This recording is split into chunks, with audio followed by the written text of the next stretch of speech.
cuma apa? Habis isi bensin kemarin pakai uangku dulu. Saya isi bensin di Pertamina 30. Yang kau pakai uangmu ya, kalau ada waktu nih kau pintar rekening itu ya.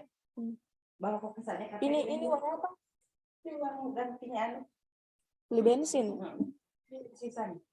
Berarti kan sama aku enggak? Yo.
Jam 8:17.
Okay, ladies and gentlemen, the webinar will start shortly.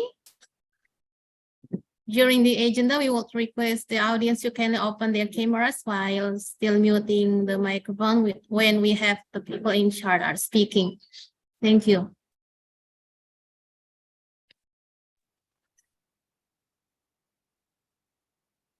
The webinar will begin.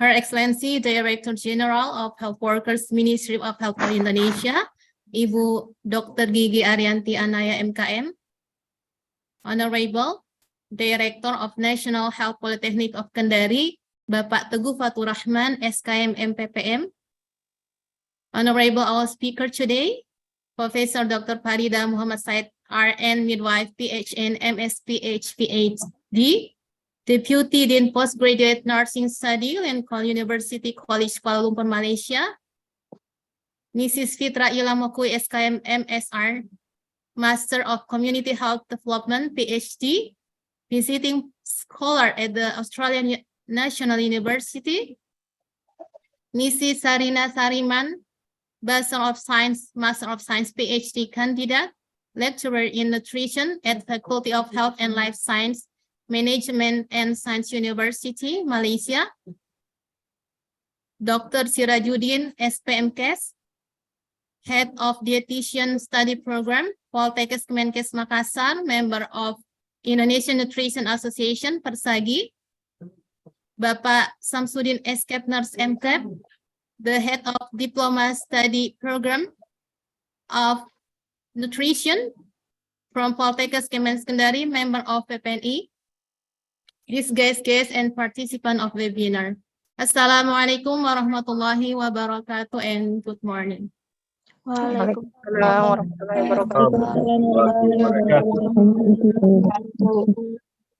All praise is due to Allah, the Lord of universe. Blessing and salutation upon the most honorable messenger, Prophet Muhammad sallallahu alaihi wasallam, his family, his disciples, and to follow them in the goodness till the day of the judgment. Ladies and gentlemen, welcome to the third international webinar, Center of Excellence, National Health Poltekkes of Kendari, with the theme Optimizing Child Growth and Development and Preventing Stunting in Coastal Area. It is honor for me, Mulyati Dolafuku, to be here to welcome and to steer you today as the master of ceremony of this webinar. Before we start, please allow me to read the sequence of our today's agenda. The first is opening ceremony. The second is panel session 1. The third is panel session 2.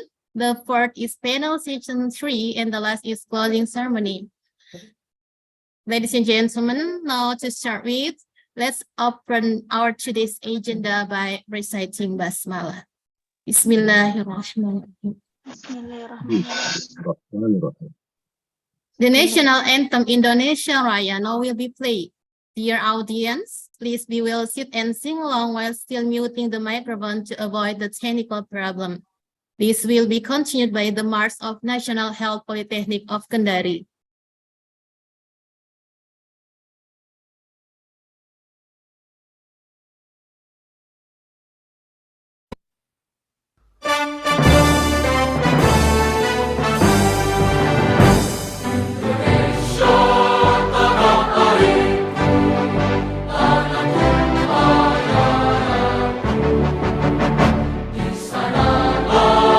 Aku berdiri jadi bangku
Ladies and gentlemen, to ask for Allah's pleasure and blessing, now we will move to the next agenda, namely the prayer session. Bapak Zulfikar Fajar, SSMPD, the time is yours. Okay. Good morning, all the participants. Assalamualaikum warahmatullahi wabarakatuh. Waalaikumsalam warahmatullahi wabarakatuh. At this time, let me to deliver pray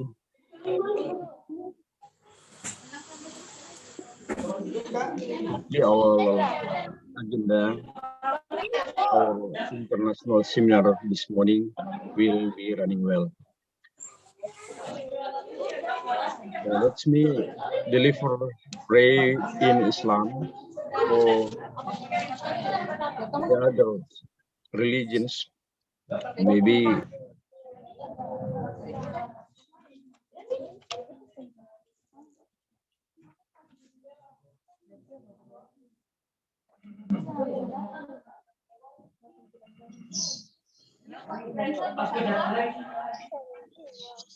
Calling in progress.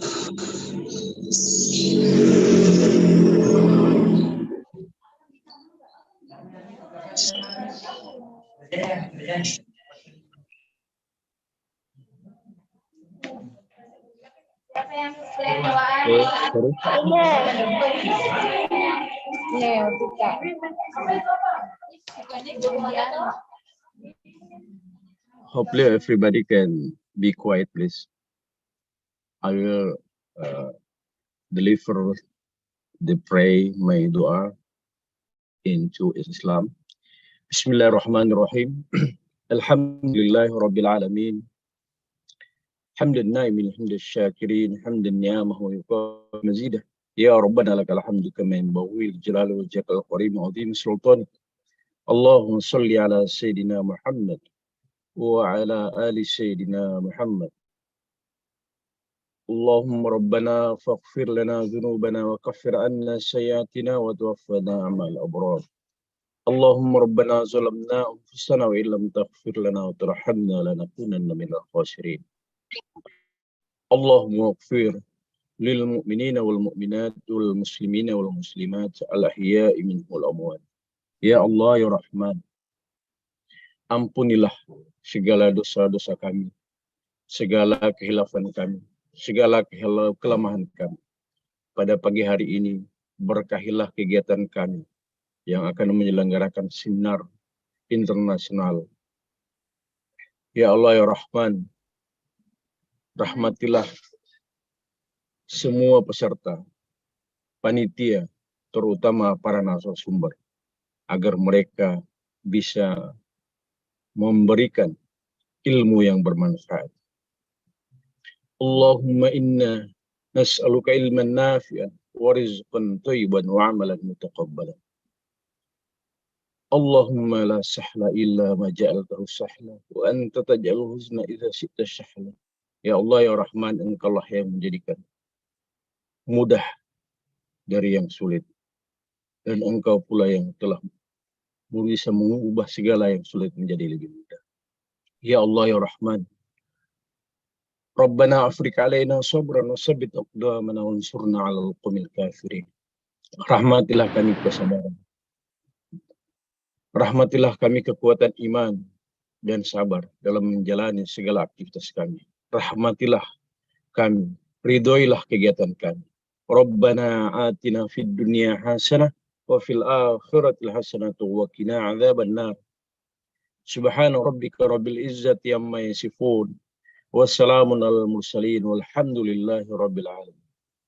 Assalamualaikum warahmatullahi wabarakatuh. Thank you very much. Waalaikumsalam warahmatullahi wabarakatuh. Thank you, Bapak Zulfikar SSMPD. Ladies and gentlemen, now we move to the next agenda, the welcoming speech from the Director of National Health Poltekkes of Kendari. Bapak Teguh Fatur Rahman, SKMM PPM, the time is yours. Terima kasih, Bu Muli. Thank you, Bu Muli. All right, I will say something. Bismillahirrahmanirrahim. Assalamualaikum warahmatullahi wabarakatuh. And good morning. Waalaikumsalam warahmatullahi wabarakatuh. Honorable Director General of Health Workers, Ministry of Health of Indonesia, Dr. Gigi Ariantianaya MKM. Honorable the speakers, Professor Dr. Farida Mohsyaid RN, midwife, PHN, MSPH, PhD, Lincoln University College, Malaysia. Fitran Laila Mokwi SKM MSR, MCom Health Dev, PhD, the Australian University, DNU, Australia. Sarina Sariman BSc, MSc, PhD, Management and Science, University, Malaysia. Dr. Sirajuddin SPMKes RD, Poltekkes Kemenkes Makassar. Samsudin SCAP and SMCAP Poltekkes Kemenkes Kendari. Honorable all of the participants of this webinar. First of all, let's express our gratitude to Allah Subhanahu wa Ta'ala, the Almighty God, for the abundance of His grace and gifts, so that we can all attend the third International Webinar Center of Excellence, National Health Polytechnic of Kendari. Ladies and gentlemen, currently, 1 in 3 Indonesian toddlers is stunted. This issue is not just a national problem in the present, but about our future, because children are the next generation. They are our future. How can we achieve the vision of Golden Indonesia in 2045 if the basic capital, namely the nation's children, is stunted, cognitive development and health are impaired? Based on the result of the 2018 Basic Health Research Riskesdas in Indonesia, 30.8% of children under 5 experience stunting. Based on the result of Nutrition Status Monitoring, PSG, in 34 provinces in Indonesia, the province with the highest incidence of stunting is Nusa Tenggara Province. In 2015 at 40.2% and in 2017 at 40.3%. However, in Southeast Sulawesi alone, there were 5 regions with the red status, having stunting prevalence above 30%, including the district of South Buton, Central Buton, Konawe Island, and Muna. In addition to red status, there were 12 districts and cities with yellow status, with prevalence above 20 to 30%. Based on this data, almost all districts and cities in Southeast Sulawesi are stunting loci. This shows that there is a suboptimal growth experience by children under 5, especially in Southeast Sulawesi. Seeing in the high incidence of stunting and malnutrition in infant and toddler, this health problem needs to be introduced and disseminated to the community in general. One of them is through health seminars. The themes taken in this activity must be interpreted well, so that they can become our spirit and encouragement in the implementation of accelerating stunting reduction as health worker and community in general. This theme also reminds us of the following 2 main points. First, accelerating stunting reduction requires a strong commitment from all of us, not only commitment at the central government level, but advocacy effort and local government commitment must also be optimal. Second, the collaboration of various parties is the key to ensure the stunting reduction program runs successfully. Stunting reduction effort require the involvement of all parties, including local governments, academics, media, private sector, and the governmental organization and government partners. Distinguished guests, our future depends on the collaboration action and step we take now. In facing the future, we must be optimistic, but must not be careless. We hope that this international seminar organized by the National Health Polytechnic of Kendari can add insight and knowledge of participants so that they can contribute to reduce stunting and optimizing child development, because the nation's children are part of the present and the future. Now, we take care of them. Later, they will take care of the nation. Finally, by saying Bismillahirrahmanirrahim, the Third International Webinar Center of Excellence, Health of Polytechnic of Kendari, with the theme Optimizing Child Growth and Development in Preventing Stunting in Coastal Areas, I declare officially open. May Allah Subhanahu wa Ta'ala always bless every effort we do. Amin. Wassalamualaikum warahmatullahi wabarakatuh, and good morning. Waalaikumsalam warahmatullahi wabarakatuh. Waalaikumsalam warahmatullahi wabarakatuh.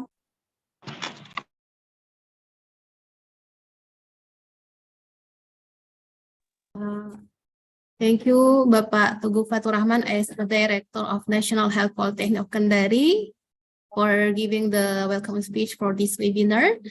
Now we move to the next session. We will check the folders for our documentation today.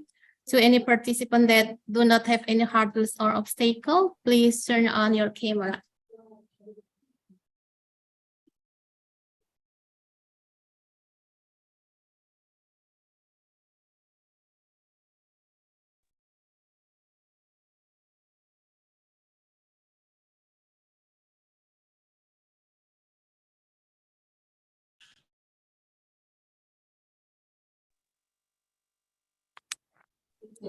Okay, we start from the first screen.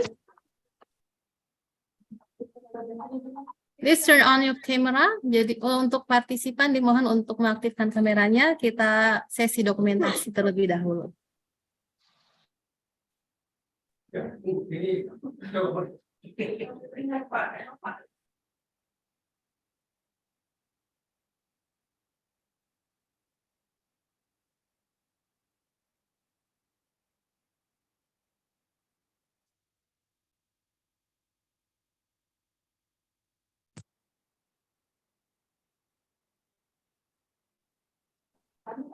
Okay, we start from the first screen.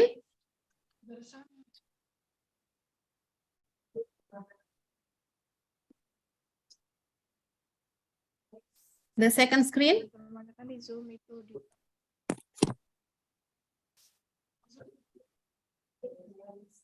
The third.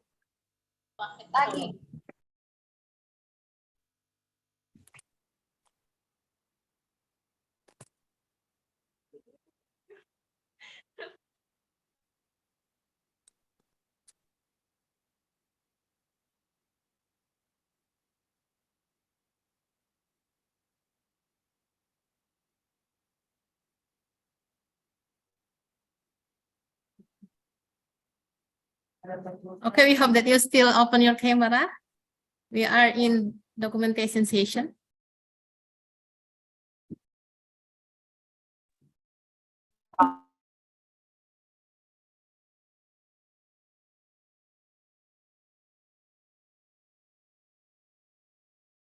Okay, next. Next screen.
Okay, the documentation session is finished.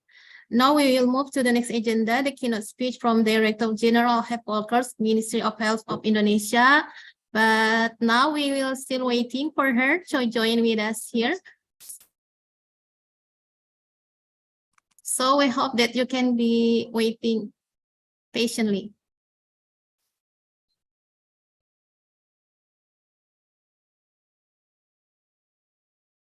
Untuk partisipan kami mohon kesediaannya untuk menunggu karena kami sedang menunggu kehadiran Bu Dirjen untuk sama-sama Kendari hadir di kegiatan merupakan ini. ibu kota provinsi Sulawesi Tenggara yang terletak di Jazirah Tenggara Pulau Sulawesi dengan wilayah daratan yang mengelilingi Teluk Kendari. Memiliki kekayaan wisata alam dan hasil bumi serta laut.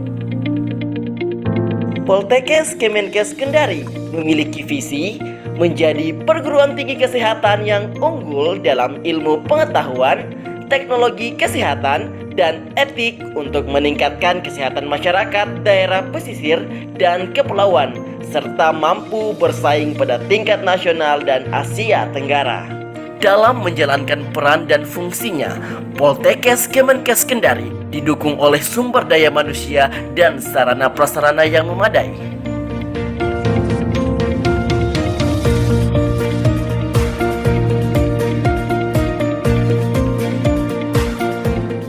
Poltekkes Kemenkes Kendari didukung oleh berbagai fasilitas untuk menunjang proses belajar mengajar. Perpustakaan dengan koleksi buku teks berbahasa Indonesia dan Inggris, repositori e-jurnal dan proceeding, dan terbitan berseri dalam bentuk hard.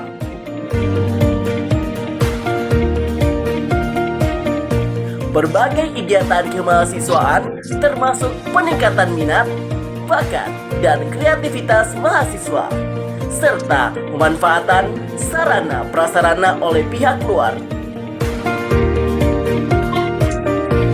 Poltekkes Kemenkes Kendari terdiri dari D3 Keperawatan Kendari, D3 Keperawatan Buton, D3 Kebidanan, D3 dan D4 Gizi, serta D3 Teknologi Laboratorium Medis.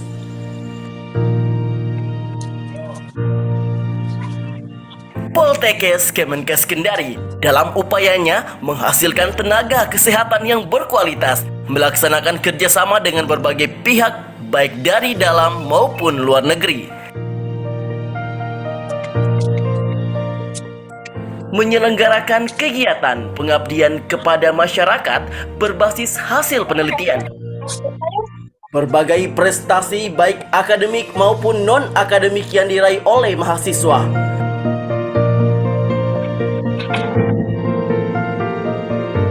Sederetan prestasi diraih oleh institusi, para dosen maupun tenaga kependidikan.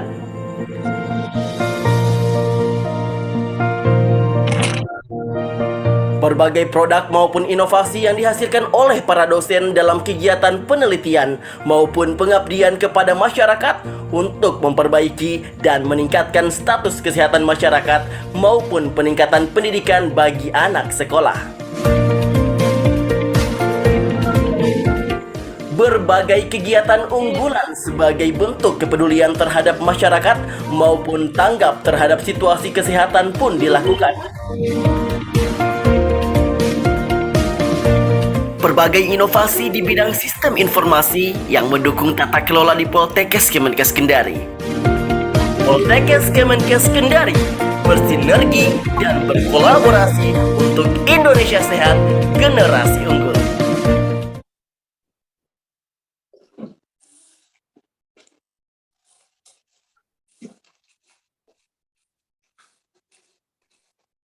Ini semua ini. Iya, kata-kata gini bisa dihapus kan? Bisa. So.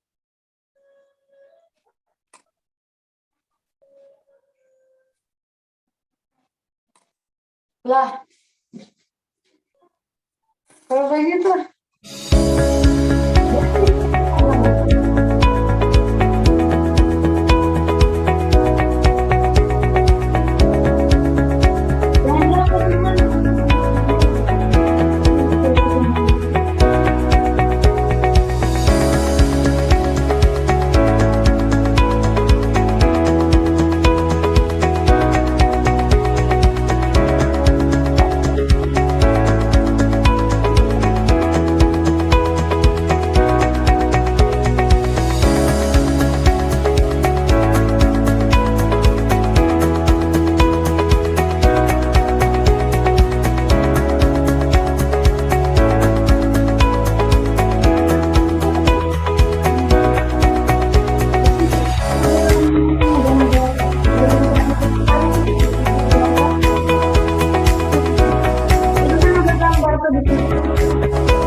Okay, ladies and gentlemen, now we will still waiting for confirmation from Ibu Dirjen.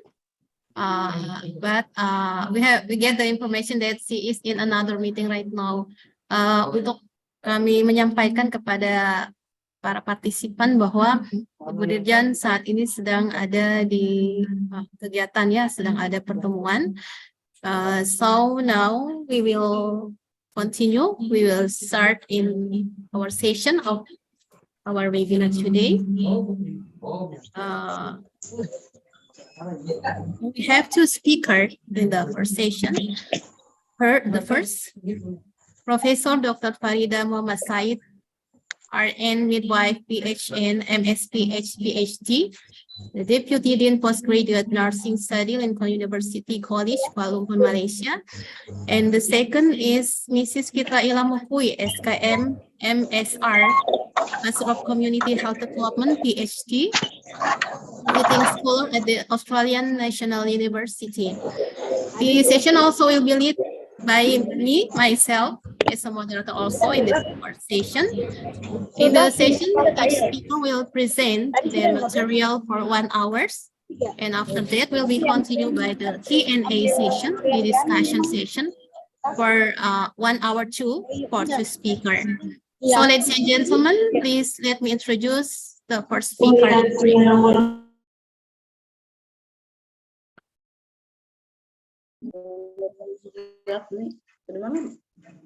Langsung bisa tertidur. Bukan gagal kan ya? Kenapa? Mulai aku masuk, kan saya sudah masuk. Kita kan sudah masuk nih. Saya aku hanya baru gitunya. Okay, our first speaker, Professor Dr. Farida Muhammad Said from Faculty of Nursing and University College, Kuala Lumpur, Malaysia.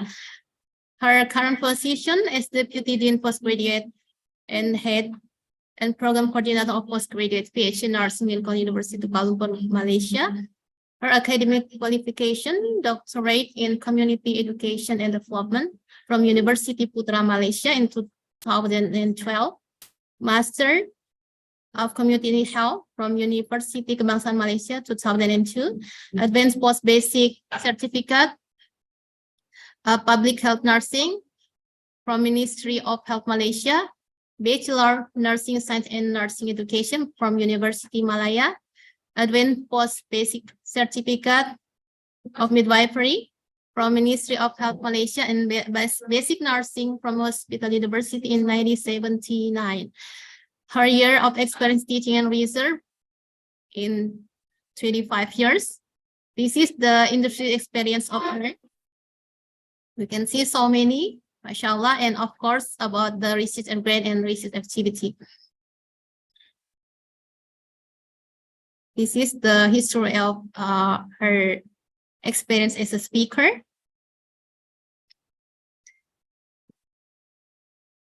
Editorial work and prepare module and award recognition and consultation. And also about the publication, the current scientific paper journal proceeding abstract.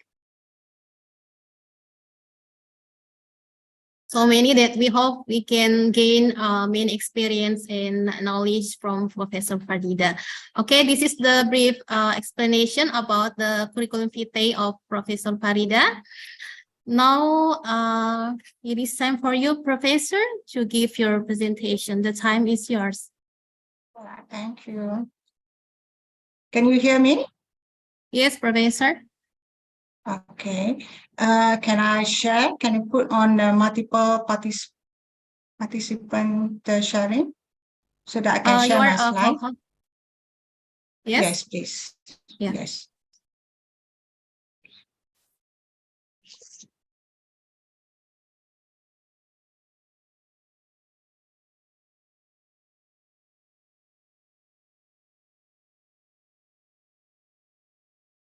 Is it audible?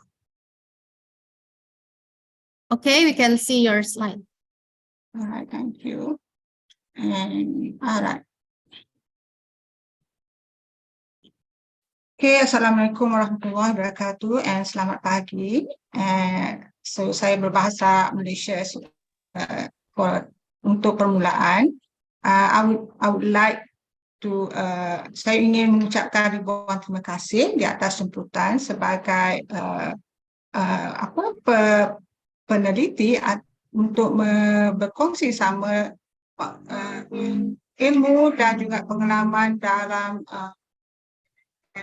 masalah stunting. Alright, so I hope that I can contribute and can share so that everybody can learn from one another. Right, inshallah, we try our best. And thank you for everybody. Okay, let me start here. Okay.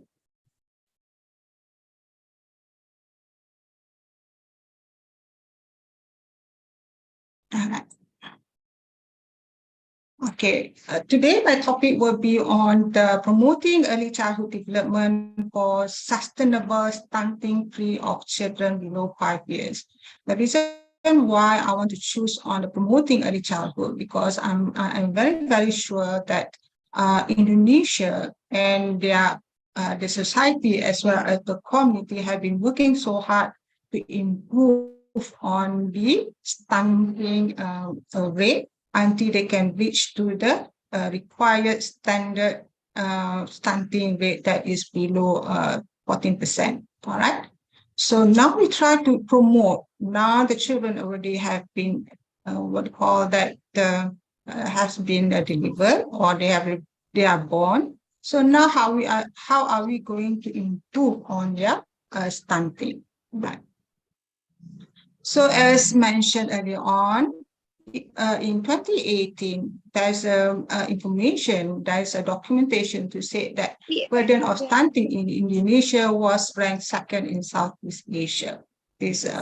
So it was in 2018. So now the rate has really improved. Stunting prevalence rate that is almost the same as in Cambodia. All right, so but you don't have to worry, even though you are almost the same as Cambodia, but you must remember that Cambodia is a small country compared to Indonesia with the population is higher than Cambodia, so it is expected.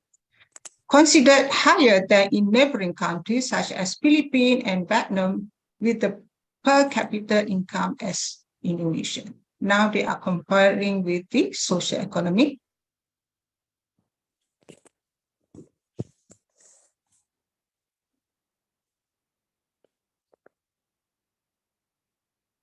From the information that so you can see that the effort that has been done since 2018 has been providing a fruitful achievement or the outcome. You see from 37.2%, now it is reduced to 24.4%. It is a very good outcome and it is a very good effort that the Indonesian has put on. All right. So as many studies, so if you want to know more about the studies, you can go to any articles. So I put one of the articles, shows that stunting is 1 in 3 children under 5 in Indonesia. I think in Malaysia it's about 1 to 5.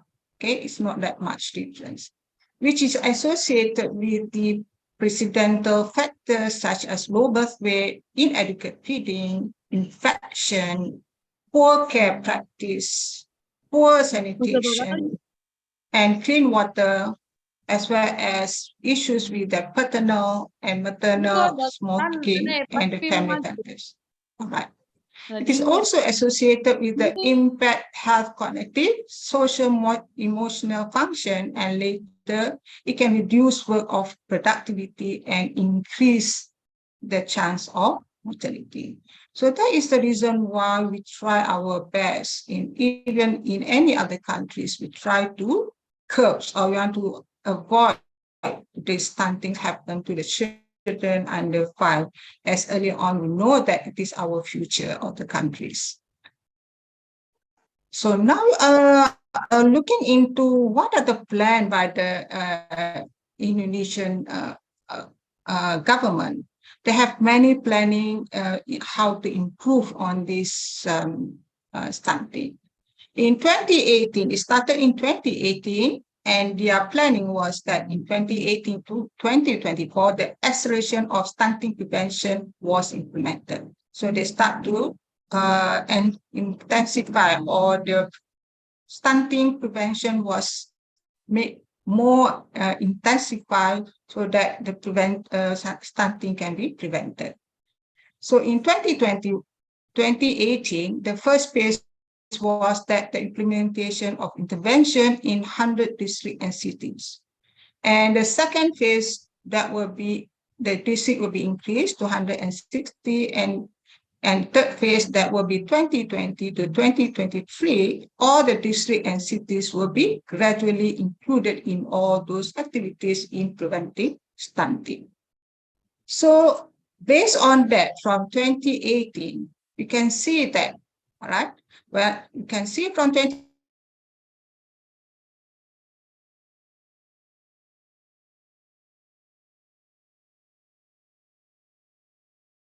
30%, it reduced to 20%.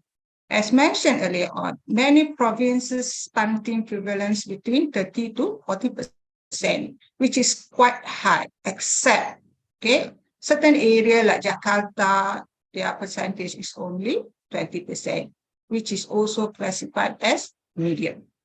And the prevalence of wasting also very high, that is more than 10% in several provinces. This is an indicator of a large number of cases of acute malnutrition with a very, very high risk of death, which is 10 times greater than the normal children. The total budget in context of accelerating stunting reduction is also increased when compared to the budget 2019 to 2021. So in other words, you can say that now the activities and the planning is intensified in order to prevent stunting so that it can reach to less than 50%. So this is data we got from Indonesia itself. So you can see how was the trend of this stunting in 2013 compared to 2018. So you can see that means that all the effort that has been put on in terms of how to reduce stunting has been effective. See, for example, in Jakarta itself, from 27.5, it has reduced to 17.7. That shows that there is a 10% decrease. Similarly, with the what call that Nusa Tenggara, which is from 51.7, it has reduced to 42.6%. That means that it has a lot of improvement have been done in terms of how to overcome or how to combat this stunting. So they are expecting that in 2030, it can reduce to 20 to 15%, inshallah. Okay, with all the efforts, inshallah, it can be achieved. So now we move on to the early childhood development, why it is important. Okay, what happens if the child is already been expected to be diagnosed as stunting while at birth because they have low birth weight? So we have to move on and we're going to improve them so that they have a better chance. So early childhood development is the time for conceptions to the age of 8. Is the most crucial period of a child development. We know that those who have children, they know that this is the most important area where you have to provide the best that you can. It is a multi-dimensional and a continual process of changes that develop children become able to handle more complex level of moving, thinking, feeling, and related to one another. This is the time of increased skills of gross and fine motor, cognitive and social milestone that children are expected to reach by the time they reach the age of 5.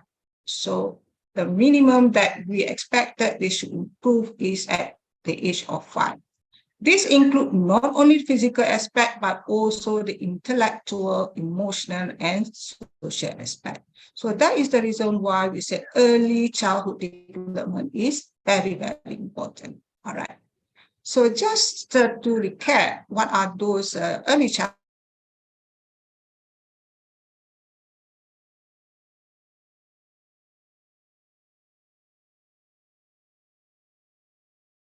fine motor, which is almost it's about how they are able to write and draw, the speech, cognitive, the social emotional skills, which are age-specific tasks that are most healthy children can do at a certain age. Example, able to walk, run, and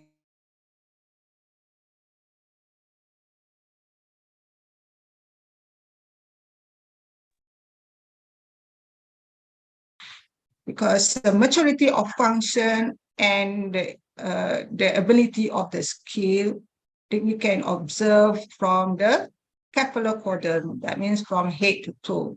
So that is the reason why you can see that why the children are able to lift up the head before they can walk. So they have to make sure that the head is stable before they can walk. And whatever their skills that they attain, it must be from the general responses to the specific. That means from the whole body is moving until they are able to control all those fine motor. Okay. Predictable sequence stepwise. That means that each of skills that the child is gaining, it must be predictable. For example, when they are at the age of 1 year, they should be able to walk. By the age of 2, they should be able to run. And by the age of more than 3, they should be able to jump. That means that is it must be in sequence, and it must be stepwise as it must be expected. And achievement of this different function, it follows with their milestone. And it's always tested with the 4 domain. That means the gross motor, fine motor, language, and social. So when the children come for the assessment of their gross motor, their development, so they will be tested on the gross motor, the fine motor, language, as well as the social. So this is very important area to indicate their childhood development. All right. So if you look at this is the pathway or the roadmap of a child. Siapa Min?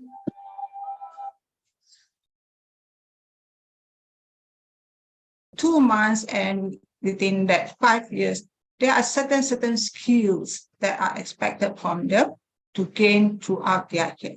So during these years, this is a very critical moment where they should get all those best, the best that they should receive. For example, they must get a very good nutrition so that they are healthy and they are not being, their immunity is high. And they should be well immunized so that they are protected for any infection. So they are well stimulated so that they can gain all those skills. So this is all those pathways that everybody is expected to know when the child is going through their development. All right. Why is it important? Because why this early childhood is important? Because holistic growth and development, such as cognitive, physical, emotional, and social, provide the comprehensive foundation for the rest of children's life. Remember, we are talking about the future of our citizens in the countries. And why during that particular time? Because within that 1,000 days, children brains making 700 to 1,000 neuron connection every second for their future. Therefore, the first 1,000 days of life have a profound impact on the brain development. So this is a time for us to make sure that we provide the maximum or the premium as diet, the stimulation for the children so that they can have a better future. All right. So just for simple information that we are born with 100 billions of brain cells, and all will have the same genetic potential. That means that everybody have the same potential. And 75% of brain development occurs by the age of 1 and 90% by the age of 3. So that was the reason why we want to have the earliest as possible so that we can provide the maximum potential to the children. And sensitive and reactive on that particular time. Further development of connection is depend on the external stimuli and as well as the sensory pathway. So external stimuli is that how we're going to provide the best care and the best opportunity that we can give. All right. So you see that the significant gap in any of children's physical, cognitive, behavior, emotional, or social development in comparison with normal stone is considered a developmental delay. Developmental delay is when a child develops gaps behind the established normal range for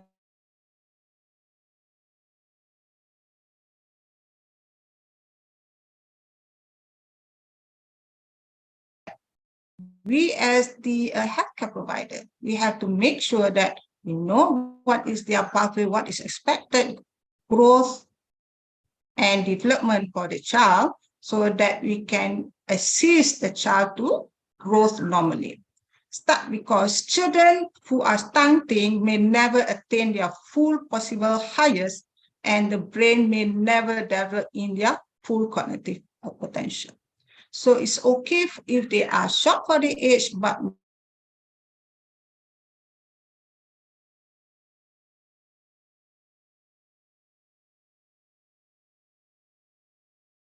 long-term impact of this stunting. I think everybody knew that, stunting will cause some short-term and the long-term impact.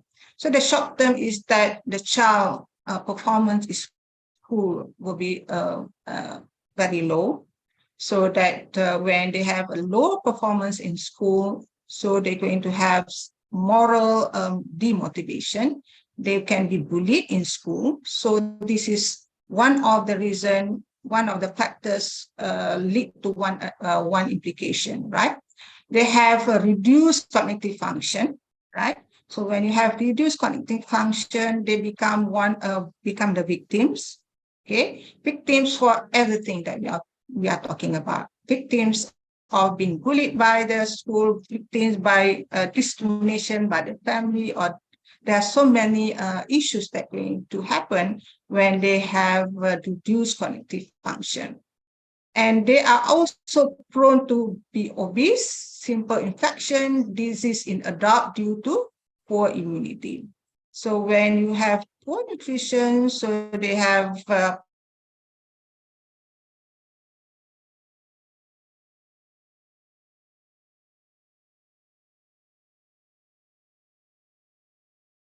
all those in during your childhood, so the probability of getting low pay during your adulthood will be high.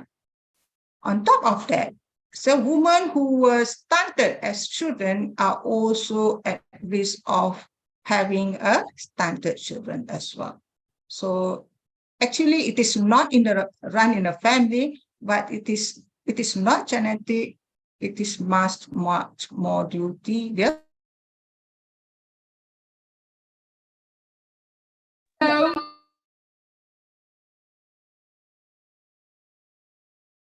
the cycle of generation, which I don't believe in that, because that is the reason why we need to stimulate into early childhood development so that they can progress well. All right. So again, another long-term impact is that those stunting are more prone to cardiovascular disease, high blood pressure, and diabetes, but not much of the study on that. They earn on average of 20% less than non-stunted individual. We have to look into that, right? And a World Bank study shows that countries lose an average of 7% of per capita income because of stunting. Not because of the children is stunting, but because all the efforts all the budgets will be geared into how to prevent those stunting, right? It's not that they are not productive, but the budgeting will be more emphasized on the how to reduce stunting. So,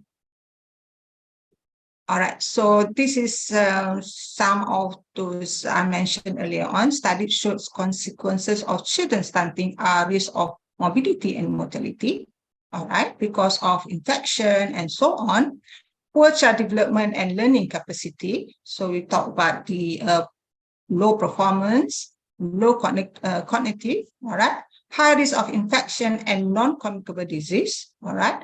Risk of accumulate of fat, mostly in the central region of the body, okay? So that is the reason why later they become a risk of heart disease and so on.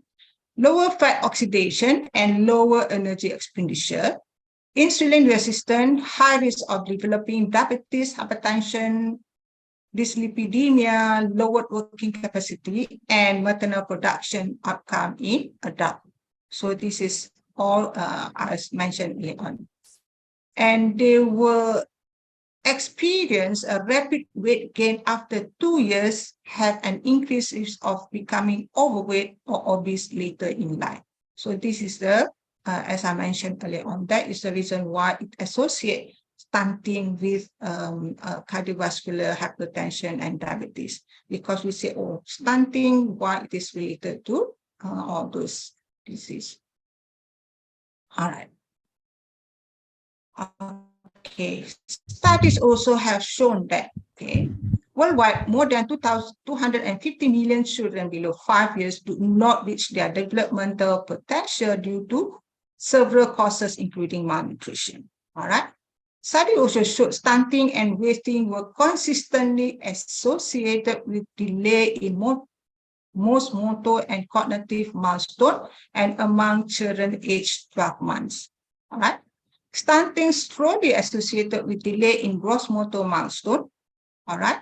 Wasting was more strongly associated with delay in fine motor development and most cognitive milestones. So we don't want to have all our children have this potential of getting delay in their milestone. So it is very important to promote growth and development program in the first 100 days to prevent malnutrition, because it is essential for further optimal growth and motor as well as cognitive development for children. Right. So why is it important? We want to have our children, our future generation healthy and loving as well as stimulating.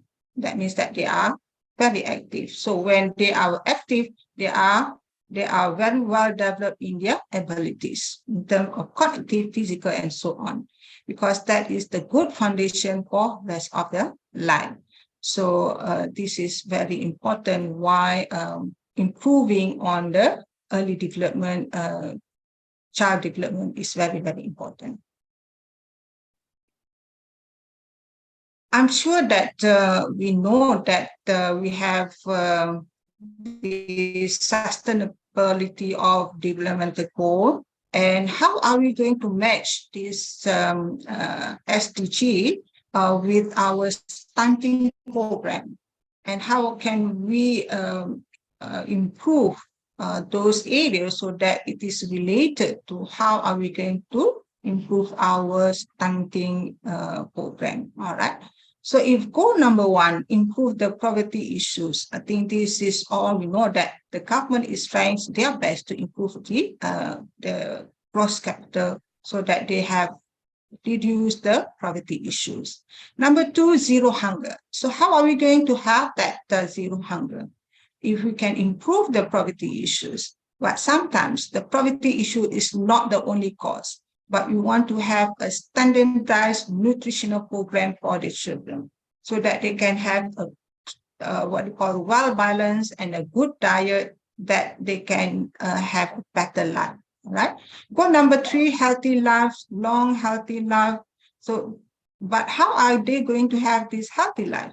So we have to make sure that the services that we provide is accessible, acceptable, and effective services. All right. So there's no point of all those programs when we do not have the accessible and acceptable program. Goal number 4 is lifelong learning and simulation during the critical period. So this is very important. We have to always stimulate our children so that they can be at their potential. Goal number 5, gender equalities. So that we want to empower all the empowerment and investment in women and maternal health. So we have to empower all the women to be strong, to be self-dependent, so they can manage their health, so that they can prevent all those stunting. Goal number 6 is about the environment, the clean water. So we want to make sure the program of WASH, that it is achievable, so that they can have a clean water and a good sanitation. Goal 17, that means that partnership for the goal. That means that we cannot work alone in terms of how to prevent stunting.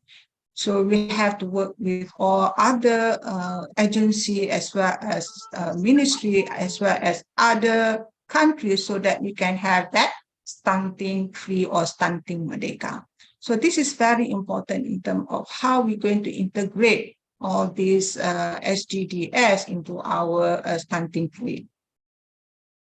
So what are the other, how can we improve on that? What are different programs that we need to implement? So it must be holistic and it must be integrated. Remember, as in Goal 17, we cannot work alone, we must work as a team. So in order to have that, we must work together, holistic as well integrated, so that we can have effective outcome. So according to many information, Indonesia has what we call that plan, all the activities which is all geared into how to prevent stunting. That is the reason why you can see that the very good outcome, the stunting has been reduced. So if I'm not, correct me if I'm wrong, so the program include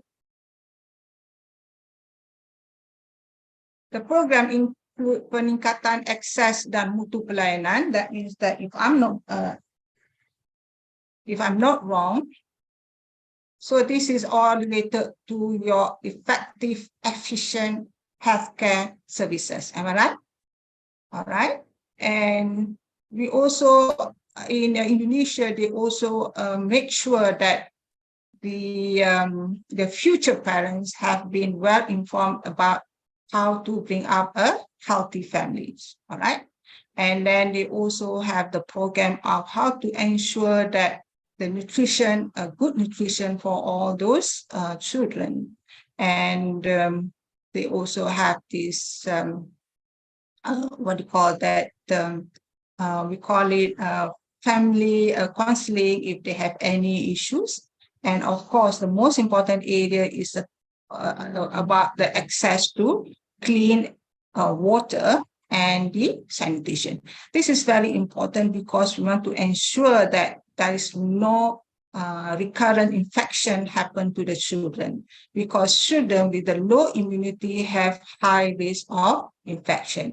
Infection can be from the upper respiratory tract infection, or it can be from the worm infestation. All right.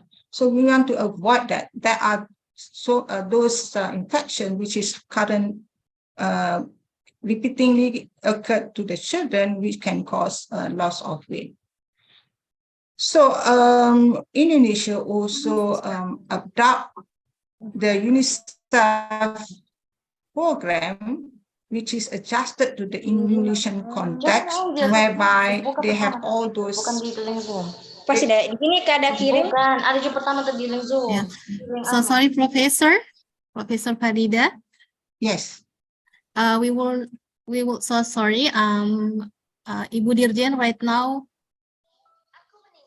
3 minutes. Your time is still 3 minutes. Iya sama Okay. anu kan tadi kau terus apa emailmu? So you're going to stop me, all right? Sorry, 3 minutes more. Or 3 minutes more, all right? Yeah. So okay, then I finish that. Or do I Yes, also continue later? you can continue. Later. Yes. Okay, I stop here and she can continue. When she finish, then you let me continue.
Shall I stop here?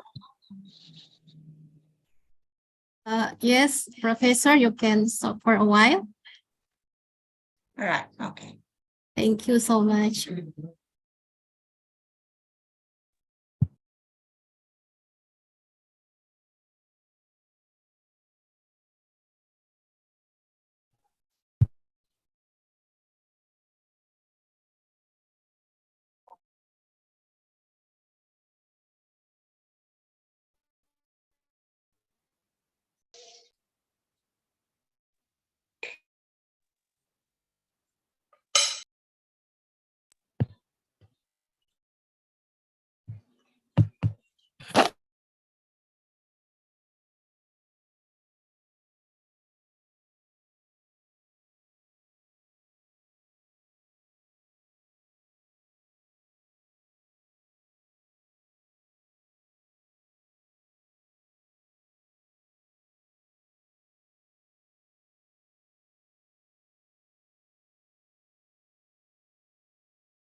Assalamualaikum warahmatullahi wabarakatuh and good morning, Bu Dirjen. Waalaikumsalam warahmatullahi wabarakatuh. Waalaikumsalam warahmatullahi wabarakatuh. Waalaikumsalam warahmatullahi wabarakatuh. Waalaikumsalam warahmatullahi Waalaikumsalam wabarakatuh. Waalaikumsalam warahmatullahi wabarakatuh. Waalaikumsalam warahmatullahi wabarakatuh.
We welcome to Her Excellency Director General of Health Workers, Ministry of Health of Indonesia, Ibu Dr. Gigi Arianti Anaya, MKM.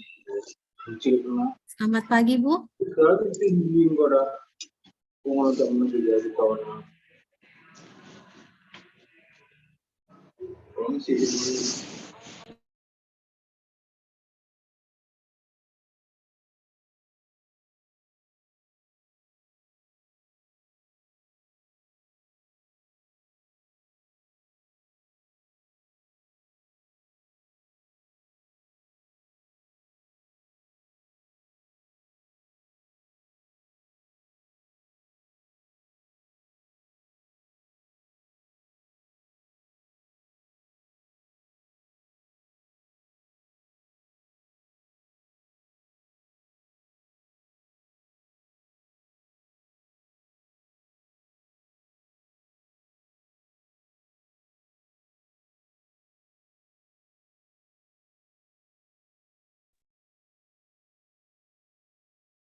Tabe, Bu Mulyati, silakan Bu Mulyati.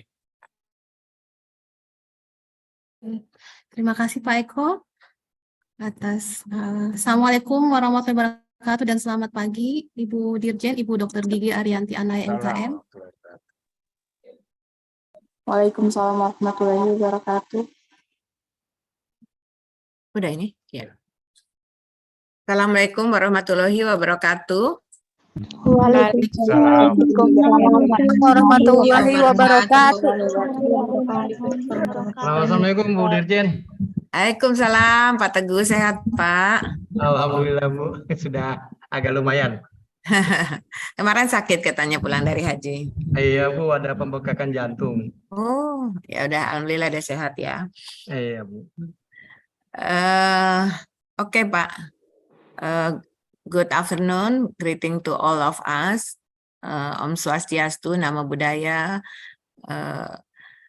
The Honorable Director Health Poltekkes Kendari, Pak Teguh Fatur Rahman, our guest speaker from the Lincoln University College Kuala Lumpur, Malaysia, Prof. Dr. Faridah Muhammad Said, the Australian University, Management and Science University Malaysia, Indonesian Nutrition Association, Indonesian National Nurses Association. Distinguished participant and also Civitas Academy of Health Poltekkes Kendari, on behalf of the Ministry of Health of the Republic Indonesia, I would like to extend my warm welcome to all of you for being here in the international webinar with the important theme of the optimizing child growth and development in preventing stunting in coastal area. We are honored to the host this webinar, then I hope everyone is in a good health. Ladies and gentlemen, as we know that stunting rate in Indonesia have consistently decreased since 2013, starting from 37.2% and now is reaching 21.6% in 2022. Moreover, several provinces have successfully lowered the stunting rate by approximately 5%. during the period 2031 to 2022, such as South Sumatra, North Kalimantan, South Kalimantan, and also Riau. Despite the ongoing decline in the stunting trend, an acceleration therefore is necessary to achieve to the 14% stunting target by 2024. Preventing stunting is imperative for the shaping Indonesia future golden generation. Ministry of Health of the Republic Indonesia outlined 2 major programs to alleviate the number of the stunting in Indonesia. The first is the transformation of the health system, aiming to elevate Indonesian health status. One of the 6 transformation pillars that we develop is focusing on the promotive and preventive effort, with the particular emphasis on the transformation of the primary healthcare services to create a healthier population through the proactive measuring in stunting prevention. And we believe that preventive is more important than curative. The second, we also continue to conduct the nutrition improvement program outlined in Presidential Regulation number 72 of 2021 on the acceleration of the stunting reduction through the specific and sensitivitas intervention. Specific intervention involves cross-sectoral nutrition intervention targeting direct cause of the stunting, and including inadequate food and also the nutritional intake, as we all infectious disease. The sensitive intervention are those implementation across sector, such as improve the access to clean water and sanitation, and increase the availability of the nutrition food and more. Ladies and gentlemen, I encourage higher education in health to take part in the stunting elimination program, as well as transformation of the health system. Health college and university can enhance stunting material in the learning process, research, development, and innovation, empower the community participant, and also other activities in the stunting elevation. Conducting as many as potential cooperation and collaboration among the institution and organization in the health system transformation can lead the national health development and also health resilience of improvement. We know that health system transformation is an opportunity for us, not only to improve the quality of the Indonesian healthcare service, but also to strengthen the Asian and also the global health architecture. I really most appreciate to the Health Poltekkes Kendari for holding the 3rd international webinar of the Center of Excellence, and I hope through this event, Poltekkes Kendari and all the stakeholders can collaborate in addressing stunting issue and jointly pursue the health transformation. Itu up to our health standard. And also during this forum, let us share the knowledge, experience, and also insight on our strategy for more resilience global health system. Together, we can explore opportunity, address the challenging, and seek the innovation solution to enhance healthcare system in our country. Thank you for the your dedication and support as we embark of the transformative journey together. May we forge the brightly and higher future for the ASEAN. Thank you. Then I wish you get the fruitful and engage the event. Thank you. Wassalamualaikum warahmatullahi wabarakatuh. Waalaikumsalam. Waalaikumsalam warahmatullahi wabarakatuh. Assalamualaikum warahmatullahi wabarakatuh. Thank you, Ibu Dr. Diarenti Anaya, as the Director General of Health Workers, Ministry of Health of Indonesia, for the keynote speech. We hope that you can stay for a while here, ma'am, for handovering the certificate and also for the session. Yeah. Okay, now we will move to the next session, namely the handover of certificate for Ibu Dirjen.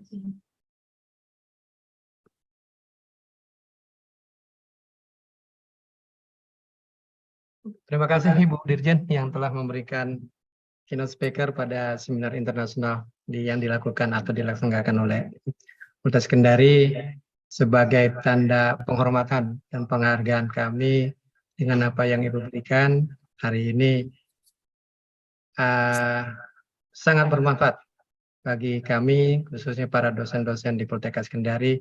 Kiranya apa yang Ibu sampaikan bisa menjadi pertambahan wawasan dalam rangka membantu Kementerian Kesehatan dalam rangka menurunkan atau mereduksi masalah-masalah penyakit yang ada, khususnya stunting yang ada pada atau yang terjadi pada kelompok balita. Karena Sultra merupakan salah satu provinsi yang memiliki besaran masalah atau prevalensi stunting yang cukup luar biasa.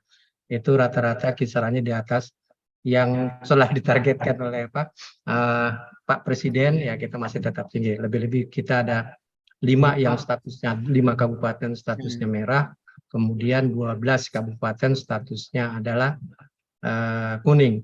Total kita punya 17 dari 17 kabupaten kota. Artinya apa? Daerah Sultra merupakan daerah kuning bahkan merah untuk stunting. Oleh karena itu ini salah satu background atau alasan kami menyelenggarakan kegiatan ini.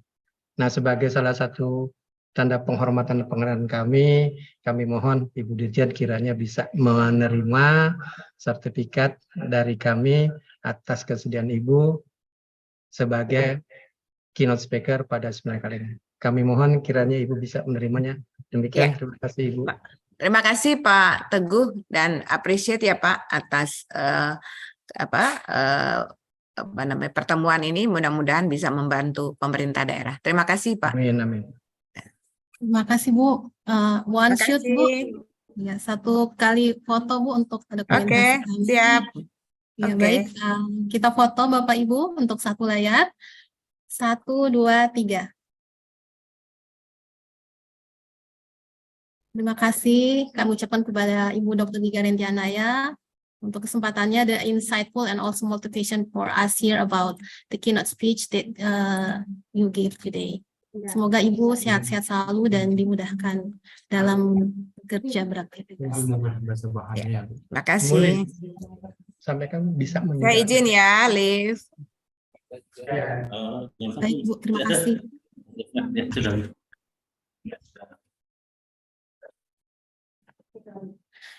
Terima kasih Bapak Ibu untuk tetap stay di ruang Zoom. Kami mohon maaf tadi untuk Profesor Farida kami pending sebentar berhubung Ibu Dirjen baru bisa bergabung di jam tersebut. So now we will invite again Honorable Professor Farida to join in this webinar and also continue the presentation.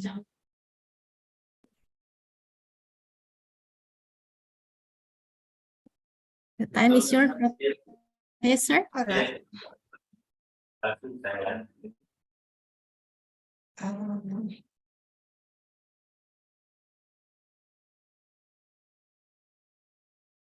All right. We stop here. Okay. Assalamualaikum. Welcome back to my presentation.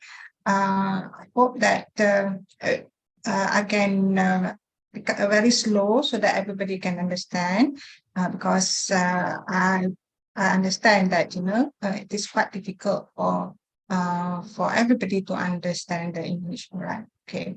So now I'm not going to be very far from others. So I just want to make sure that all people in Indonesia is aware that they have many programs that has been planned, has been implemented, which is all geared to how to prevent stunting.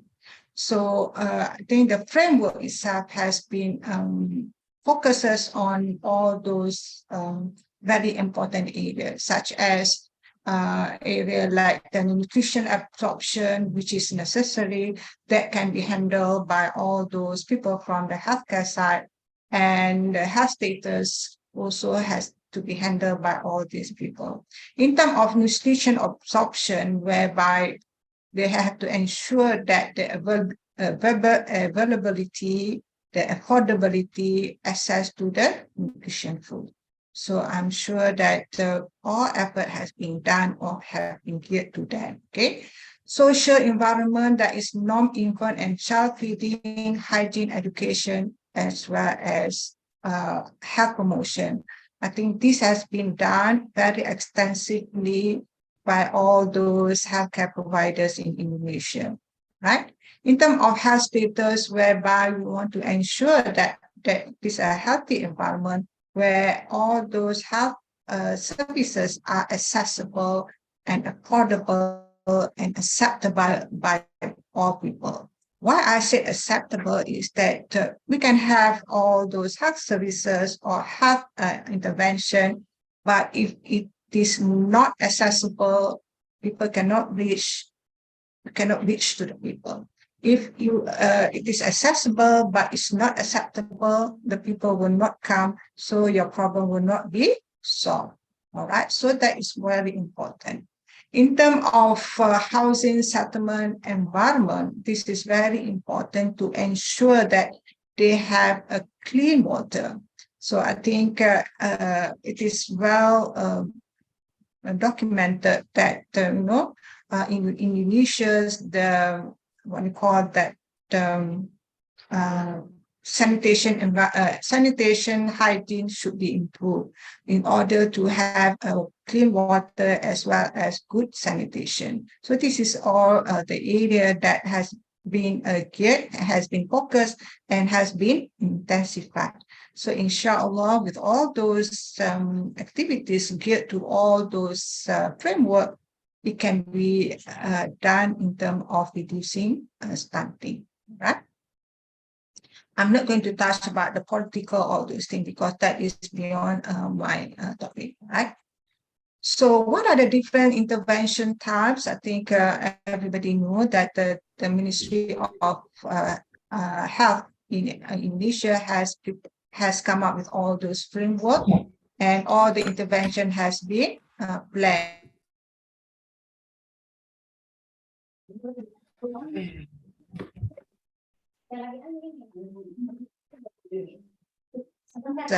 Health must be aware of all those planning and intervention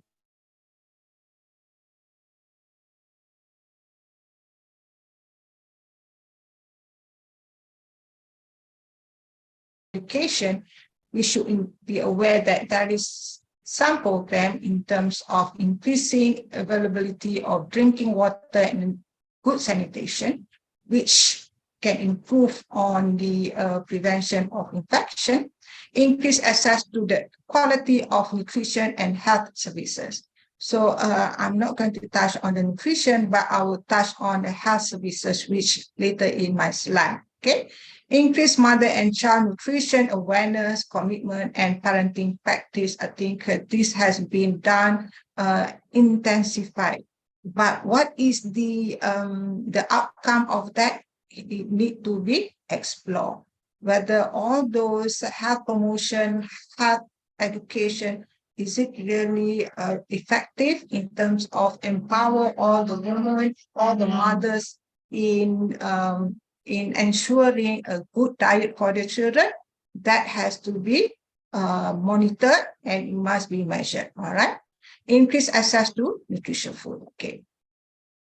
So I remember earlier on they mentioned about the 5 pillars. These are all the 5 pillars which has been drawn by the government, and all those people involved in stunting reduction program must be aware of this all those pillars. All right.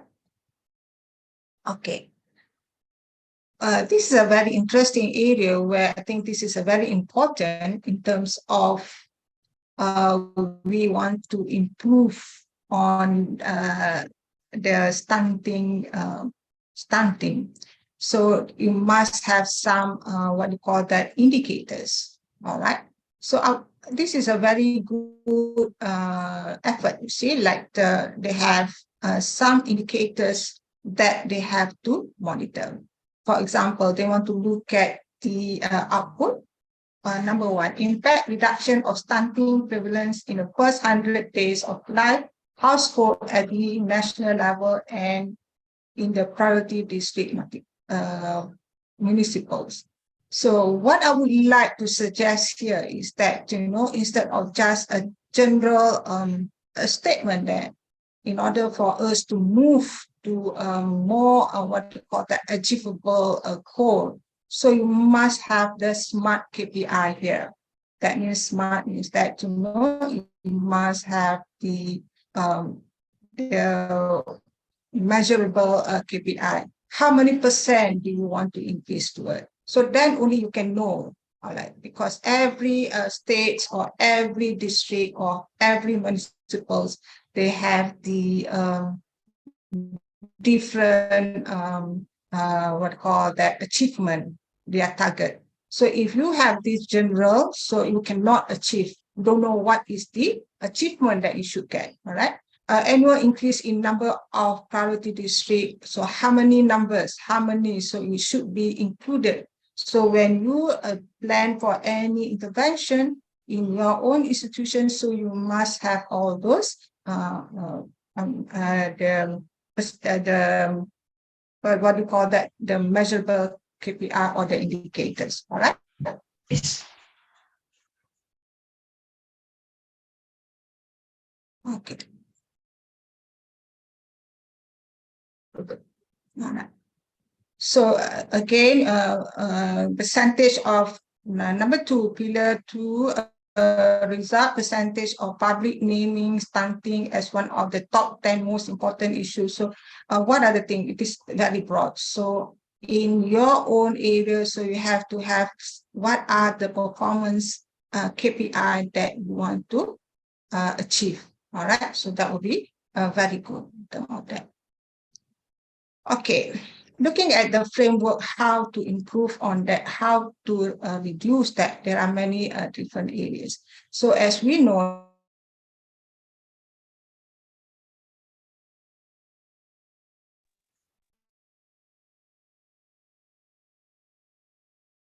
so that we can get what is our outcome. So we know that this is, many studies have shown that all those poverty, environment, health practice, and healthcare, there are all those factors. So we have to focus on what are the different intervention. Remember, each of those provinces, they have a different intervention. You're going to be a same intervention, but the intensifier will be different because each of those areas have a different approach, all right? So for example, we know that parenting is very important in terms of how to reduce stunting. So many activities have been done on how to make the parental aspiration in terms of providing the best care for their children in terms of hygiene, food, as well as the simulation. So all this is, I'm not going to go through in that because I think it has been well documented that in Indonesia it has been done.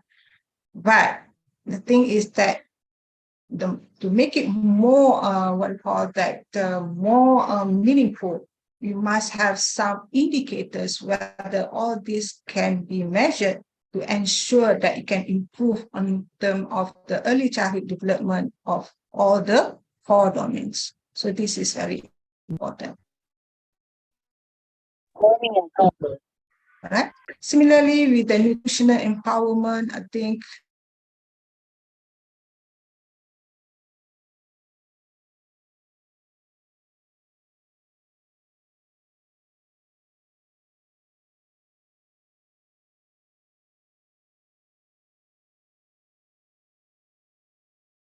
apply into their daily life. So if we can encourage them to have 24 hours diet recall, to list everything the children who are at risk or are already in risk, what they eat and what they drink within that 24 hours. This is much easier for us to do some intervention. And we have to remind the parents or the families to ensure that they have 6 and 12 months follow-up or as frequent as possible, depend on the situation of the children. And then we have to make sure that, I'm sure this is already being done, but we have to make sure that the using of cups and graduated cylinders for the closest estimated amount of the children consume. Because when you ask the mother how much do the children eat, or they will say roughly something like that, which is sometimes very difficult for us to intervene in terms of how much food they should take. All right. And another important area is that we have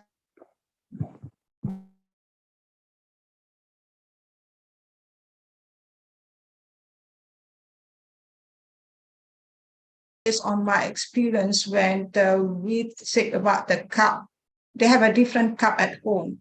So we want to know which cup that you are referring to, so they can have the exact amount of food which is available to be measured with their own utensils. That is very important. We cannot assume everything that the parents know. And another thing is that I really recommended that we have a strict and appropriate monitoring by the healthcare provider on the food and vitamin supplement.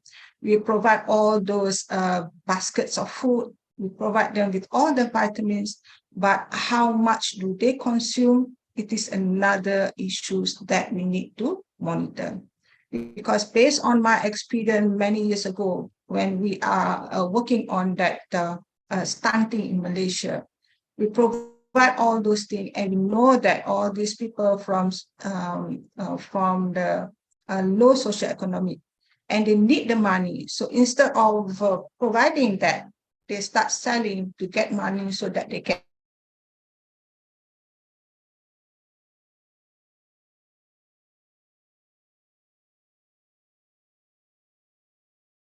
give that. It's not just giving them, but it is also monitoring. So all this is some of those areas that sometimes looks very small, it's very but it have a big implication on that. In terms of the environmental empowerment, we know that this is the work of all these public health to ensure that the sanitation and clean water should be provided in order to have a clean water as well as good sanitation to prevent any infection. All right. So all these efforts are to improve on the early childhood development.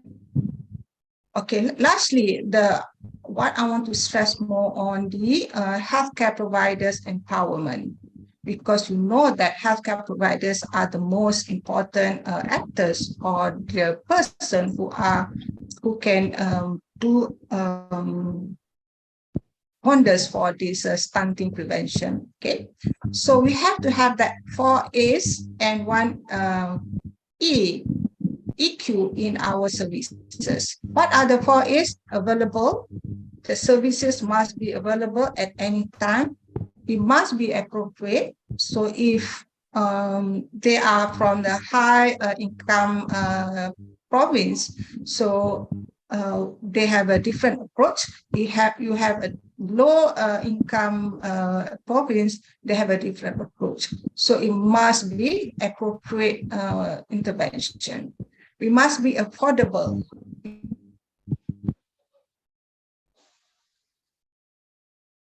It must be acceptable. It must be efficient. This is very important. It's not about providing the services. You must have all those elements, the 4 A's and 1 inch, right? So all these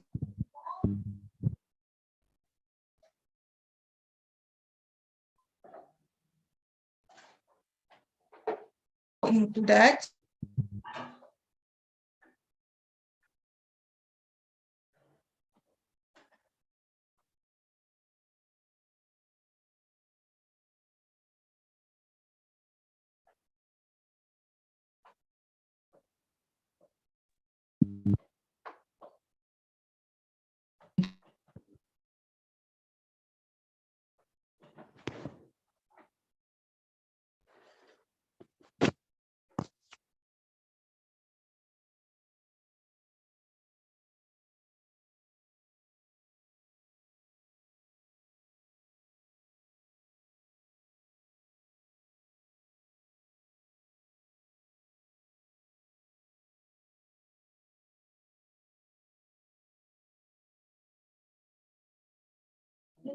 Okay, sorry, maybe there is a problem with your connection, Professor.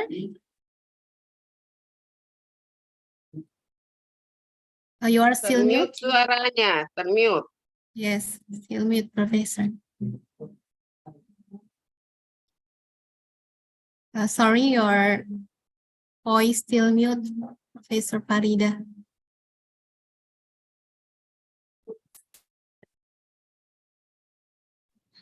Okay.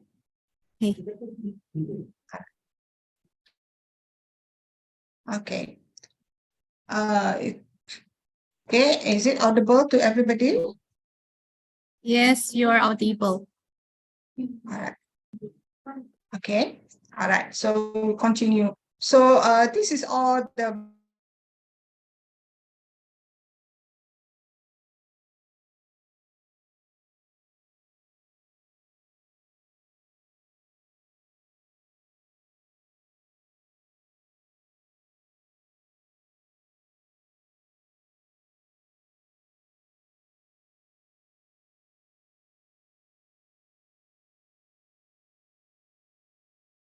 side and as well as the depression. Then only you have early referral and the intervention. So in Malaysia, we have this society that focuses on how to curb on this stunting. So the approach that they use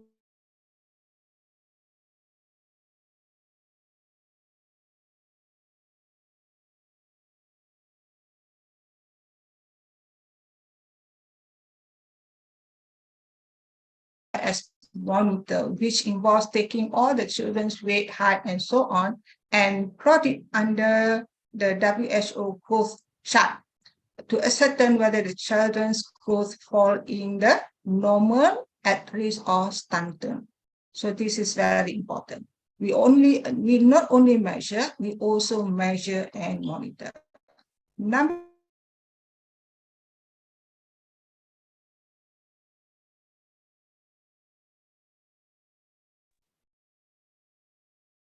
we want to know what are the reasons why they have these issues, these stunting.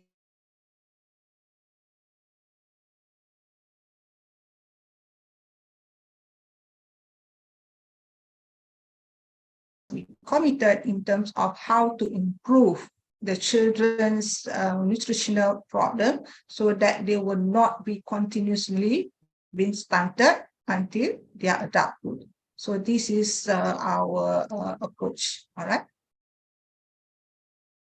As we know that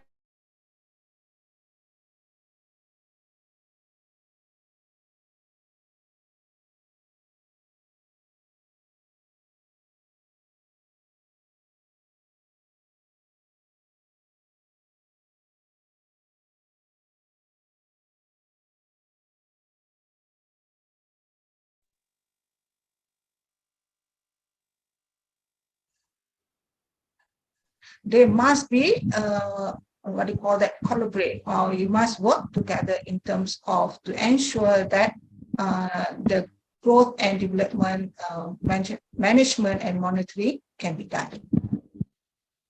So these are all the different tools that I use. Okay, but I'm not going to discuss on that.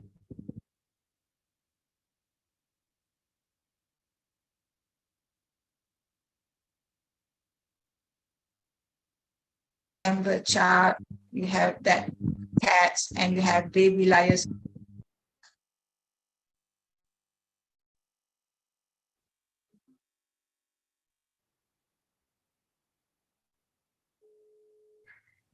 And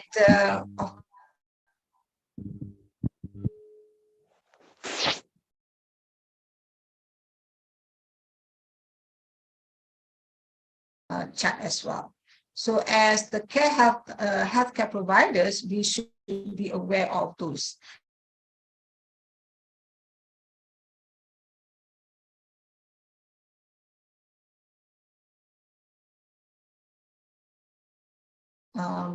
Graph chart.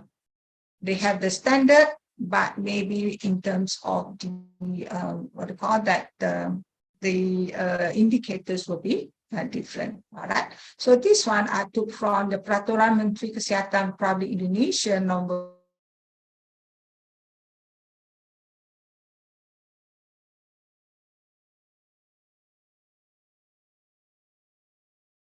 All the healthcare providers, they must be aware, especially those in terms is connected with this stunting. They must know about this interpretation of the score. All right.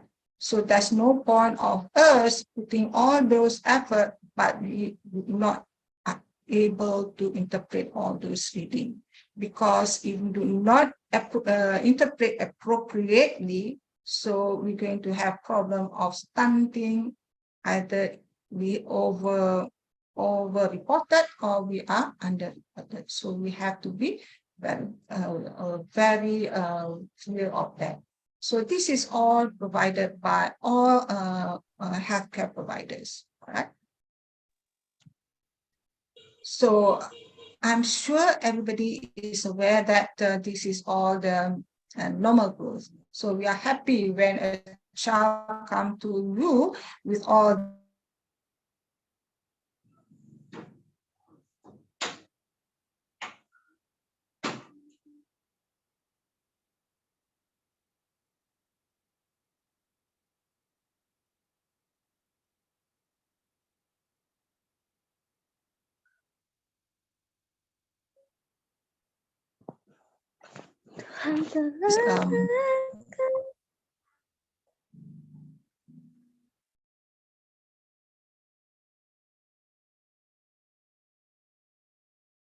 is the cause of that.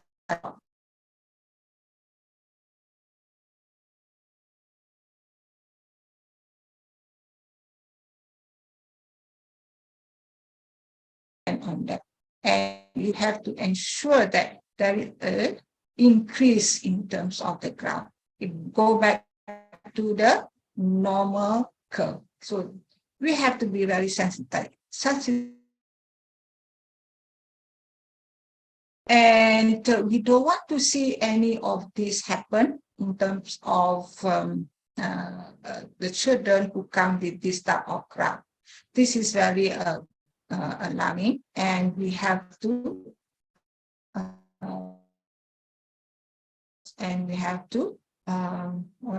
prefer for an intervention. All right. All right. So this is another area where we can say that it is the graph that we have to be more cautious, and we have to do really high intensity of monitoring, because we don't want them to fall more than -3. So we have to be very sure. So whatever you do, it must be well right? So beside all those, we have that our effective call that monitoring and interpretation. So all those services that we need we provide, it must have integration of health, nutrition, education, social. So everything must be integrated. because we don't want to have these, what we call that, compartmentalized services. So when you have compartmentalized services, it will be a bit difficult to control. It must be, it must focus on the disadvantaged children, and sufficient intensity and duration are, because we don't want to have our intervention and then we expect it to be very fast. So you must have, you must give them some space so that you can have a good growth. All right. Parents and families as partners with teachers and caregivers in supporting children's development. So this is where I said you must have that integration. All right. And provide early childhood development start with a systematic training, supportive and continuous supervision, observational method to monitor children development, practice, and good theoretical and sorry, Professor, 5 minutes left. So whatever you ask your staff to do, all right, don't worry, it's finishing. All right. So you must know your objectives. So the objective is that you have to improve on the nutritional health status, and you must reduce wherever possibility of mortality and morbidity and malnutrition. So all those must be achieved through a well-structured program, right? So what are the integrated services that we need? We need to have supplementary nutrition, preschool, non-formal education monitoring, nutritional growth monitoring, and health education, immunization, schedule health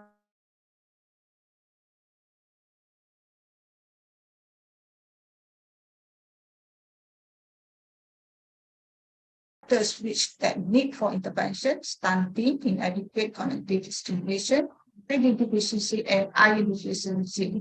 So we have to improve on that. Effective intervention are available to reduce the development loss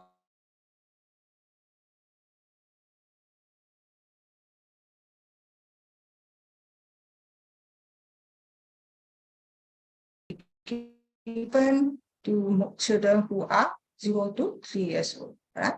So according to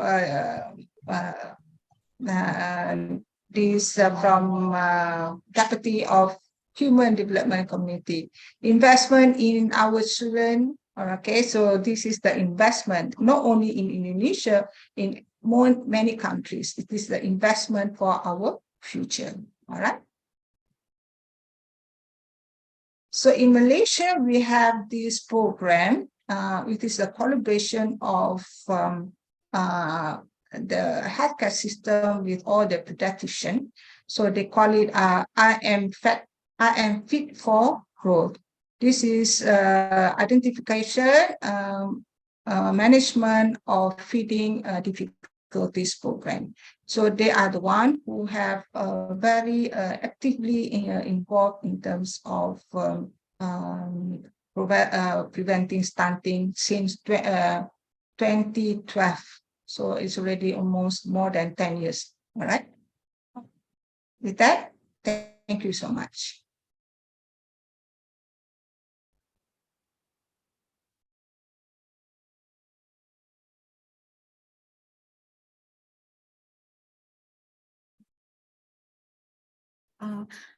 Okay, thank you, Professor Farida, for the insightful presentation to us here that to reduce stunting that we need the taking apart for many part, not only the government, also the family. There are some questions here, but before we move to the discussion, we hope that Professor Farida can still be here because we have the second speaker in the first session. Mrs. Nurfita Ilah Mokui. Are you here, ma'am?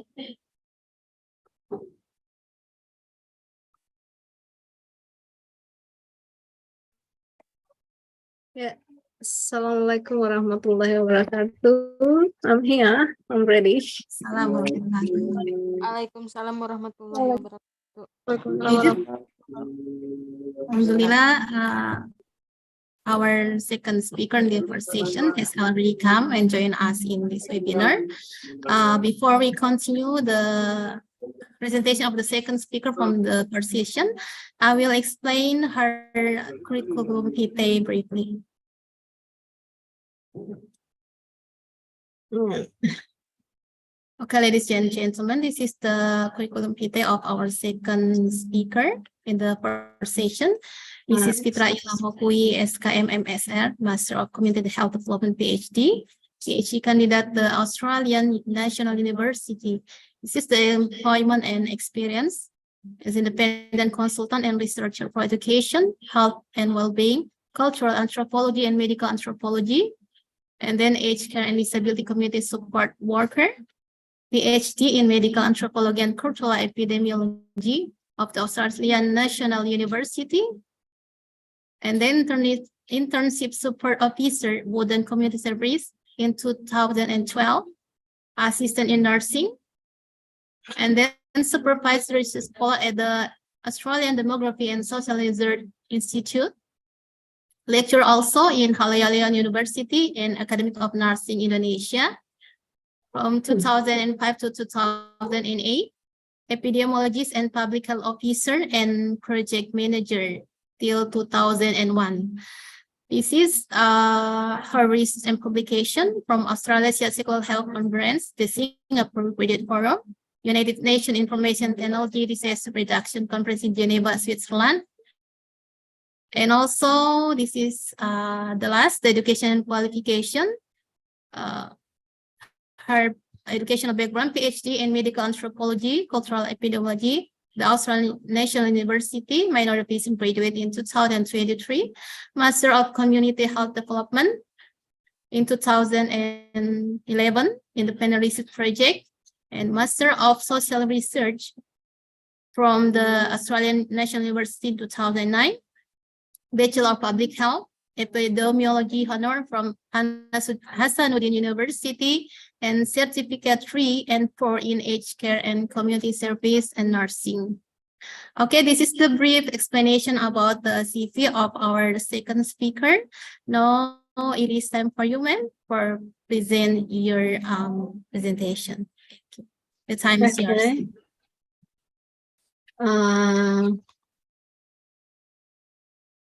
Thank you. Can you hear me? Assalamualaikum warahmatullahi wabarakatuh, and good morning in there. Yes, still morning. In Canberra. Yeah, in Canberra it's 12:24 now. So if afternoon in here. So today I'd like to thank for Mr. Teguh Fatur Rahman, the director of Polytechnic, and then from Minister of Health, Dr. Gigi Aryani Anaya, and Professor Farida Muhammad Said from Lincoln University, and of course all the participants and the officers that run this webinar smoothly. Thank you very much for the opportunity for having me to share my knowledge and experience that I think linked to the stunting issues in Indonesia.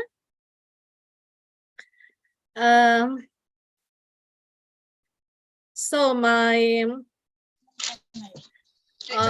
topic is medical anthropology and cultural epidemiology approaches to research and to prevent childhood stunting.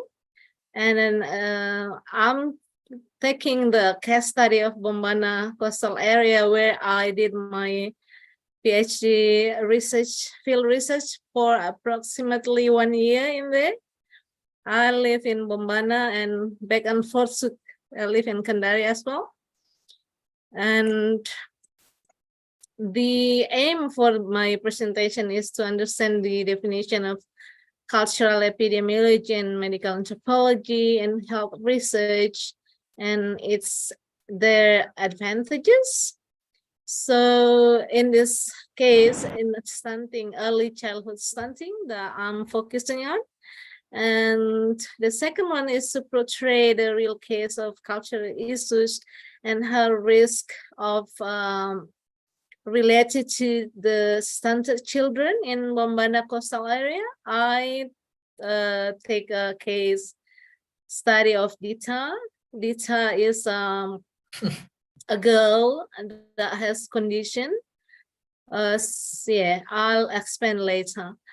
And the last one is to understand the cultural risk management in preventing and combating or curing the issues of childhood stunting. So the outline is starting with the introduction, and then what's the cultural epidemiology, and then what's the medical anthropology, and then what's the childhood stunting. And we move to advantages of cultural approaches in research. And then, as I said before, we're going to portray Dita. It's a case study of a children with one of the children that has the condition, stunting. And then the risk health management, then we summarize the last one is a summary for whatever we've explained today. So I'll start with the cultural epidemiology and medical anthropology, because with the epidemiology as a nurse, I think I remember I lectures a subject epidemiology when I was in Kendari. I teach a nursing in Unaha, Academy of Nursing in Unaha, and then I think in Kendari as well, years ago. But epidemiology, as we understand, is looking at the numbers of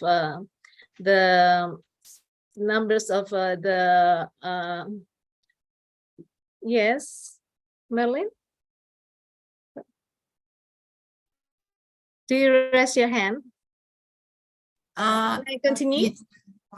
It is okay, ma'am, for the question and answer session will be in the We'll last do it section of later. presentation. Yes. Yeah. So we're gonna continue. Is that are we gonna do a question straight away, or are we gonna continue with the presentation? Then we're gonna do question and answer later. Yes, you can continue your presentation. Ya, for all the participant, untuk semua partisipan, jika akan bertanya melalui chat box bisa langsung via chat saja. Tetapi jika akan directly bertanya secara langsung kepada narasumber, insya Allah kita akan buka di sesi diskusi sebentar. Okay, you can continue your presentation, ma'am. Thank you.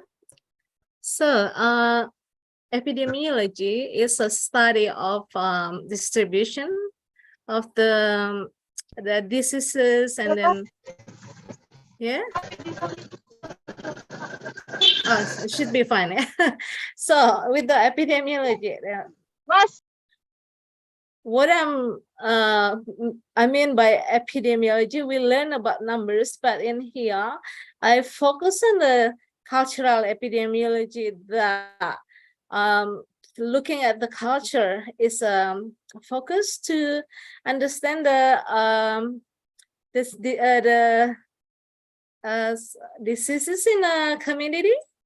And then also we look at anthropology. Anthropology is a study about human being, how they behave, how they perceive things, how they think about something. So how they speak, and then how they express their language through the health issues in the community. That's a medical anthropology. And then they both have kind of a pretty much similar framework, which is from emic perception. Emic perception is how to understand how people think from the people's perspectives, instead of there is another one. Perception means emic and ethic. Ethic perception is looking at the perception that we as a health professional think about something, or as a researcher thinks about something. So with the emic framework, we have to always think how people think about their health, how people think about the stunting. Do they think of stunting? I mean, like children with a short, because stunting is a condition that children is short than the average age, and then the average age that they're supposed to have.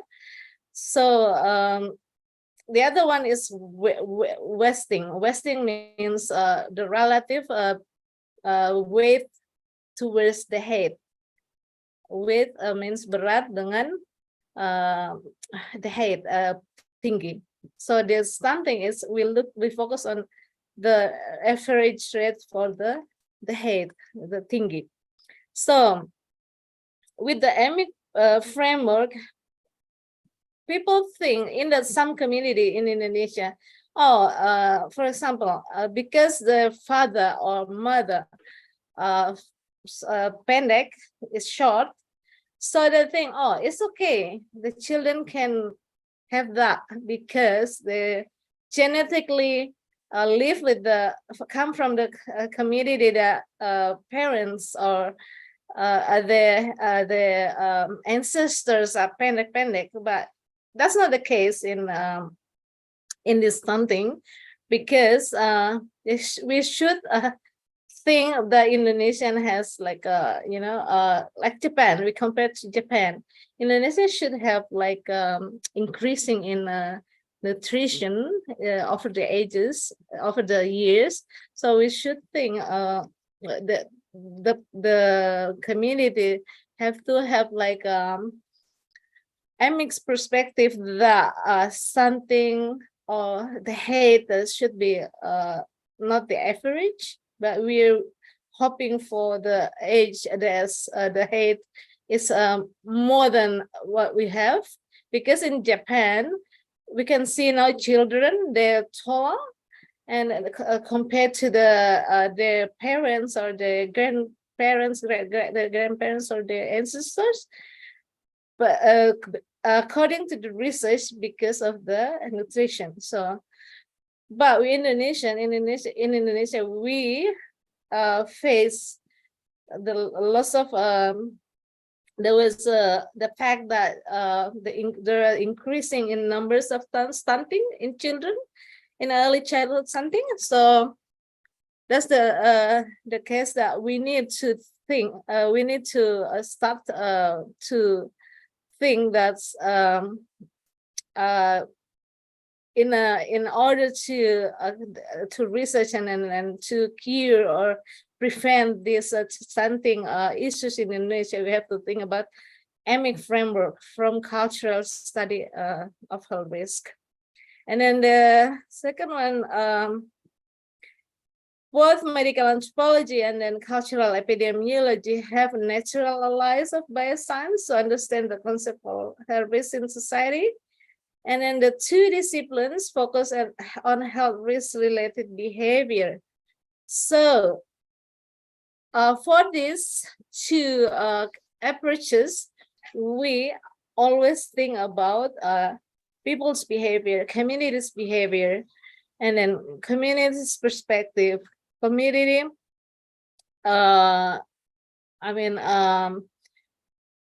thinking of something, or community expression of something.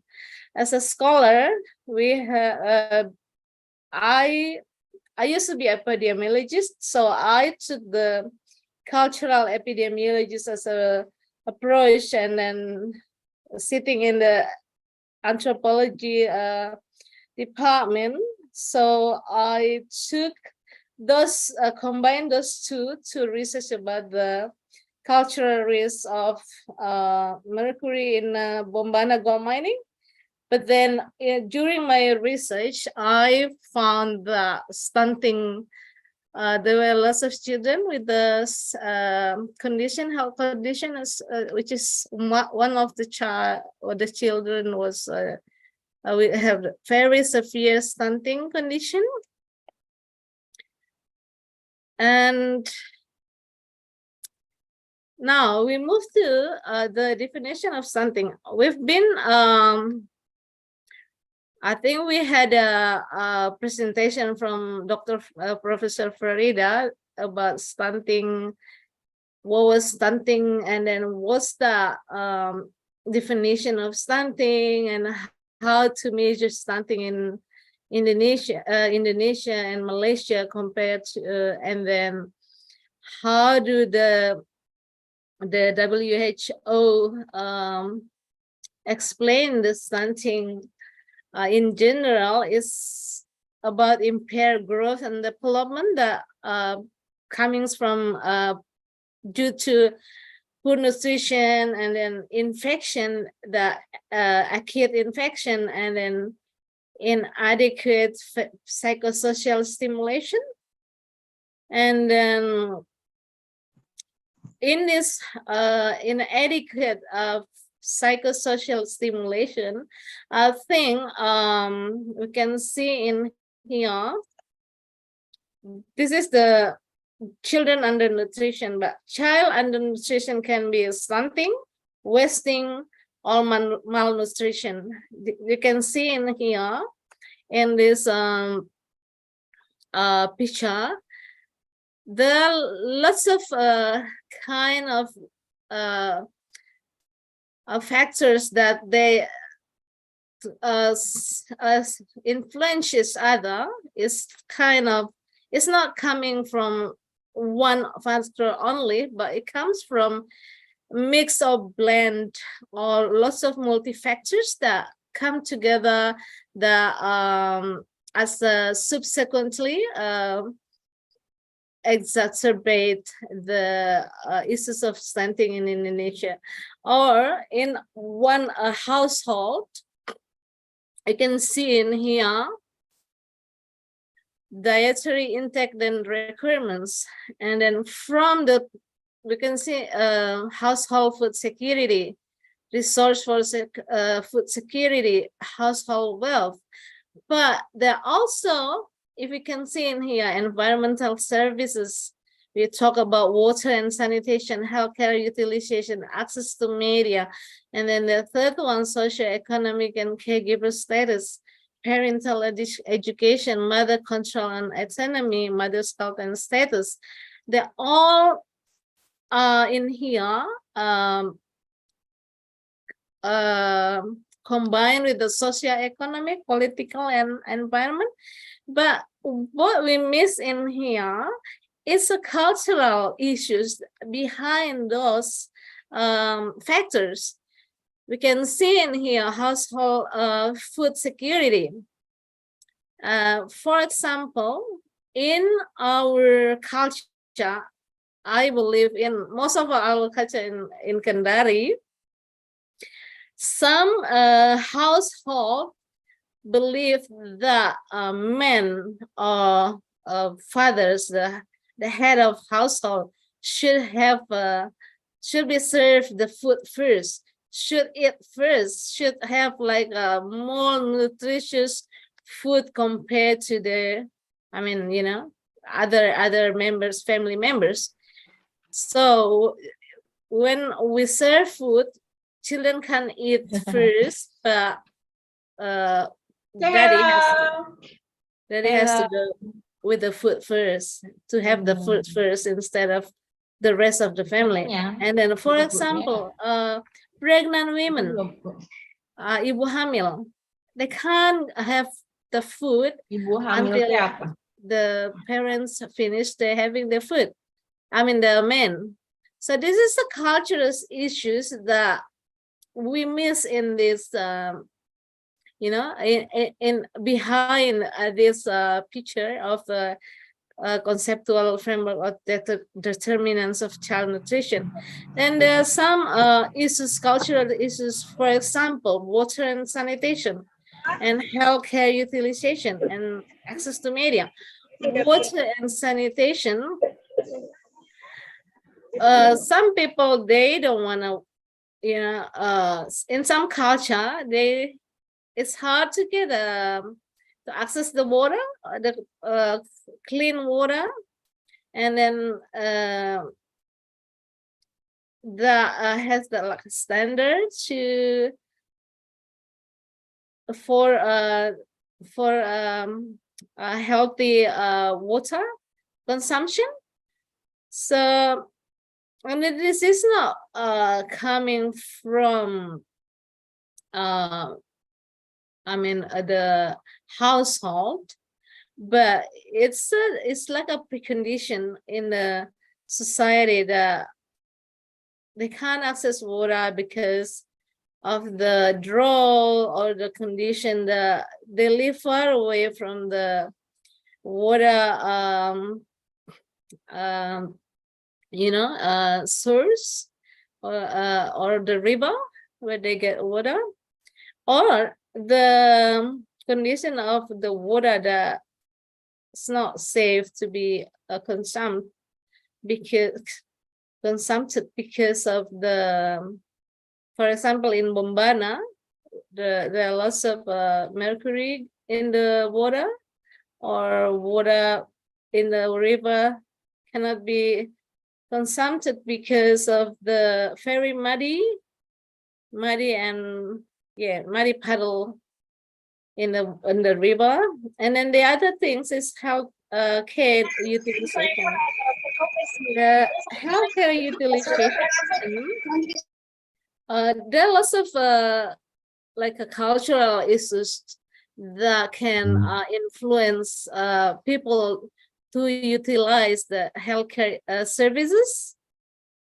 It can be geographic issues, or geographic issues means that the condition of the road, that in Bombana, it's hard for miners to go from far away land back, like a back outback area in mining area to go to Puskesmas, community health service, to go check for the children, for example, checking the during posyandu, or they can't access the healthcare because of the transportation, all the kind of the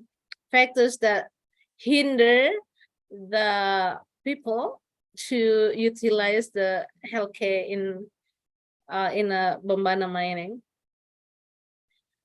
And access to media, as we know, that media is kind of the medium to deliver knowledge and about the, for example, the knowledge about the healthy food, knowledge about how to get health services for children with the chronic conditions, like children with the health condition that can influence them and then put them in the condition that stunting. All the things that we always have to think about when we research about the stunting.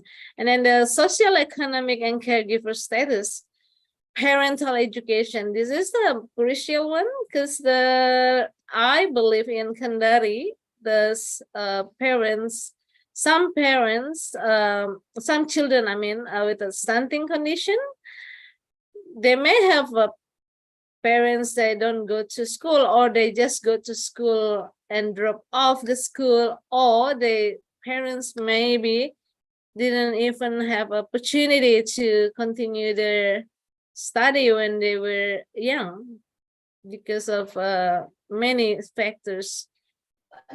And mother's control of own autonomy and resources. Mother controls, as I said before, there is a gender issues in all cultural issues in Indonesia generally, and then in Bombana, the female, which is mother, it's like they don't have like a voice to decide things in the household.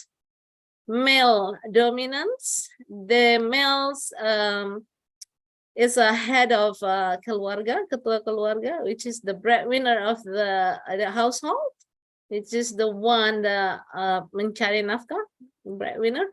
And then because of male dominated, which is mothers have no less control and autonomy and resources that I mentioned before. For example, serving food, male have to have they have to have nutritious food first, and then others follow. I mean, mothers can follow after. If the parents, I mean the males, their fathers love the food and finish them, then just take as it is. Because of male dominant, I mean they can decide whatever they want in terms of autonomy to access the food or resources, or decision to make about the healthy food that they're gonna buy in a day. Some women, they have no control of that, because this is the money, I give it to you, the husband said, so you need to use this money just to buy this one, and I don't want to know. This money have to be enough in a week, and then we have to eat the nutritious food. And that's the thing in the issues, cultural issues in the household. Male dominated the household, and then they don't wanna discuss things with the female, which is mothers, and then mother's health status. Mother's health status also have play very, very crucial role in the status of the baby's condition. When women are healthy and they have like a reproductive health status, which is can influence the condition of the children. I mean the baby when they give birth, for example, and then during the early childhood, the children at that stage, if the mother's healthy, then they have the opportunity to look after the children well. That's the logic. So that's why, and then they're gonna live, they're gonna deliver healthy babies and nurture the babies in a good way. Then this is they're gonna have a prevent this condition gonna prevent the condition of child stunting.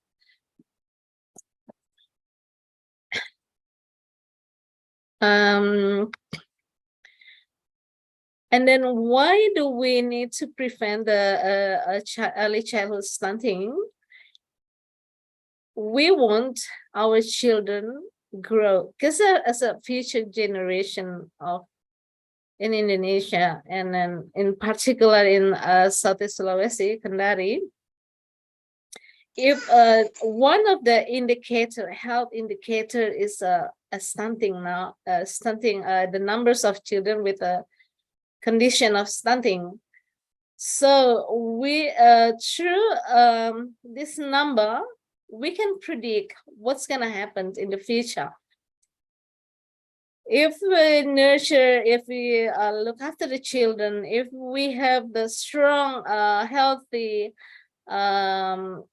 generation, that we can predict that in the future they're gonna have good health condition, good that can lead to a good performance, the happy adults and productive adults. And then, but if they have a poor health condition like stunting or wasting or malnutrition, that they're all kind of particularly stunting gonna influence negatively on the cognition and then their educational performance at school. And then as a consequences in the when they grown up as an adult, they're gonna secure a good job.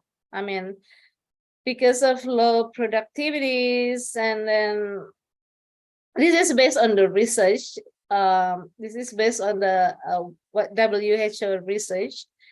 There's and then they're also gonna have chronic diseases in adult life. We can see how many children with the stunting can grow, become unhealthy adults, and then this is not what we want in Indonesia, particularly in Kendari. We want healthy and productive adults that can lead the country. I mean, become a generasi muda or generasi future. It's like a bright generation that can continue to run the country. And then this condition, that's why the government start from the beginning of early childhood to increase and enhance the quality of early childhood life, so we can prevent and then we can produce a healthy and strong generation in the future. And based on my experience, let's have a look now. Based on my experience in Bombana, when I did research, there was a child, you can see in here, there was a child named Dita. She lives with her mom. Dita had a skinny leg. Her toes and left foot were stuck together and stiff. Her thin right arm looked normal, but left arm was bent rigidly backward. Her fingers were stuck together. She often suffered convulsions, constantly moaned, or randomly moved her body when she reached to something. Her mouth wide open most of the time, showing her front teeth with saliva dribbling down her chin. This severe condition began when she was around 3 years old, which is, we call it, it's like a gold, 3 years old, it's like a gold period, masa keemasan, which is early childhood, where we can form the condition or scaffold the condition, strong base of condition of a people's life. So Dita's family was made from bricks and timber, and then she stayed with her mom, Kustini, because her daddy, her father Swadi left them. And then what was happening to Dita, you can see in here, there was a picture of, it came from America. He's a, like a, he's very, he published Dita's case in, I think it was in, it's a very famous magazine publisher, I think. This man, this guy, he came with the non-government organization and then emphasized the Dita condition, that Dita was having this condition because of a condition of the water that she consumed was intoxicated with the mercury from gold mining. So what they did research, and then they did it's like observational research, and then they checked Dita's blood and everything, and then they came with the conclusion that Dita was suffer from mercury intoxicity. But what I found was Dita wasn't the perception, this is the, we call it ethical perception. It came from the people that have the knowledge about the mercury toxicity. And now, from my study with the cultural epidemiology and medical anthropology perception, I found that Dita's case is not because of only because of the condition that mentioned mercury toxicity that they emphasize, but I found people talk about Dita's condition due to fathers committed transgression and sins and taboo, because Dita's father was very rude to her grandfather, and then we got a karma. What goes around comes around, means if he did good bad things from his grandparents, then the gods stand Dita and then make him suffer. Look at by looking at the fathers look at the daughter, which is Dita, and then but in a perception of the nurse, village nurse, we call it bidan desa, midwife, village midwife, and then village nurse that I met in the village, they say, oh, she's stunting with the condition of paraplegic. Yeah, with that. And then they also mentioned she was lack of immunization, and then with a chronic health condition. And then what I identify was she got a very, very poor nutrition, because Kustini didn't have a didn't secure a proper job for, you know, to buy like a food in a daily basis. She can't give Dita with the nutritious food, and then this is make Dita's health condition became worse every day. And sadly, Dita passed away when I think when I went back to visit her a year after I did my research. Yes, she passed away because of that condition. So what we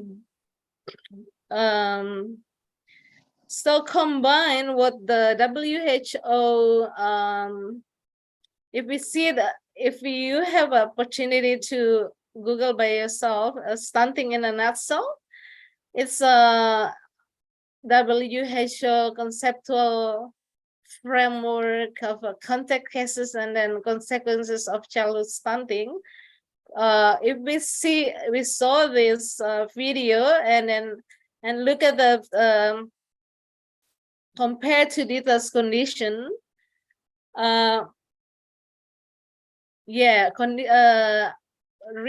Dita's stunted growth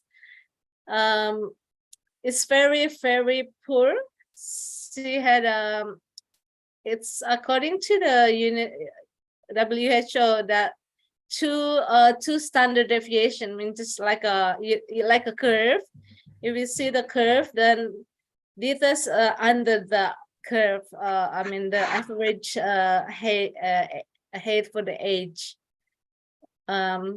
Compared to the age of children in Bombana. And of course, the poor nutrition intake, absorption, and utilization. And then there's also a condition of lack of water, fresh water in Bombana due to gold rush in 2008. 100,000 people came in the village just to find the gold, and then it was chaotic, and then they damaged all the water bodies, in the river, and then people use mercury to just do panning in the river to find gold. And then this is so shocking because water in Bombana, it wasn't like used to be. Now it's very muddy puddle. If you see, muddy puddle is like have you watched what's that, Peppa Pig? That's muddy puddle. And stunting is largely irreversible. Means irreversible means it can't go back.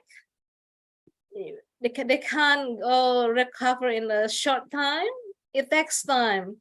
So with the height, if we don't give the nutritious food to the children since the beginning of their life, which is from the womb, from the tummy of the mother when they're pregnant, so it's we're gonna expect the stunted children, which is children with the short, and then with the health condition, this is gonna be very, very I mean, it combined together.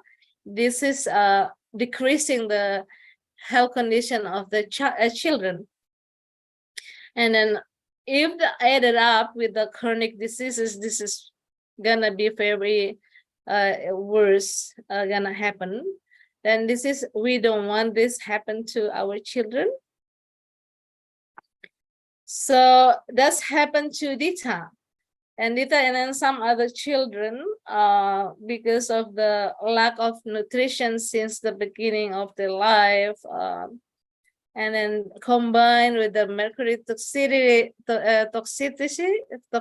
and then mercury contamination in the water, the all contribute to the poor health condition that Dita and other children in Bombana have. And then even though we know that Bombana is like a coastal area, and then we can have very cheap like seafoods, prawns, fishes, but the things what I found, it was some people, even though they live in the gold mining, we know it's like a privilege to have a gold city. We call it gold city of Bombana, but there's some people they can't even buy some fish to eat, and then they can't even secure healthy and fresh water to drink because of this condition. This is so sad, but that's the fact that people in the coastal area, in the mining area, because with the mining, it's comes from the, it's like they call it Teletubbies mountains. And then because of what people use the mercury along the river that goes to the sea, so most of the food, the seafood, people are scared eating them because may be contaminated by mercury. And then thinking of we remember maybe the case in Japan, Minamata tragedy, where people live with the condition of mercury intoxicity that can lead to lots of health conditions. And this has happened to Bombana coastal area. So what I suggest is, if we see the WHO recommendation, and then the community programs should ensure household access to proper sanitation, clean water, diversified food, poverty reduction support for family needs, education on how to feed young children and protect them from infection, accessible health service, and this all efforts can collectively reduce stunting in population. The thing, what I want to suggest in here, everything that as a health professionals that can help with the community, like a development program to combat the issues of early childhood stunting in the community. We need, particularly in the coastal area, we must think that always incorporating culture in our efforts. First, because we respect to, people have their own life. We can't just come and then this is the way you have to do things. But if they've been living with their lifestyle. So what we're gonna do with the cultural approach, we're gonna start from ask them how they think about the stunting issues, and then how do we work together instead of how health professionals work for them. So it comes from them, the feedback comes from them, then from that feedbacks we work together in order to combat the issues of stunting, early childhood stunting in the community. And based on this culture case study, culture and health conditions that children with stunting is not coming like a single factor that can be like a disease. We can generate everything with the single factors, but we have to always think there are lots of factors, which is multi-factors that we need to look at. So we can make like a map, or this is the factors that, and then how to combat one by one factors and individually. And I think this is the always cultural approach in the community development. And then for the risk management, we always have to think culture, because I believe respecting other people's culture is gonna be more effective and in our prevention, and then in our research, and then in curative efforts to combat the early childhood stunting in the community. And I think that's the end of the presentation. And then thank you very much for having me.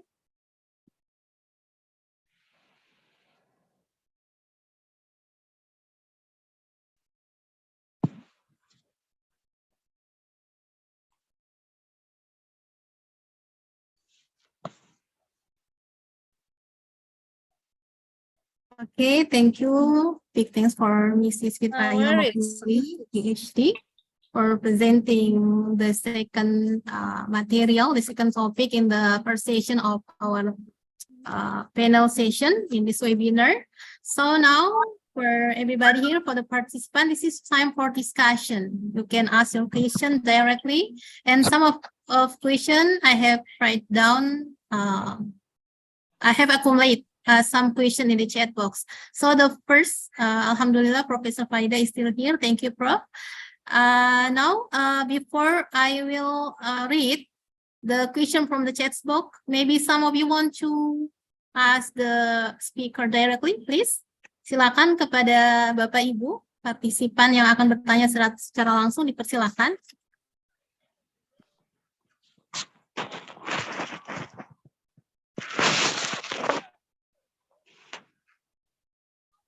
Oke, sambil menunggu, kita akan meminta kesediaan narasumber untuk menjawab pertanyaan yang berada di chat box. Okay, first, the first question for Professor Farida from Intan. The question is, how can we reduce stunting? The big problem is almost Indonesian family is poor at more than one aspect, especially village. Almost parents that know about education, about stunting, about nutrition, and even they know, but they don't have a more financial for give a good food for their children. So what we will do about this situation? This is the first question, and the second question also from Intan about that family still give the unhealthy food for the children. Even the health workers always give PMT, pemberian makan tambahan, or vitamin A. Okay, Professor, this is your time. Thank you.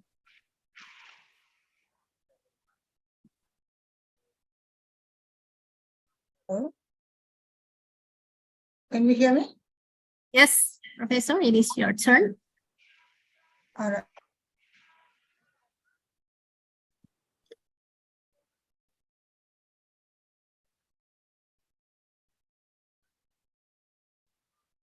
This is the question. Leave it on, all right? Okay.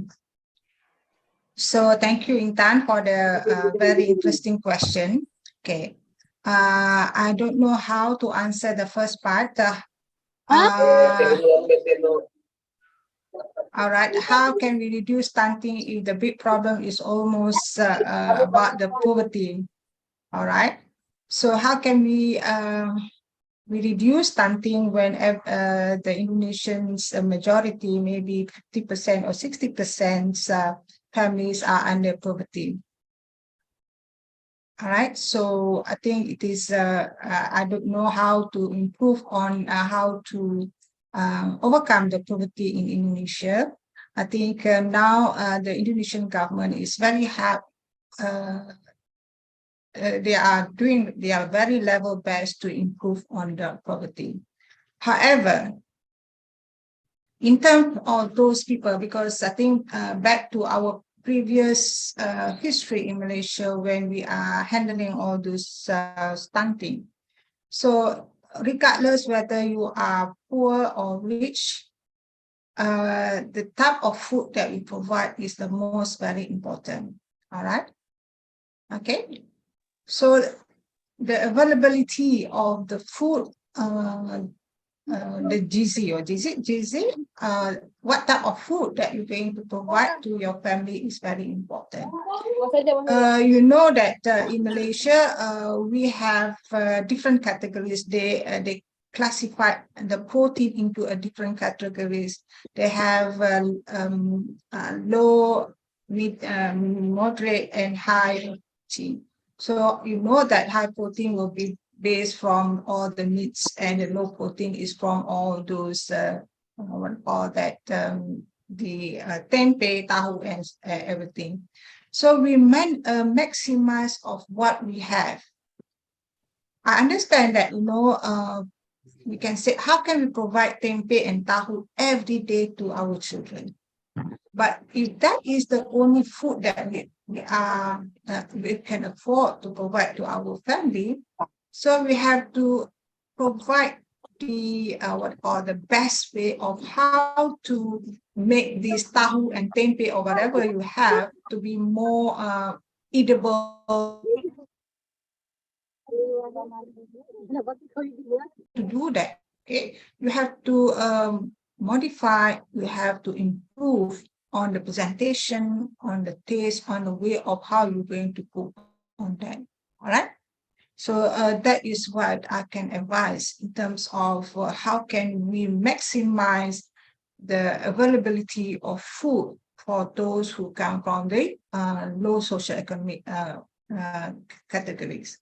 But in terms of the healthy, unhealthy food diet, they are taking all those raw noodles. So I think it is not that simple to advise all the young children not to take all those unhealthy diet. But we as the parents, we have to educate the parents.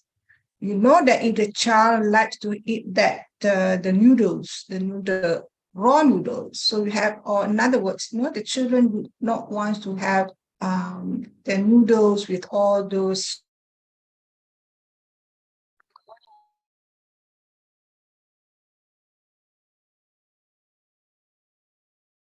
and you add all those required nutrients as the additional, so they can have that very good nutritional food with that the noodles that they like. So it looks like it is raw, but it is cooked noodles in a way that it is not watery, it is easy, because the children, they don't want to have food which is will be very messy. So they want food that can easy for them to take. For example, if you ask them to eat the carrot, if you chop in small, definitely they say, oh, this is they don't want, because that is something that they know they have to take. But there is some other alternative innovation or some something that you can make, what your child. I think the parent know best what their child likes and dislikes.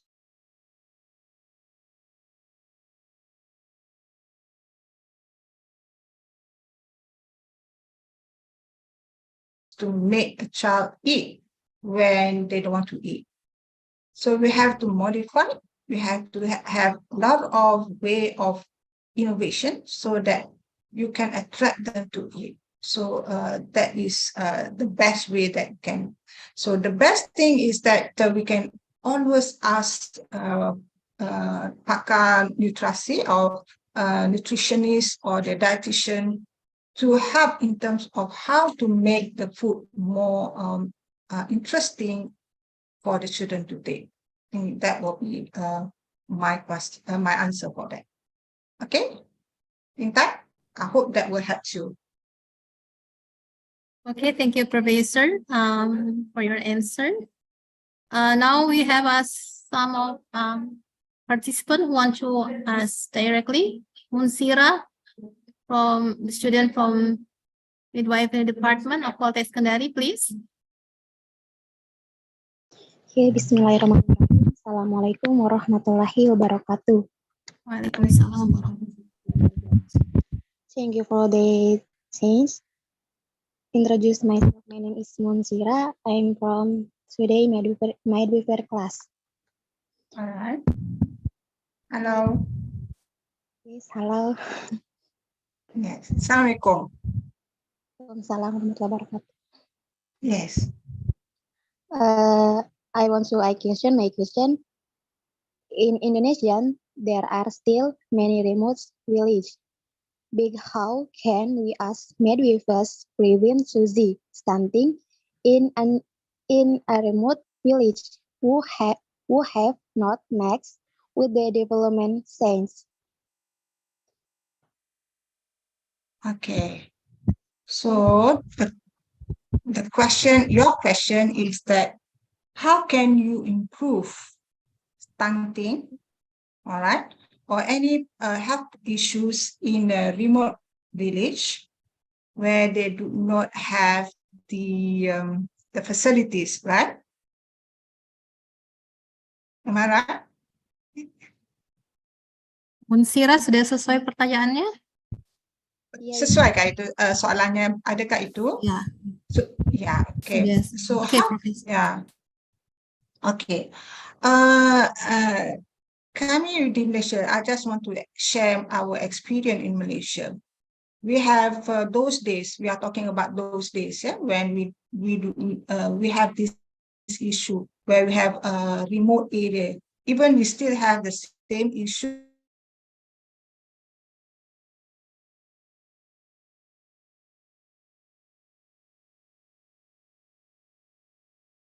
Where the development is not well established.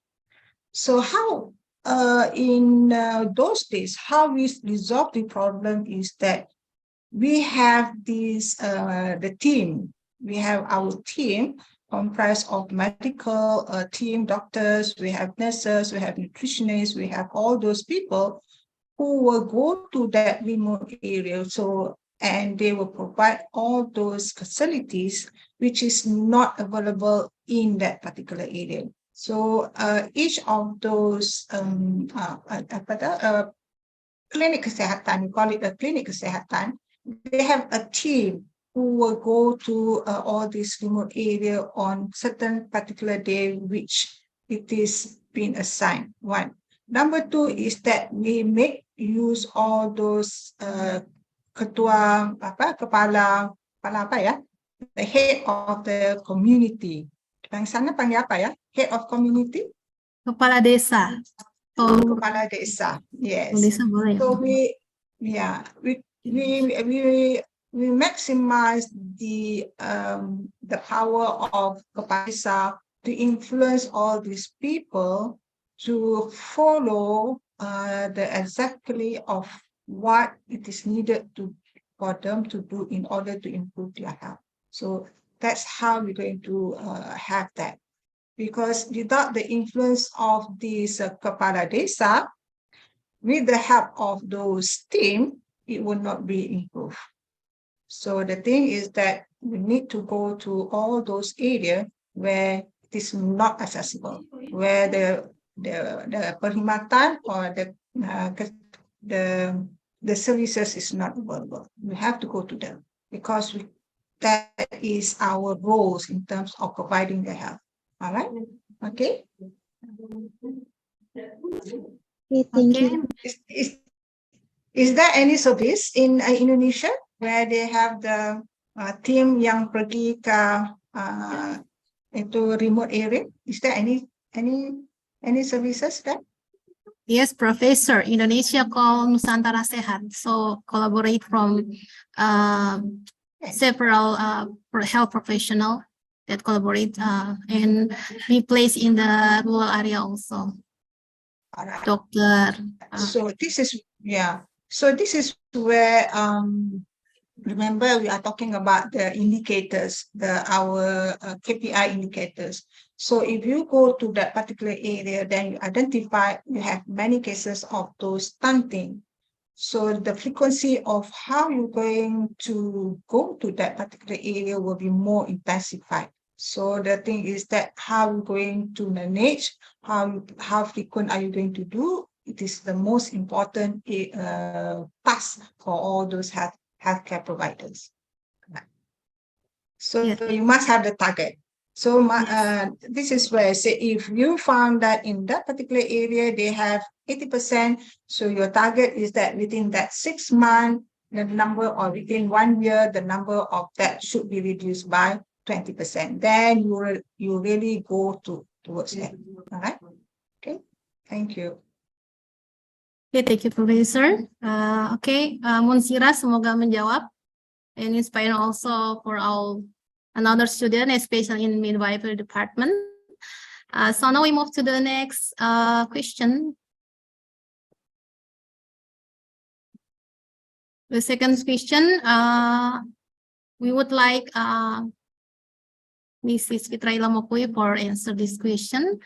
From Sukma Maharani, discussing stunting in Indonesia is of course not far from being influenced by the belief of the people, which may be in conflict with the stunting management program. My question is, how do we as health workers promote our program in preventing stunting, which may conflict with the belief of the local community, but not often or shift that culture? What kind of approach should we take? Please. All right. I think this one best answered by our anthropologist. Okay. Yeah. That's so okay. this Yes. but anyway, based on my experience, Yeah, we that's are okay. talking about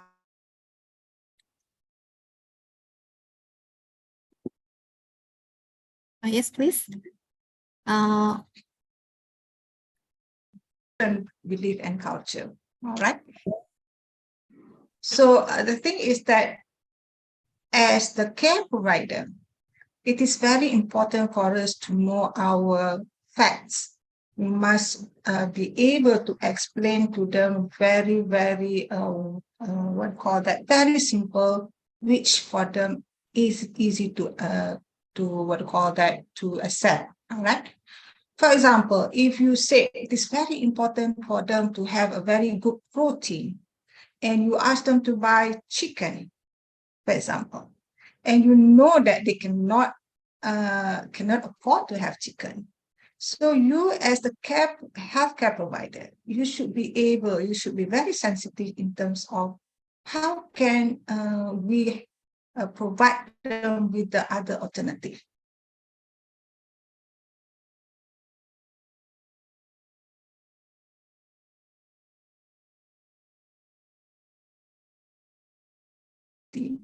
Who are vegetarian. They don't eat any meat. And they have all those issues of anemia. So we have to find other solutions. We have to maximize of what are the alternative food that can be accepted to them. If, some Indians also, they do not take beef, so they only take chicken. So we have to respect their cultures, at the same time stress on the importance of that certain food which is accepted with their community. All right. It is not easy to influence them, but the thing is that when we as the healthcare provider, we must know how to provide some alternative for them. We cannot force them, because by forcing them, you are turning them away from the healthcare providers. All right.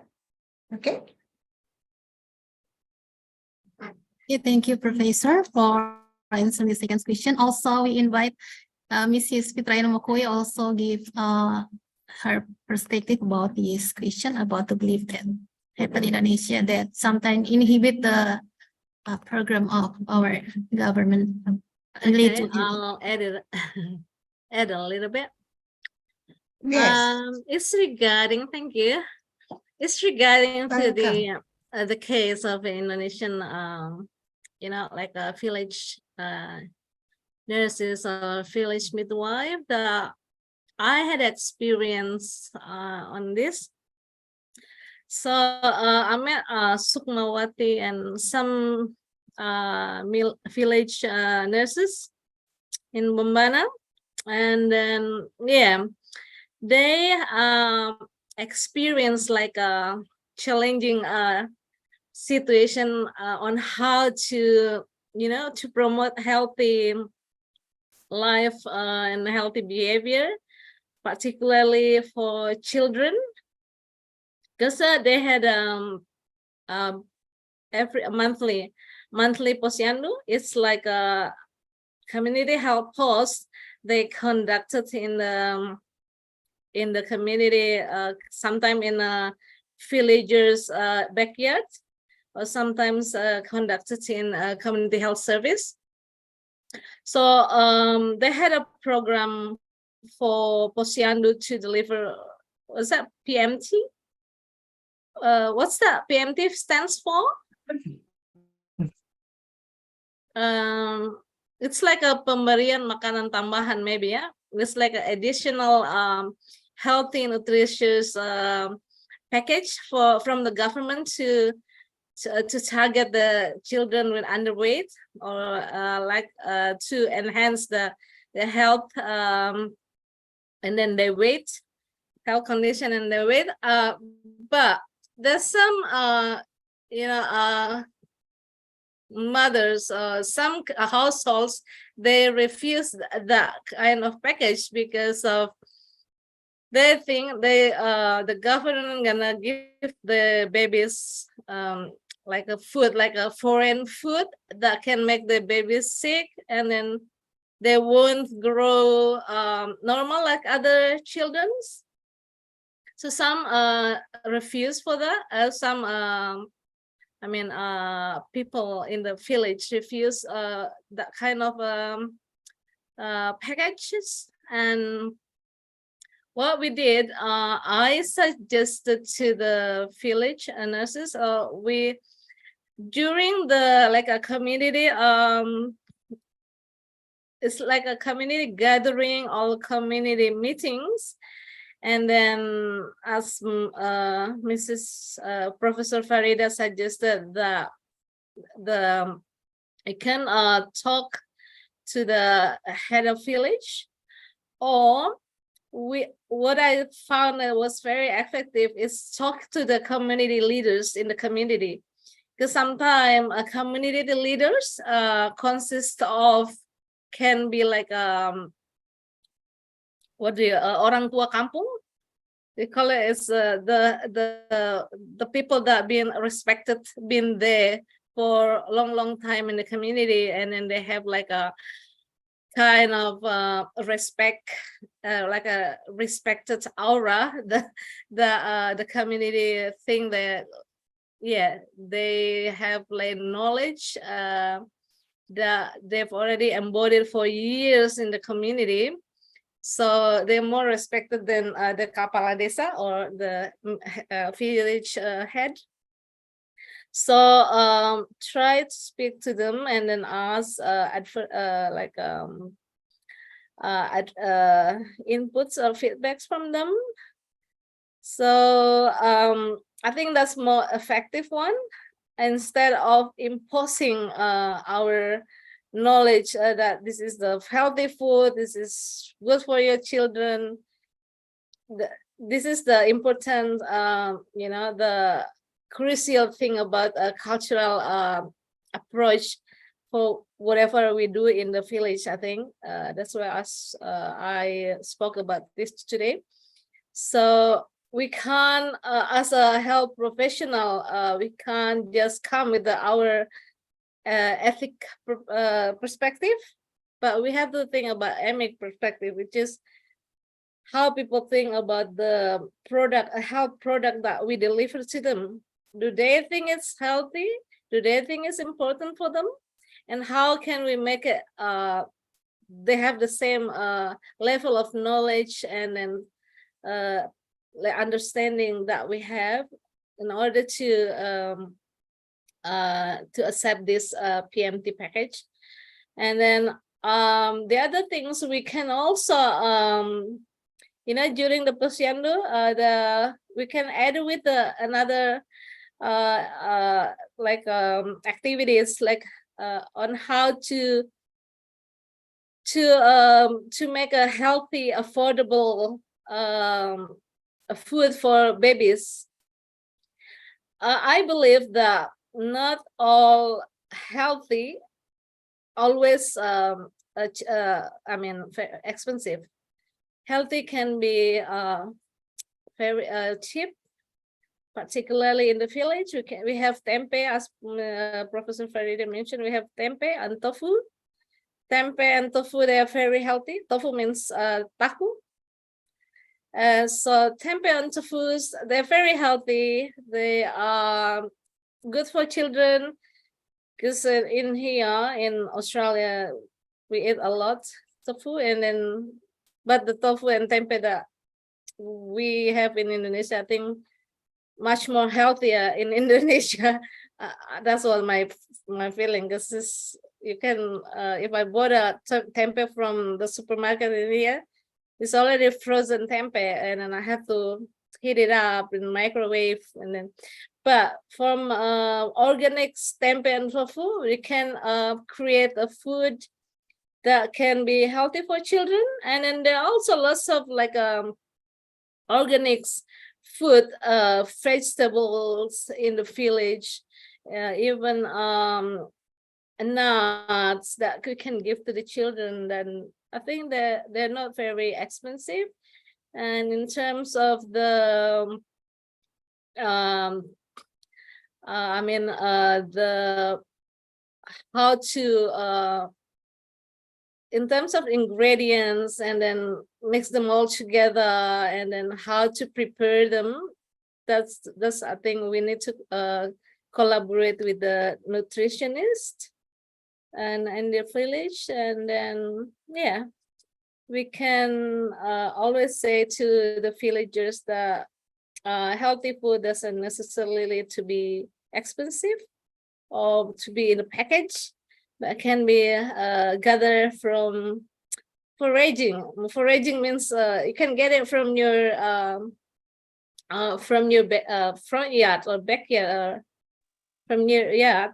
Yeah, that what you already planted by yourself. I mean, you know, in the village, you can even ask your neighbors to just, can you give me some? For example, kelor. Kelor is a moringa. Moringa is very, very, very healthy. So moringa has lots of vitamins, nutrition that good for the children. So kelor is, I think everything that we have in Indonesia is easy. And then, yeah, I think that's from me. And thank you. I would like to add on that you mentioned, since you mentioned about this food basket, right? Okay, this food basket based on my experience, because we start giving them every month. This is my experience. Maybe in Indonesia you have a different practice. So we will give them every month to ensure that they are given the supply for a good nutrition for their children. So what happened is that if you keep on giving the same food basket, and they did not finish that. So that was the reason why some of these parents, they do not want to waste the surplus of this unused bakul, the food basket. They sell it, right? So what we did was that, okay, because when we went for the home visit, we make sure that we went and we checked all those supplements, all those food basket that we provide is being utilized. And then we will ask them, how do you cook for that? And how you prepare for your children? So in some places, they found that it is not being used and it being sold to get money. So our way of how to solve this problem was that, okay, we said that, okay, what you want for the next supply, that is almost the same equivalent of what you receive, what they receive. For example, if you supply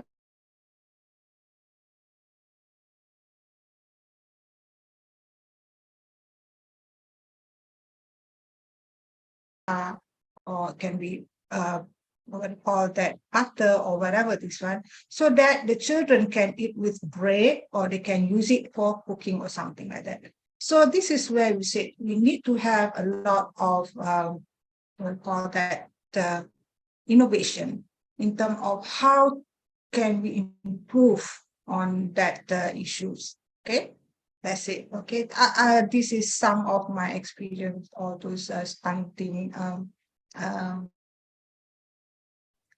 management. All right. Thank you. Okay, thank you, Mrs. Fitra Ila Mokoi and also Prof. Farida for sharing your knowledge and also experience about No worries. stunting. Maybe this is the last question for Professor Farida. This is the question. The point is about the impact of the long-term and short-term effect of stunting itself. What are the steps that need to be taken by a woman who has a history of stunting as a child in order to minimize the incidence of giving birth to stunt children? All right. That's a very good question, and it's a very good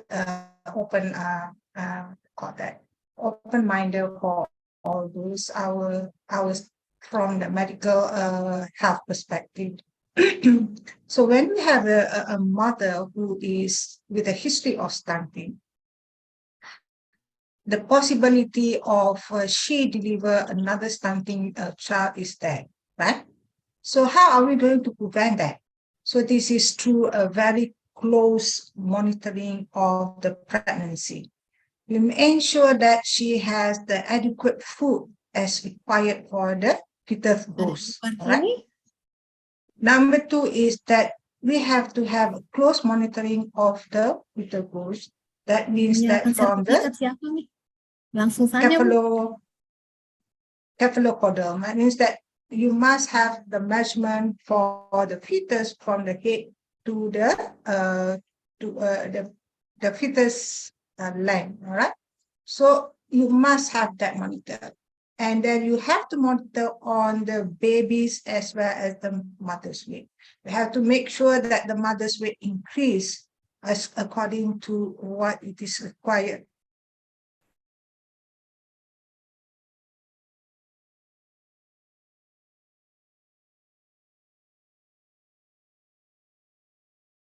And the risk of getting stunted children will be reduced, right? Okay. That's it. Did I answer your question? Okay, thank you, Professor Fire, for the answer. And Mrs. Fitraila Muke also, sorry. We say so sorry for many questions, actually many questions in this webinar in the chat box, but because the time is limited, so we cannot answer the question one by one. So, but we hope that we can gain more from this first session in this webinar. We can learn so much about knowledge and also experience from the two speakers here. Okay, ladies and gentlemen, this is the end of the first session of panel session in the panel session 1. But before we close, we will move to the next session, namely the handover of certificate to both of our speakers.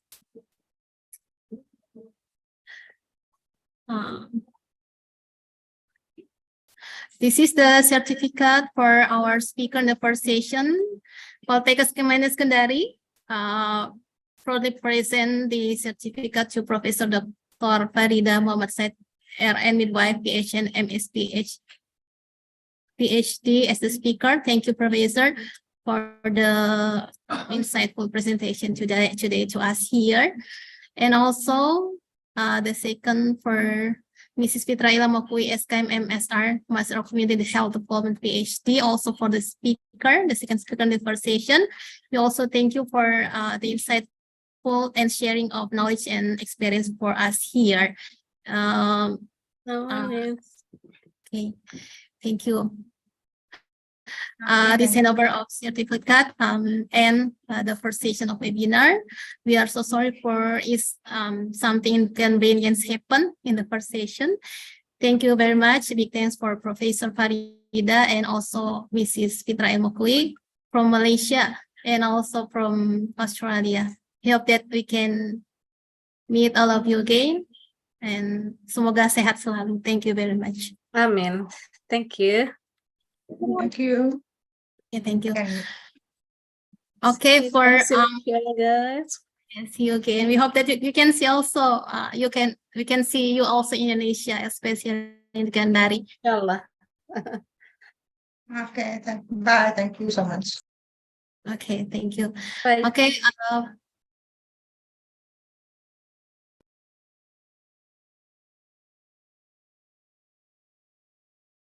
okay, okay. For all the participants, this is the end of the first session of panel session, and we will continue in the second session of panel session in 1 p.m. Untuk sesi kedua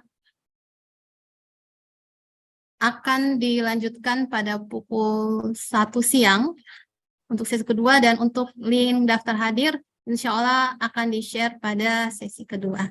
Kami mohon untuk tetap stay untuk bisa mengikuti kegiatan webinar hari ini sampai akhir sehingga kita mendapatkan ilmu secara komprehensif terkait how to optimize the program that focus on reducing stunting. Thank you for your participation today. Insya-Allah we will meet again in 1 p.m. di jam 1 siang. Wassalamualaikum warahmatullahi wabarakatuh and good morning. Waalaikumsalam warahmatullahi wabarakatuh. Thank you. Linknya tetap sama. Insya-Allah bisa gabung lagi di jam 1 siang. Terima kasih. Thank you, Bu. Thank you. Thank you, Bu.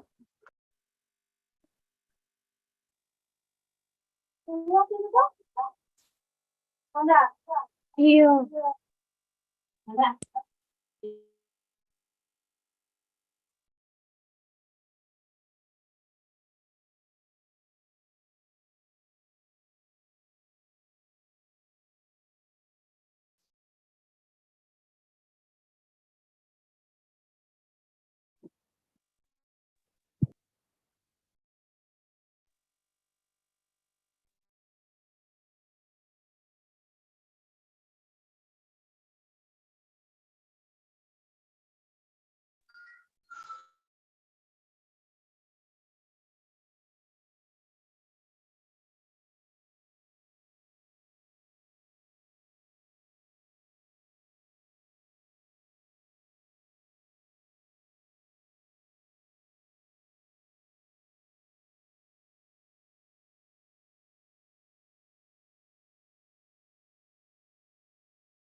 Jangan ini anu.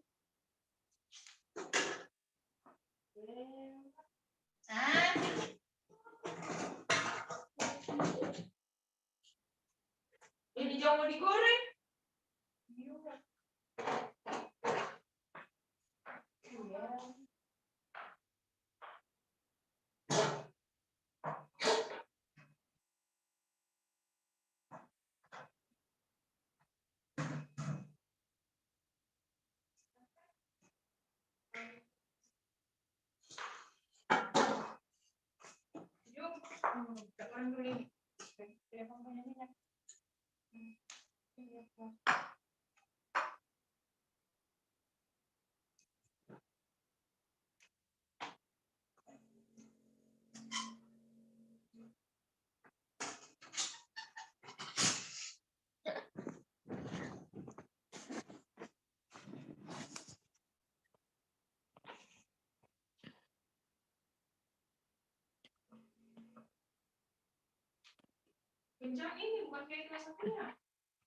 Yuk.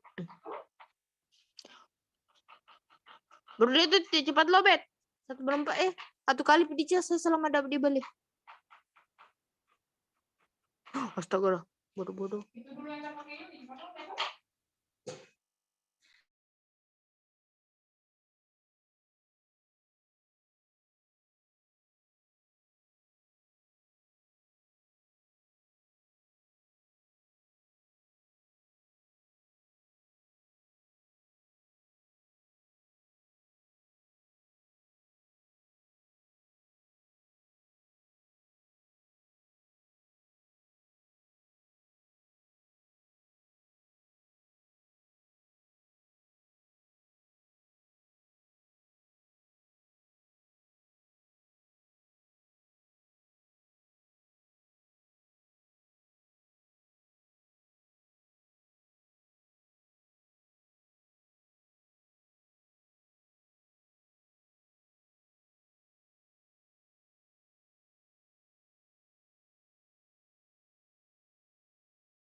Kira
aku goreng pisang.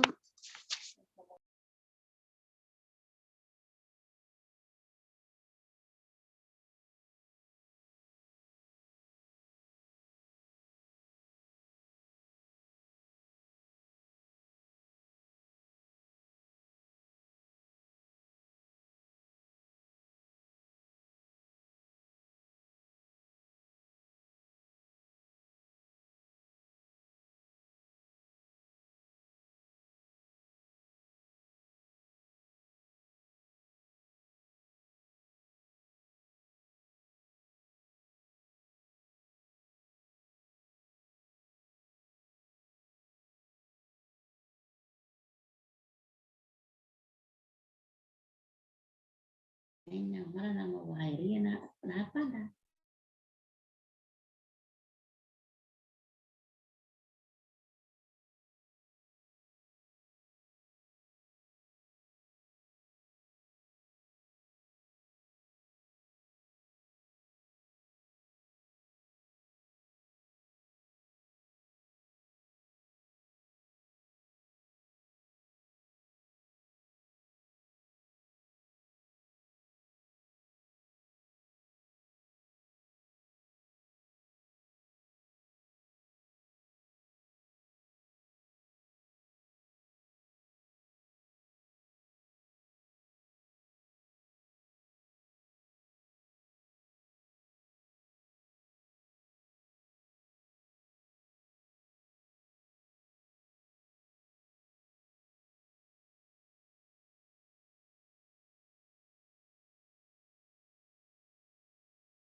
Itu sudah kita komen.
Tes, tes.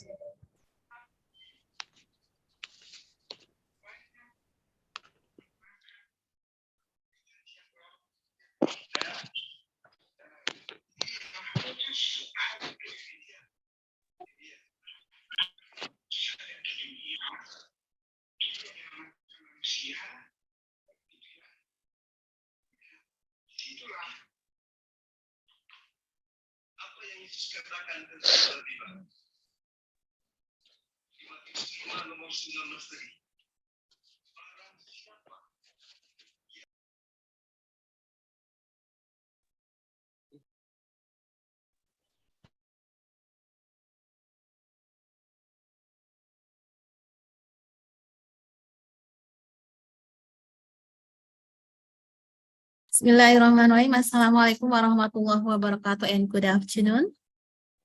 Waalaikumsalam warahmatullahi wabarakatuh. Waalaikumsalam warahmatullahi wabarakatuh.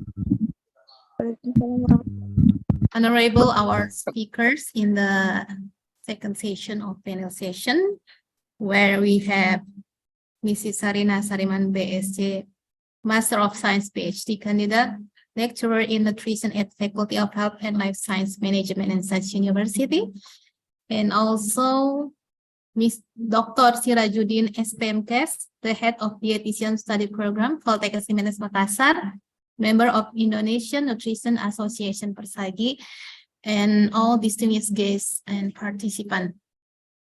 Okay, so now we will move to the next session, namely the second panel session in our webinar today. This will be led by our second moderator, Mrs. Neni Pangesti, SGZ, Master of Public Health from Department of Nutrition, Poltekkes Kemenkes Kendari. So now it is your time, ma'am. Thank you very much, Ms. Muli. Good afternoon, ladies and gentlemen. Welcome back to the second session of the third International Webinar Center of Excellence Health Poltekkes of Kendari. My name is Neni Pangesti, and I'm going to be the moderator in this session. According to the result of the survey conducted by the Ministry of Health in 2022, the prevalence of stunting in Indonesia decreased from 24.4% in 2021 to 21.6% in 2022. The prevalence of stunting in Southeast Sulawesi reached 27.7% in 2022. The government targets stunting to decrease and be at the level of 14% by 2024. It's been yearly in stunting intervention and prevention, and Center of Excellence Health Poltekkes of Kendari wants to give a positive contribution for that through this webinar. And for that, we have two speakers who are already with us. We have Mrs. Sarina Sariman BSc MSc PhD candidate, and also Dr. Sirajuddin SPMKes. And I'd like to greet Mrs. Sarina Sariman first. Mrs. Sarina Sariman, are you with us? Yes.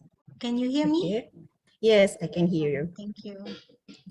The next is Dr. Sirajuddin. Yes. Oh, yes, okay. Great, all right. Welcome, Dr. Sirajuddin.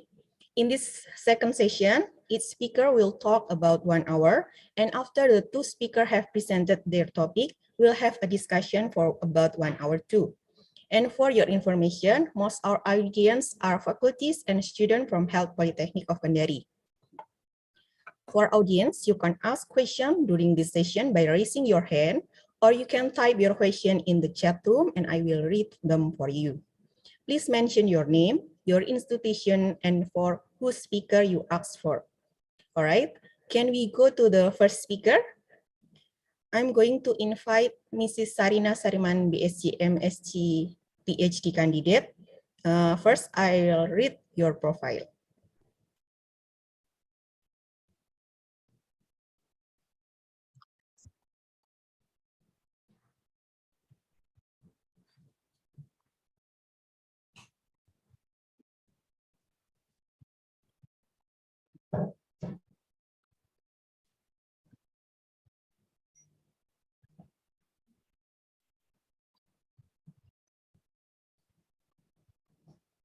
Okay.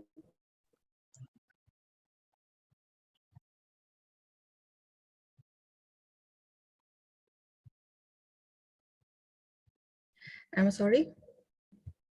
I will continue.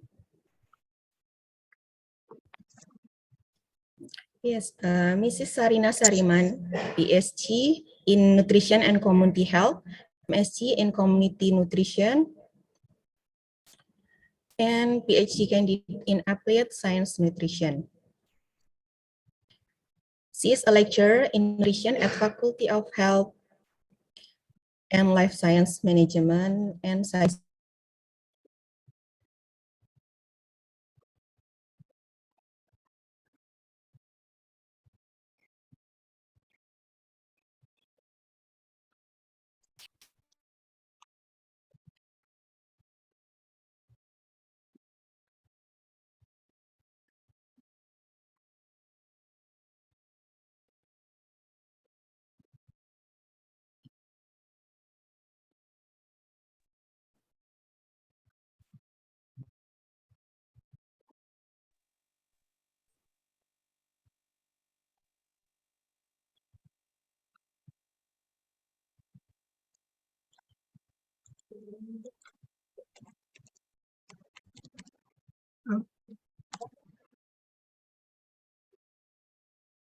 Yeah, I'm sorry for the technical error.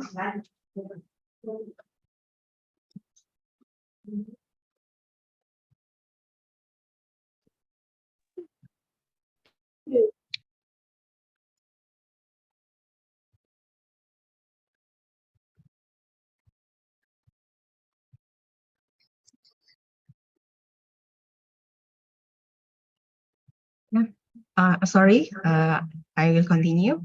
She has research interests are healthy weight management, food insecurity, nutritional status among children with autism spectrum disorder, nutritional status of low-income household and indigenous people, or orang asli, food culture and consumers, including halal studies. His recent article is the association of screen time with physical activity and weight status of autistic children in Kuala Lumpur, Malaysia, and published in August 2022 in Nutrition and Food Journal of Emerald Insight Database. She also a member of Technical Working Group for Dietary Guidelines, Ministry of Health Malaysia, and member of Working Group for Nutrition Education and SM Nutrition Roadshow 2.0 for Nutrition Society of Malaysia. She also a member of the editorial board for Journal of Halal Studies of Management and Science University. Okay, this is the CV of Mrs. Sarina Sariman, and I will continue with please, Mrs. Sarina Sariman, the time is yours. Okay, very good afternoon, everyone. Yeah, joining, I guess, all the way from Indonesia. And I would like to take this opportunity again to thank the organizing committee, particularly the Poltekkes Health Polytechnic of Kendari, for inviting me to share some of the works that I have actually done on this particular field. I also would like to mention this. Yeah, I may not exactly also the best person to speak on stunting, but I have actually done some work in the past in which perhaps I could share with you, and then we could also learn from one another. And after listening to the two earlier panelists' presentation, I have actually amended a bit the content of my presentation so that I can share some of the photo of activity that we have actually done in response to some of the questions that you have actually voiced out during the first session. Yeah. Okay, let me just share my screen.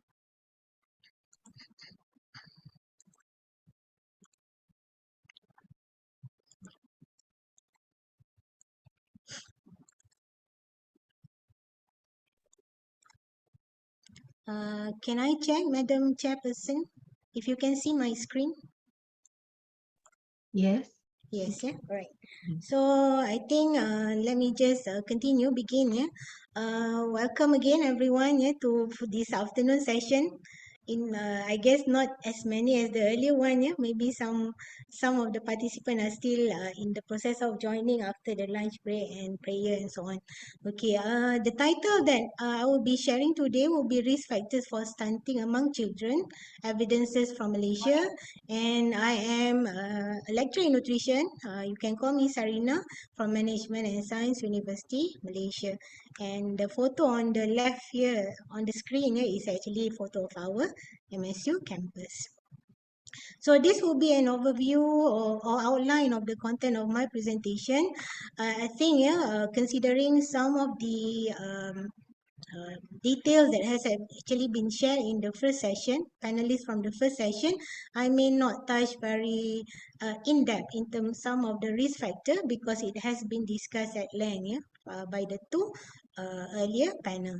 But I will be very briefly going through an overview of some stunting, prevalences, and some of the risk factors, especially with regards to the prior work that I have been involved with, as well as some of the government effort to reduce stunting, if I can share from the perspective of government as well as the collaborative effort with the industry. Okay, to begin with, an overview of stunting. I think by now everyone here in the webinar are already familiar. When we refer to stunting, it refers to a child who is too short for his or her age. And again, children affected by stunting can actually suffer severe irreversible physical as well as cognitive damage. And then again, this particular problem, if it is not being corrected, can persist until adulthood, and it can also have a negative consequences that last a lifetime or even until the next generation. I think Prof. Farida as well as our second panelist earlier on has actually highlighted in which how even stunting could lead to even loss of life, death, and so on if it is not being managed properly. And this will be again some of the information that I included from the Joint Malnutrition Estimate 2021, in which it highlighted that in overall in the world, 149 million of children are experiencing stunting, while there are also 45 million of children experiencing wasting or teen, I mean, if in Indonesia we call it susut, is it? What is the term for in Indonesia for wasting? Kurus. Wasting too. Kurus, kurus. Kurus. Okay.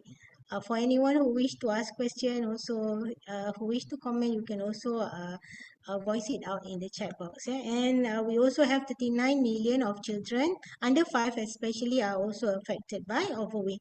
And again, if we refer to these United Nations then Sustainable Development Goals, in which by 2030 all the prevalences of stunting, wasting and overweight are to be halved, meaning we would like to reduce up to 50%. So there are actually quite a number of work need to be done because so far I think the joint child malnutrition estimates did not exactly showing a very favorable progress. Okay, so these are again information that I also extracted from the same report, in which most children with malnutrition, not specifically stunting, live majority in Africa and Asia. So if you are interested, you could actually look further on the reports, in which you could see us, Malaysia, Indonesia are also included in this particular statistic.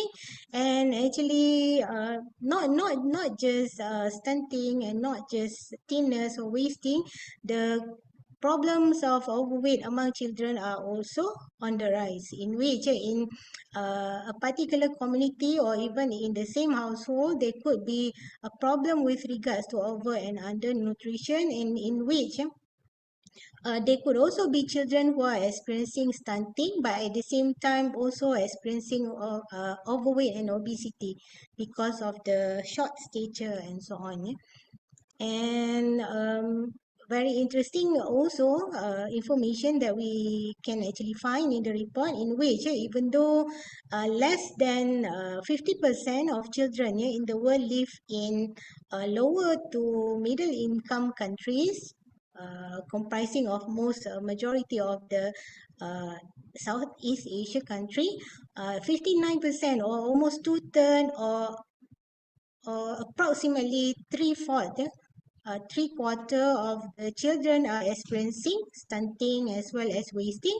And we also can see more and more percentage of children experiencing overweight are actually on the rise, 45%, and majority are actually from children who live in the upper to middle income countries. And for those maybe who are not familiar with this categorization of the income, sometimes you could say South Asia, Southeast Asia, East Asia and the Pacific. That is actually a categorization, different way of categorizing the locality of this nutrition related problem according to UNICEF, WHO and World Bank. So sometimes in some variables, more details perhaps could be valuable, especially in view of trying to understand what exactly is the cause of this stunting as well as other malnutrition indicators. So referring to again the target, sustainable development target to reach reduction in 50% of the current prevalence of malnutrition, even though the report has actually shown that there is a steady decline. However, recent finding, especially in which later I will be sharing for the case of Malaysia, may show a fluctuating data or statistic, in which perhaps more and more attention need to be done, not just for Malaysia, but maybe in the case of Indonesia as well. So that will be an overview of stunting very briefly. Again, as some of the details has actually been shared at length by our earlier two speakers. So now let me share very briefly again on the prevalence and risk factors for stunting, especially referring to the prior work that I have actually done in the past. So this is referring to one of the article that I think, thank you again, Madam Chairperson, earlier who introduced me for your kind introduction. So most of my prior work with regards to children is actually involved with the indigenous people. So one of the articles that has actually been published in 2020 focusing on children 4 to 6 years old studying at this kindergarten. a government managed kindergarten. And out of this particular research that has been completed, a total of 190 children has been recruited, and we see 28.9% of children experiencing stunting, 27.4% experiencing wasting or thinness, and we also have 4.2% of children experiencing overweight problem. And I did not put more details here, but in case anyone who wish to read further details, you could actually later communicate with me. I will be more than willing, happy to share the further details of this article so that you could look it out. Yeah? In this particular article, we focus on trying to understand what will be the feeding practices practiced by the mothers. Yeah? Some of it referring to whether the parents are very restrictive, especially during mealtime, whether the parents are actually more accommodative in terms of whether the child want to eat or not. Yeah? But among findings, there are three components of child feeding practice that is influencing or associated with the overall growth status of the children. So this is one article that I could share in terms of the prior work that I have actually done in the past. Yeah. So the second article focusing more on school children. So in this article published in British Food Journal, also we are trying to understand further. It is a continuation from the earlier study. We are trying to understand further, is there gender and age differences with regards to calorie, macronutrient intake with growth status of the children. And yes, the sample size for this particular study is actually quite low because of the challenge in terms of getting participation, consent from the parents. I believe some of it could be due to the cultural belief and difference again of trying to identify further details on this particular issue. And even though we did not, in the end, identify significant association between gender as well as age with regards to all the anthropometric indicators, but we could say even for those who are not familiar with the indigenous people, they are considered a group that may actually experience not so optimum food intake and may have been at disadvantages on certain aspect with regards to food accessibility and security, and thus you could be experiencing some of these nutrition related concern with regards to inadequate intake of food. However, it is actually very interesting to see even though we do have 28.2%, even though the numbers are small, are actually experiencing stunting, we also have 8.2% children, even though they come from family or community that is considered disadvantageous, so they are also some of them are also overweight. So that is something that perhaps we could actually further explore in the future. So this is one of the also a much more recent study with regards to prevalence of undernutrition and associated factors among children in Malaysia. So it is a nationwide survey conducted by Professor Lee et al. And in this big sample, representative sample of children 1 to 5 years old, the prevalence of stunting is reported to be 16.1%. Wasting of 10.1% as well as overweight, 7.3%. There are actually much more details indicator related to risk factor, but I think some of the this mechanism and so on has actually been highlighted by our two panelists in the earlier session. And we have, I think, one of the well-known CNAT study. I believe Indonesia also do have a completed CNAT study. For Malaysia, we have completed CNATS 1 and CNATS 2, yeah, headed by Professor Po. In 2013, the CNAT 1 study has actually been published and then reported that the prevalence of stunting of 8.4%.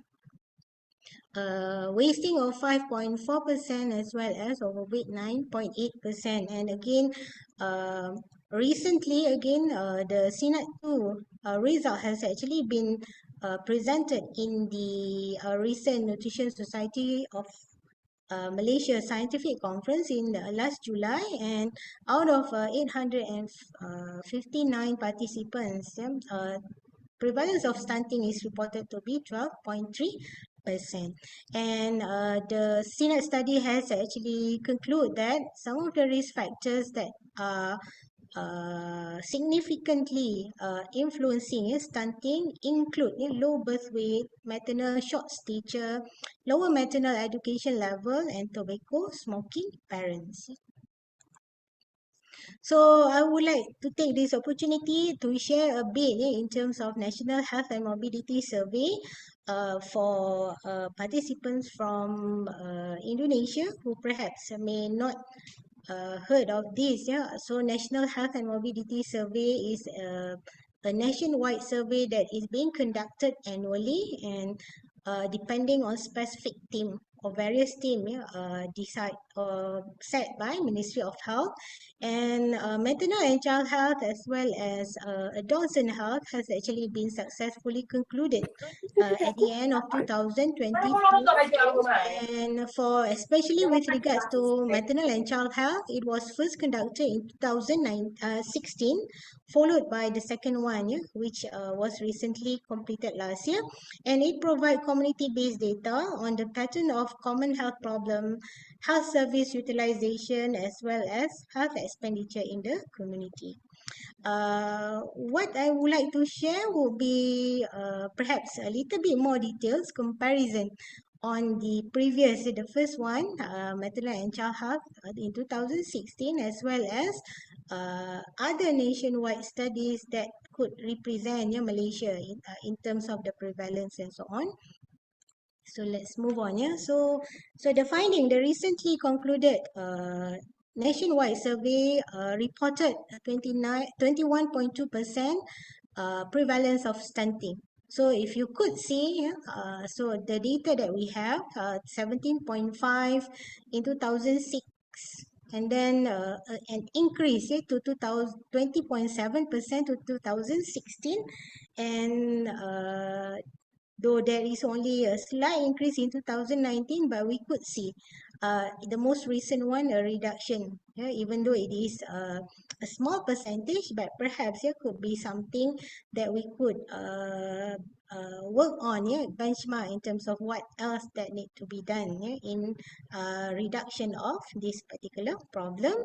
And with regards to wasting, 11.1%, sorry, 11% is reported recently, and we could see also there are how to say fluctuation as well. There is a decrease from 2006 to 2019. However, in 2022, the recent one, the prevalence of wasting seems to be increasing. And again, with regards to wasting, it refers to acute malnutrition, right? In which sometimes the data taken may not exactly be representing the overall overview of the problem, because children, one particular children could be experiencing repeated or multiple measure of wasting within the same year, and it depends again on the timeline of the study, in which further confirmation may need to be done with regards to this one. And with regards to overweight as well, we see and a fluctuation as well from 2006 to 2019, but the current reported prevalence of overweight is 6% for Malaysia. We look forward to get more details. I think some of the much more advanced analysis are still in progress, and we welcome later our colleagues here from Indonesia, perhaps here to go and check Institute for Public Health website, so that you could have access to this particular information, and then can perhaps if adapt or adopt depending on the suitability of the situation or condition. So moving on to government effort to reduce stunting.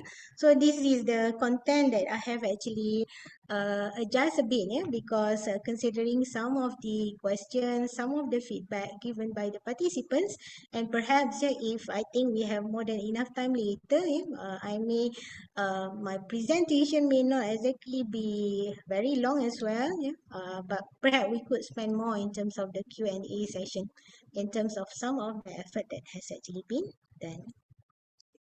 So with regards to government effort to reduce stunting, in the case of Ministry of Health Malaysia, so we do have two components here, in which first one is rehabilitation of malnourished children, as well as the community feeding program. And with regards to the rehabilitation of malnourished children, basically it referred to trying to identify what would be the exact cause or the underlying cause of the problem. Let's say for stunting, it could be again, as per our earlier discussion, could be resulted from many other risk factors and so on. And again, the treatment with regards to this rehabilitation refer to what kind of underlying causes, either it is illness, if it is related to maybe infection, for example, perhaps you're looking at hygiene and so on, and immunization, again, to protect from further, to increase immunity on certain aspect that could be influencing malnutrition and so on, health education as well as healthcare. And basically for the rehabilitation of malnourished children, specifically for stunting, the government will provide food assistance. I think Prof. Farida mentioned about the food basket. It could be similar to Indonesia as well, in which there are three basic combination ranging from price of 100 ringgit Malaysia to 250. I believe roughly about 300,000 rupiah up to 800,000 rupiah, Indonesian rupiah. And this combination is actually being given to children who is falling below -2 standard deviation of their height for age, Z-score. And there are some of the issues again as mentioned by Prof. Farida, in terms of the package given may not be exactly suitable for the children who are experiencing malnutrition, and then option in terms of changes, whether some changes can actually be done depending on the requirement of the children as well as the family. These three basic combination can actually be repackaged into multi-packaging. So, but the major content include rice, breakfast cereals, biscuits, margarine. I think similar with the case of Indonesia as well. Feel free later on to share, so that we could also learn from one another. And we also have the other component, the other branch here, talking about community feeding program. Again, because of my prior work involving the indigenous people, so it is a government effort to try to improve the health and nutritional status of the indigenous people.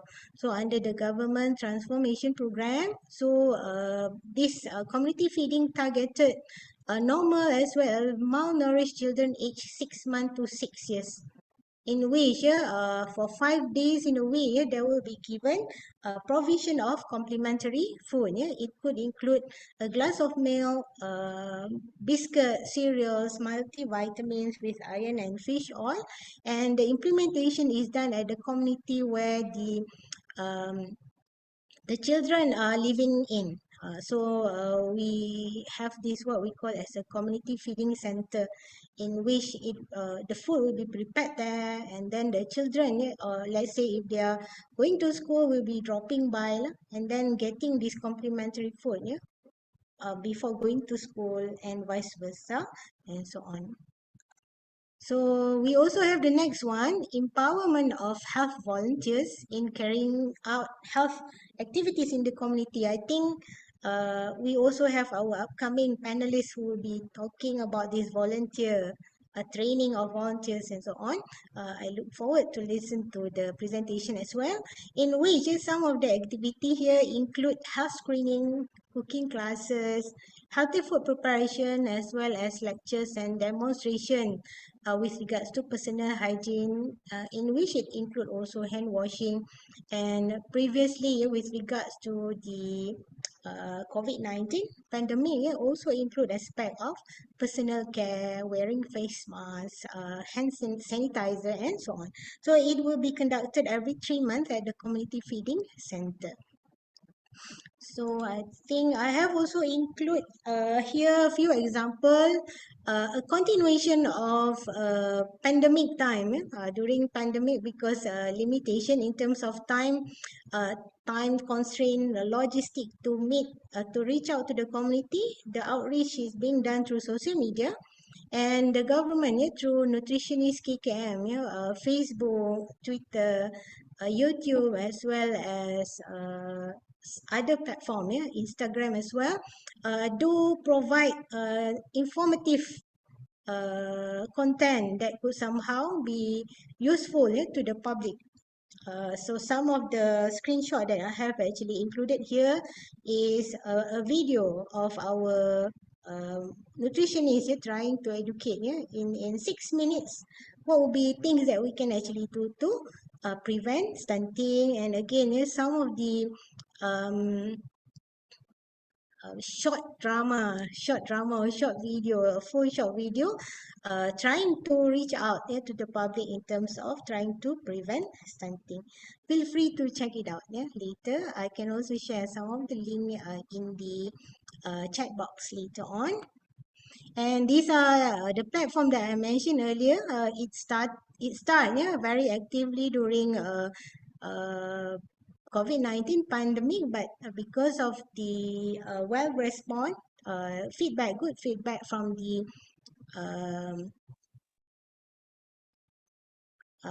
audiences, so it is actually still continue from now. So among the most recent content shared in Facebook by the Nutrition Division, Ministry of Health, is talking about the concept of energy balance in general. So it is not focused specifically on stunting only, but cover all nutrition related issues. We also have this, besides just sharing content on a particular nutrition related problem, cooking demonstration is also done. So maybe equally similar activity has actually been practiced in Indonesia, but this cooking demonstration video covers a wide range of nutrition related content, right up even since we talk about stunting, trying to maternal play a role in terms of ensuring that the child born in the optimum health. So cooking demonstration with regards to pregnant mothers who experiencing anemia, as well as mothers who are breastfeeding their child, are also being included, together with several other content as well. So this is also not focusing on Ministry of Health alone, because here we are also as a university contributing also to preparing or creating some of the content. So this is one of the receipt card that is being shared at the Ministry of Health Nutrition Division Facebook page, but then focusing on some of the receipt that is more localized.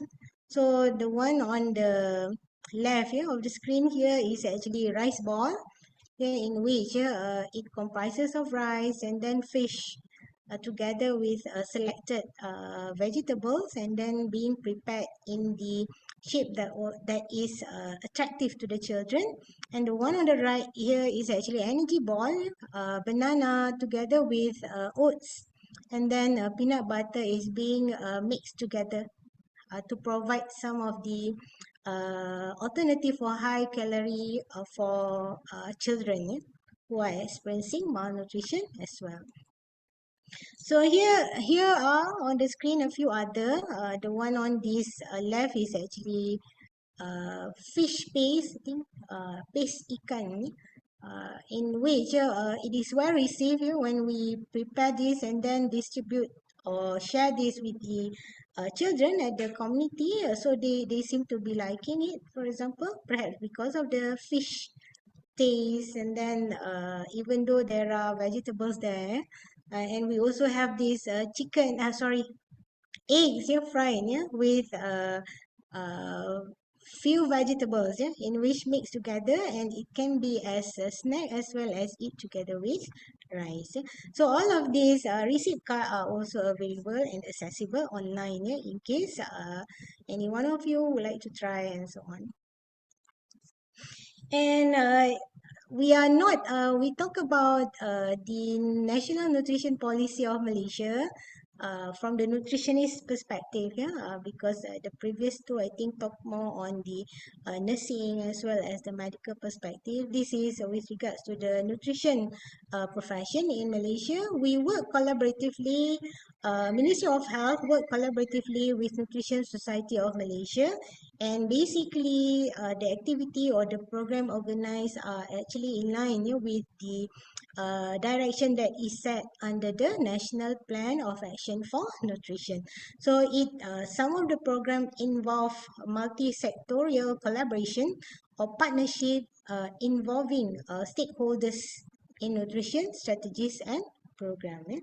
So I think I include so some of these program could be associated with industry or even could be non-government organization, but these are some of the collaborative program that is being done together with the university, in which staff and students are also involved together with the home visit or even exhibition. So this is actually one of two of our students joining together, especially during their practical training at the maternal and child health clinic, or I think Puskesmas. And we also have this collaborative effort in which not just the nutritionists or medical doctors only working on the issues for stunting as well as other malnutrition, but the nurses are also part of the team. So we work together and providing this cooking demonstration together as well. We also have this exhibition. The one on the right is exhibition that is done at the shopping mall, shopping center, trying to reach out to the community at the venue of places of convenience in which they could, while buying something with regards to grocery or things that they require, could also drop by and then learn something with regards to nutrition. And again, during follow-up visit at the clinics, so more details, the mothers are interviewed to obtain more details with regards to how do their child fares with in terms of health status, growth, right, eating patterns, as well as other associated indicators as well. So we also do have collaborative project in which community outreach is being done, not just by Ministry of Health, but collaboration with other agencies. So these are example of activities that is being done together with the Jabatan Kemajuan Orang Asli, the department that handles, that look after the indigenous people, in which among the program, among the objective of the program are actually being done to increase awareness in terms of healthy eating, so that the children, right, from the very young, I think if I can recall correctly, these are kindergarten, 4 to 6 years old roughly, in which we also highlight, we put in poster bunting highlighting that 1 in 5 Malaysian children are actually stunting, and then we try to educate the children using games and so on, so that they could actually learn. and again something in which they could remember and practice in their daily life. We also have this specific nutrition education conducted at kindergarten, nursery setting as well, for young children, educating about healthy plate, educating about I think a food pyramid. The next few actually on food pyramid, and this education or reaching out to the community does not involve only children. We also involve mothers of the children, in which some of the content include also breastfeeding, healthy weight gain during pregnancy, how to prepare a complementary food for their babies and so on, and related also to women's health as well.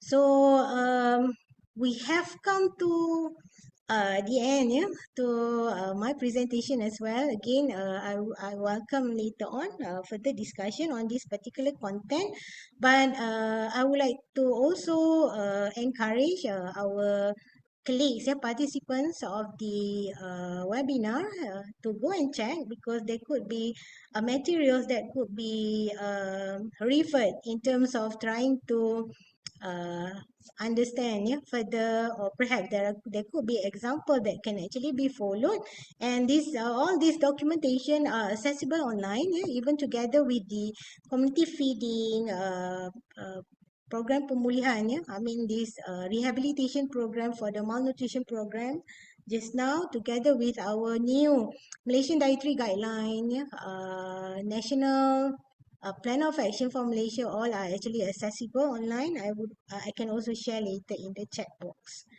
the link in the chat box as well. And we work also together.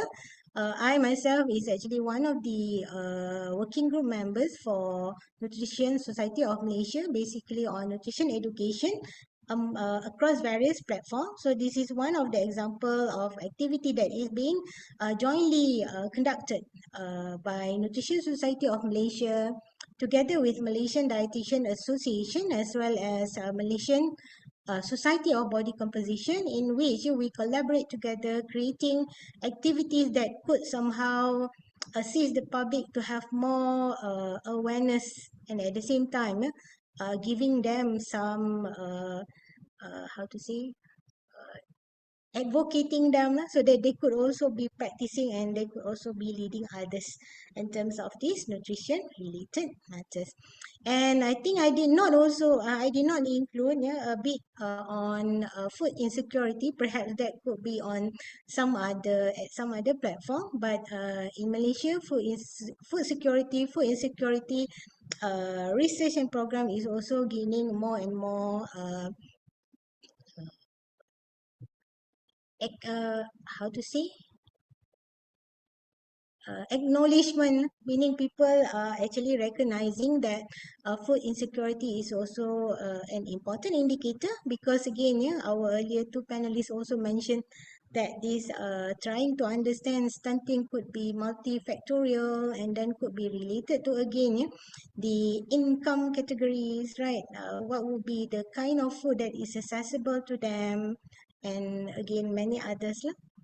So even though I did not include here, but I wish to include here in my take-home or concluding remarks, multi-sectorial effort is needed to achieve SDG 2.2, basically, in reduction of stunting by 50% in 2030, and a priority can actually be given from food insecure household to ensure adequate access to food to provide the base of optimum growth in overcoming stunting.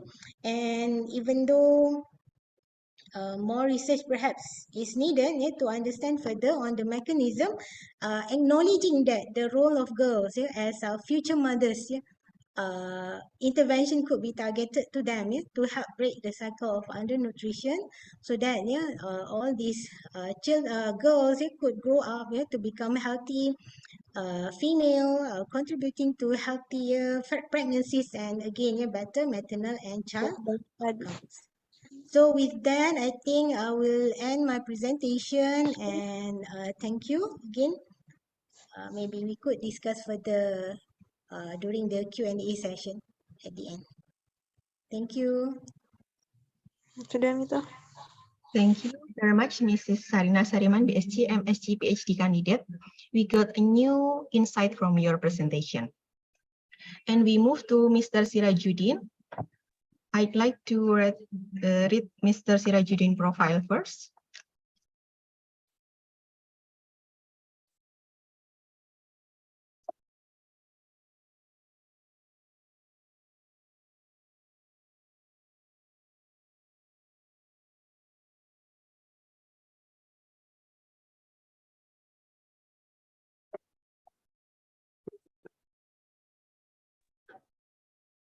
Yeah, Mr. Sirajuddin, Dr. Sirajuddin, SPMKes. He is the head of dietitian study program in Health Poltekkes of Makassar and also member of Indonesian Nutrition Association.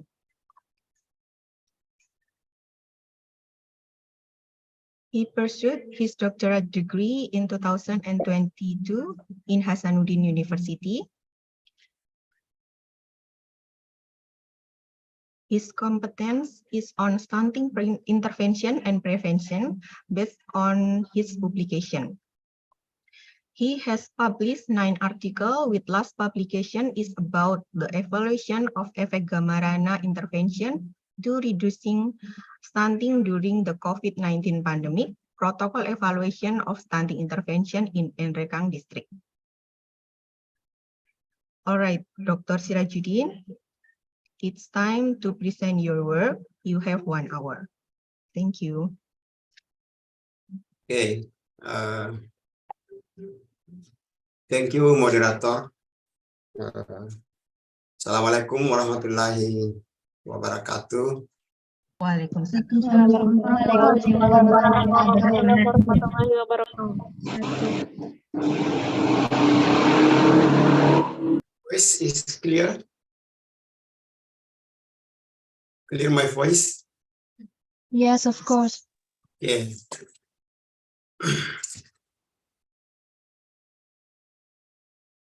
I want to share my slide.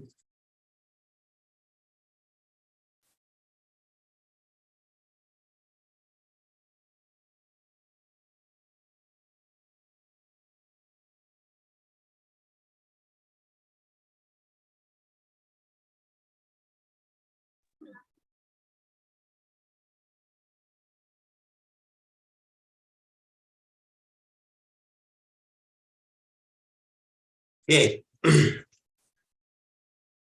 For the first time, I would like to thank you for organizing Kombita. Thank you for having me to become a speaker right now in the webinar international from Health Polytechnic of Kendari. And today, my point of view, I would like to talk about the prevention of the stunting through village nutritionist workers. Yeah, this is a case study from South Sulawesi. The study from South Sulawesi. Of course, the government of South Sulawesi must try to overcome of stunting, because we understand that South Sulawesi significantly contribute to the national level of stunting in Indonesia. Last update data, prevalent stunting in South Sulawesi based on nutritional surveillance, national survey in Indonesia 2022, prevalent stunting at the national level 21.6%. But now in South Sulawesi, it is about 27.2%, more high than in the national level. This phenomena similar with Southeast Sulawesi. Southeast Sulawesi at the same period, 27.7%, South Sulawesi 27.2%, similar prevalence. But the question is, maybe similar prevalence, but not similar determinant factor. South Sulawesi, one of the projects in South Sulawesi had been done is stop stunting action. Stop stunting action. In South Sulawesi, well, we can call it Gammarakna, and also other name is Stop Stunting Action Project, pilot project Stop Stunting Action in South Sulawesi. The special feature of this project, which is this difference from another project, because it's the village's nutritionist workers, a specific intervention in South Sulawesi, use nutritionist workers. One village, one nutritionist. This is the rule of the project. One village, one nutritionist. So in this time, I wanted to describe how about efficacy, how about the impact of the project Stop Stunting Action in South Sulawesi. Okay, my point of view right now, in introduction, objective, method, result discussion, conclusion, and recommendation.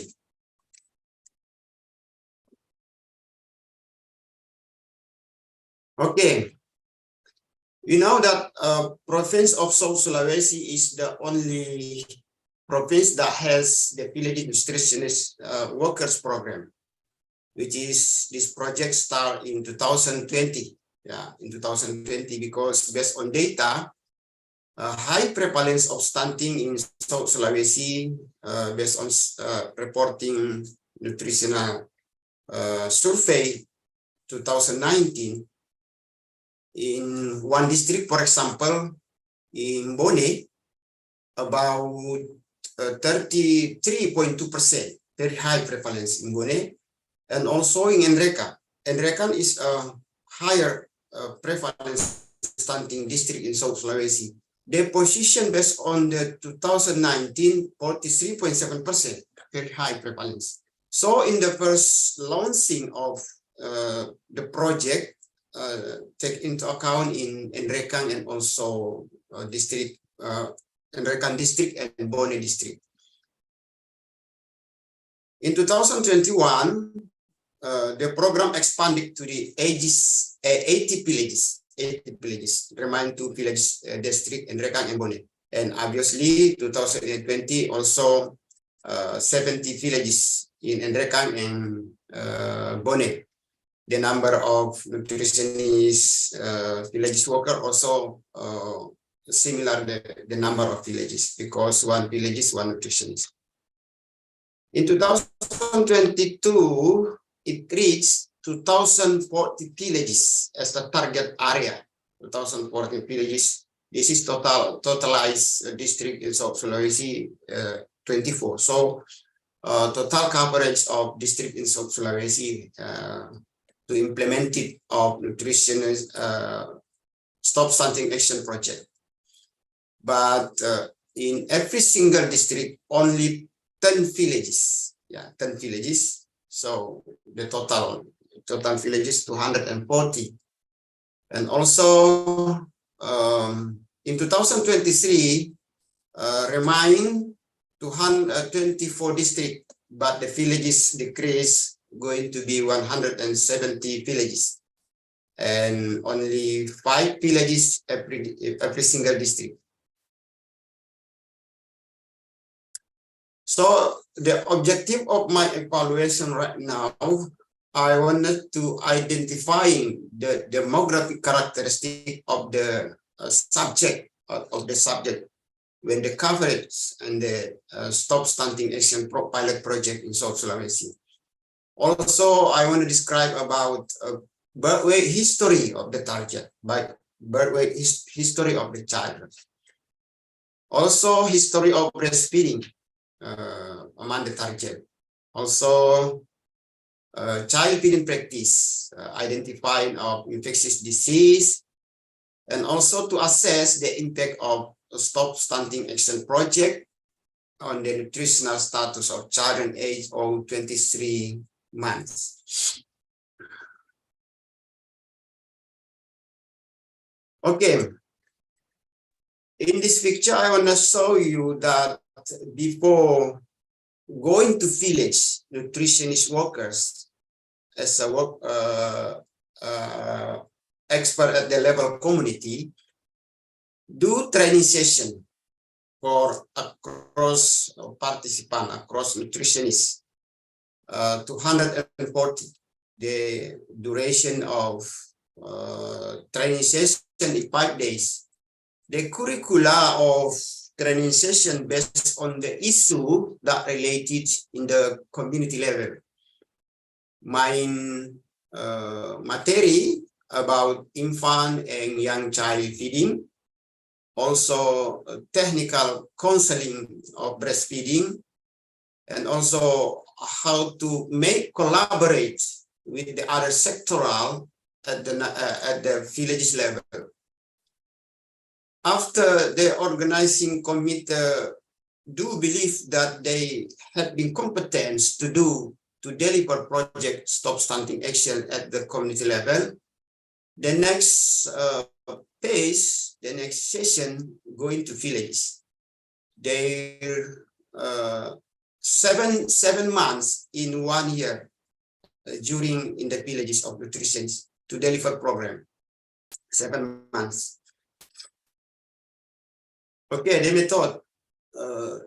This is a cross-sectional study, collect data baseline, midline, and line, and total coverage for several variables, consist of from 24 districts, 2040 nutritionists in the villages, and also, of course, to make distribution nutritional status based on the data anthropometric measurement. We use standardized World Health Organization anthropometric, median anthropometric 2006. This is application that generally used to make identification of nutritional status. Okay, analysis of the exclusive breastfeeding using a subsample, using a subsample only a district, consists of Bantaeng, Bulukumba, Selayar, Goa, Pangkep, Lu Utara, Luwu, Sidrap, with total sample size 7,000, more than 7,000. Okay, about the result and discussion. First one, I want to describe about the level matter of education. Yeah, the level matter of education. We know that based on many studies have been reported and published in any journal international, always mention that one of the risk factor for stunting is the level of education, parental level of education. Parental level of education, for example, elementary school, of course, high risk to be stunted of the children. But in the actually, in this data, mostly the family comes from elementary school level education of mother. Why? Because in Indonesia, the rule of government of Sulawesi to choose the area of implemented Stop Stunting Action Program in line with the remote area. You know that remote area lack of access health facility, lack of access public services because they comes from remote area. This is identify specific location. So across the villages, to be implemented Stop Stunting Action Program since 2020, of course, from remote area and mostly people poor and lack of access, including limited education. This is a challenge for to overcome effect of level education when they do deliver of project. Also, mother occupation, mostly homemaker, only stay at the home. But the problem is lower education can contribute lower knowledge, lower capacity to make more excellence when they do food services for their children based on the principle of nutrition balances. Not meet with the requirement nutrition provide in the daily menu to the daily allowance, because limited knowledge and also limited resources. This is a challenge. But the government of South Sulawesi to overcome this limitation by provision of food assist for across the target, the high risk stunting, family high risk stunting, from social department and also from family planning department. Further education also mostly from high school and also elementary school. So the phenomena education parental, both mother and father is the same level. Yeah. Also father occupation from farmer, fishermen and farmer. And you know, in level of social economic, fishermen and farmer in Indonesia, middle to low social economy, and of course can contribute to increase of risk factor stunting. How about birth weight and breastfeeding history? This variable also a critical variable, because history of birth weight and also history of breastfeeding, particularly bed status, breastfeeding history, and also low birth weight, positive association with short stature or short stature. We can see in this data birth weight history, amount of them 6%. 6% of the target comes from low birth weight. Of course, this phenomena can contribute to risk factor of stunting. Also, history of breastfeeding, about 8% never to breastfeed since born until right now. This is a bad because really 100% child should ever to breastfeed. How about child feeding and infectious disease characteristic? Yeah, if we talk about child feeding, of course, we always concern to the indicator, common indicator that accepted for all scientists, particularly nutritionists. First indicator about minimum meal frequency.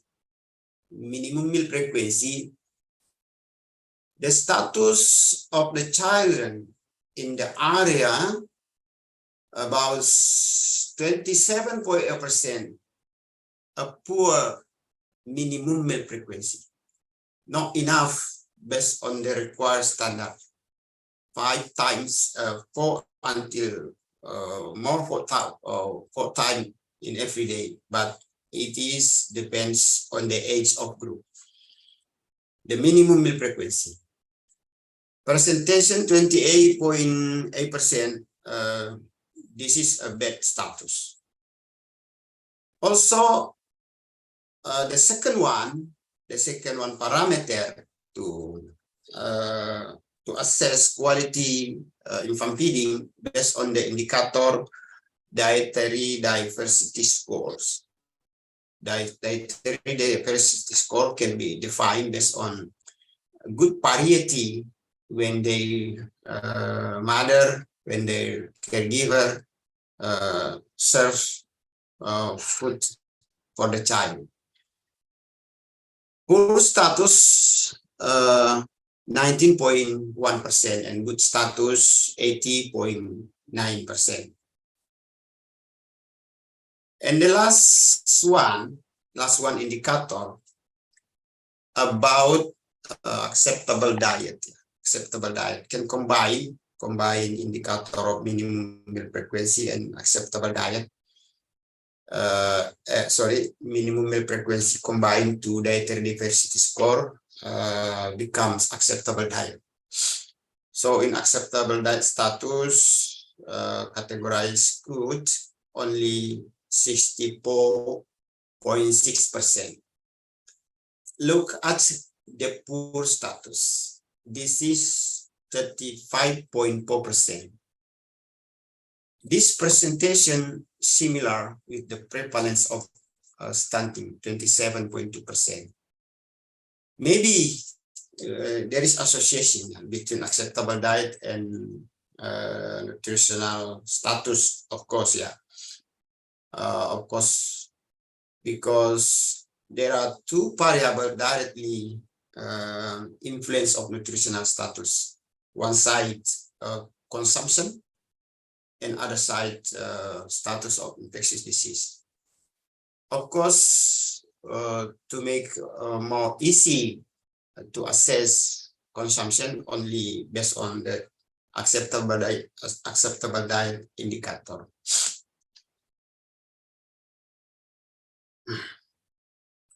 Okay.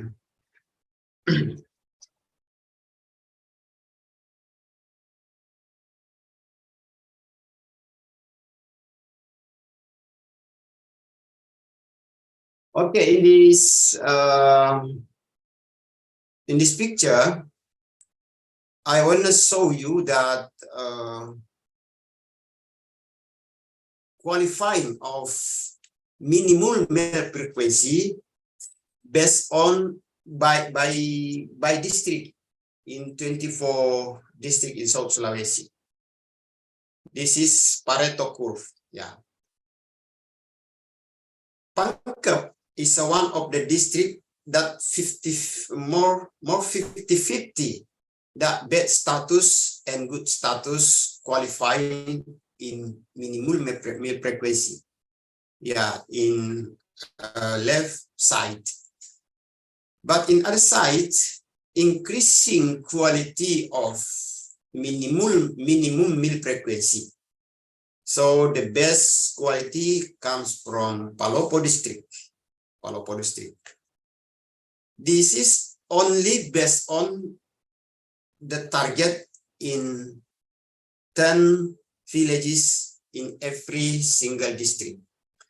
No representative for across level district.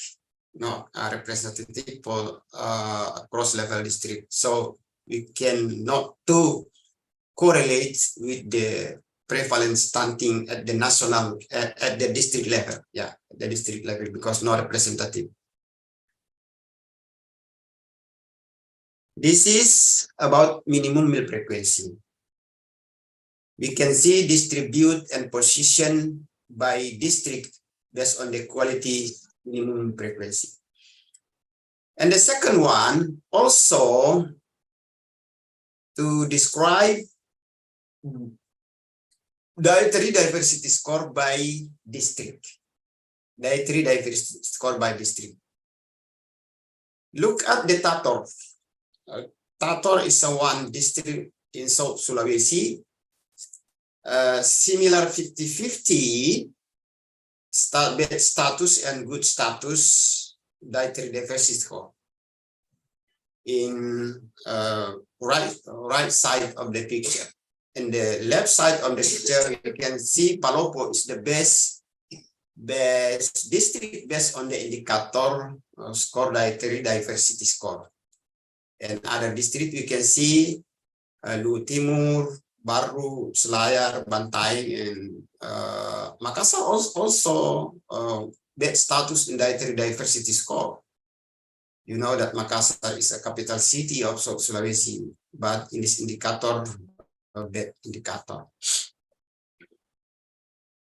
And the last one, picture the acceptable diet indicator. Okay, acceptable diet indicator, we can see Palopo is a good status and lowest status also Tator. Yeah, also Tator. Acceptable diet.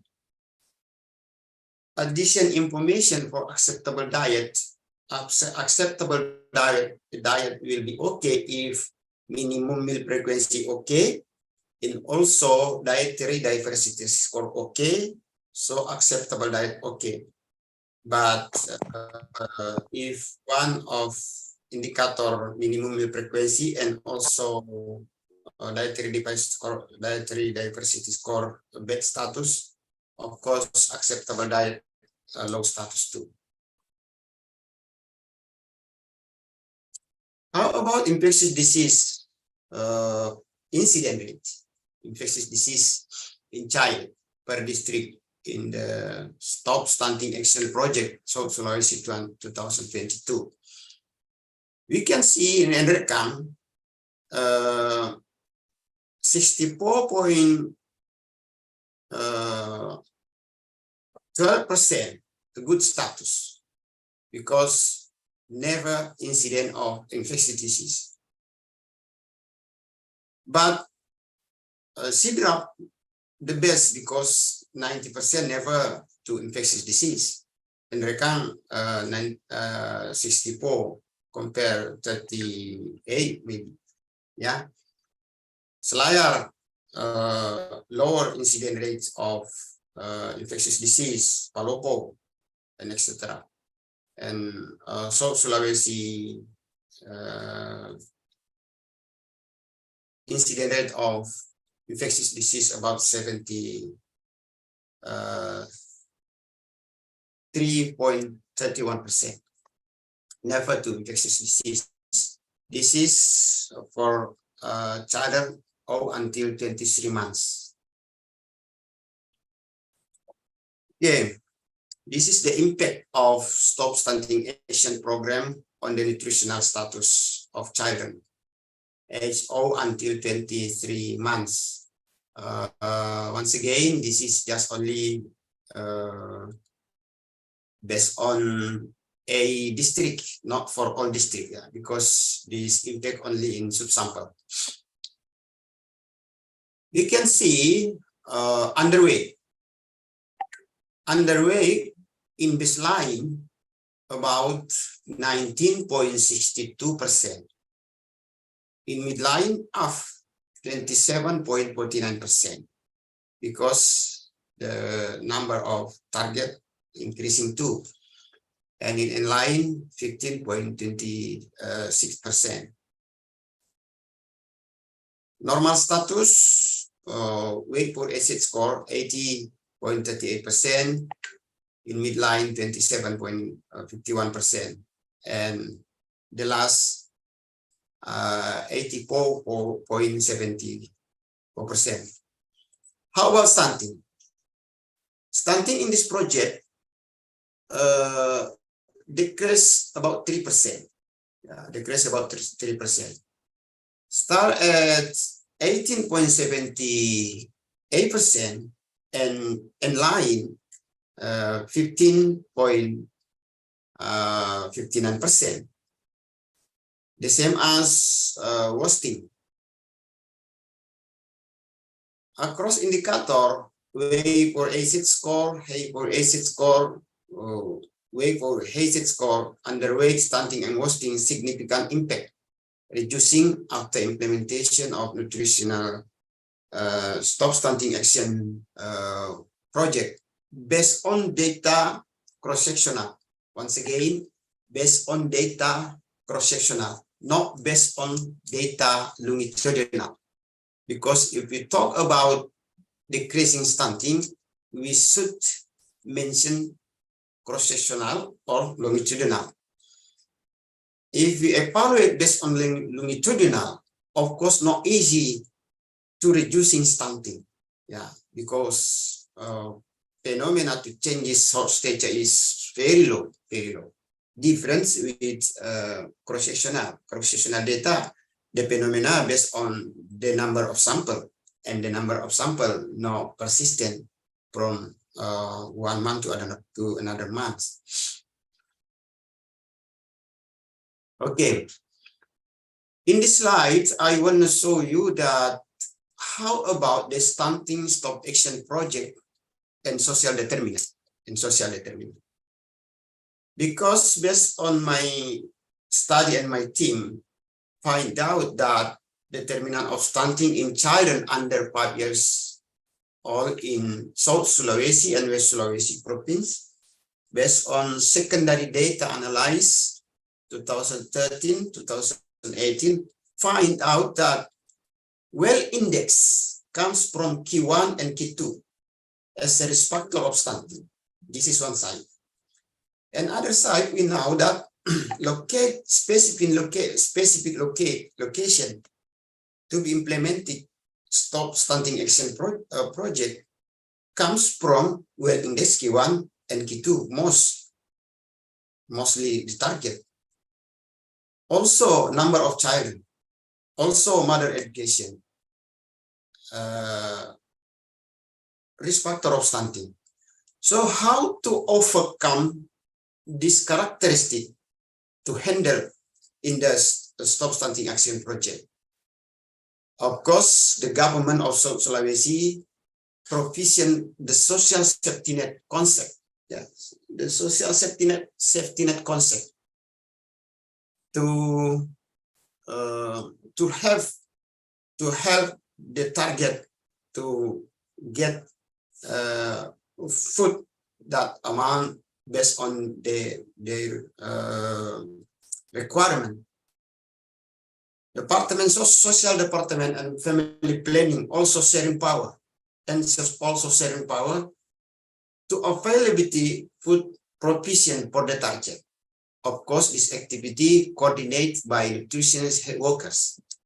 The nutritionist health workers, every villages, every nutritionist.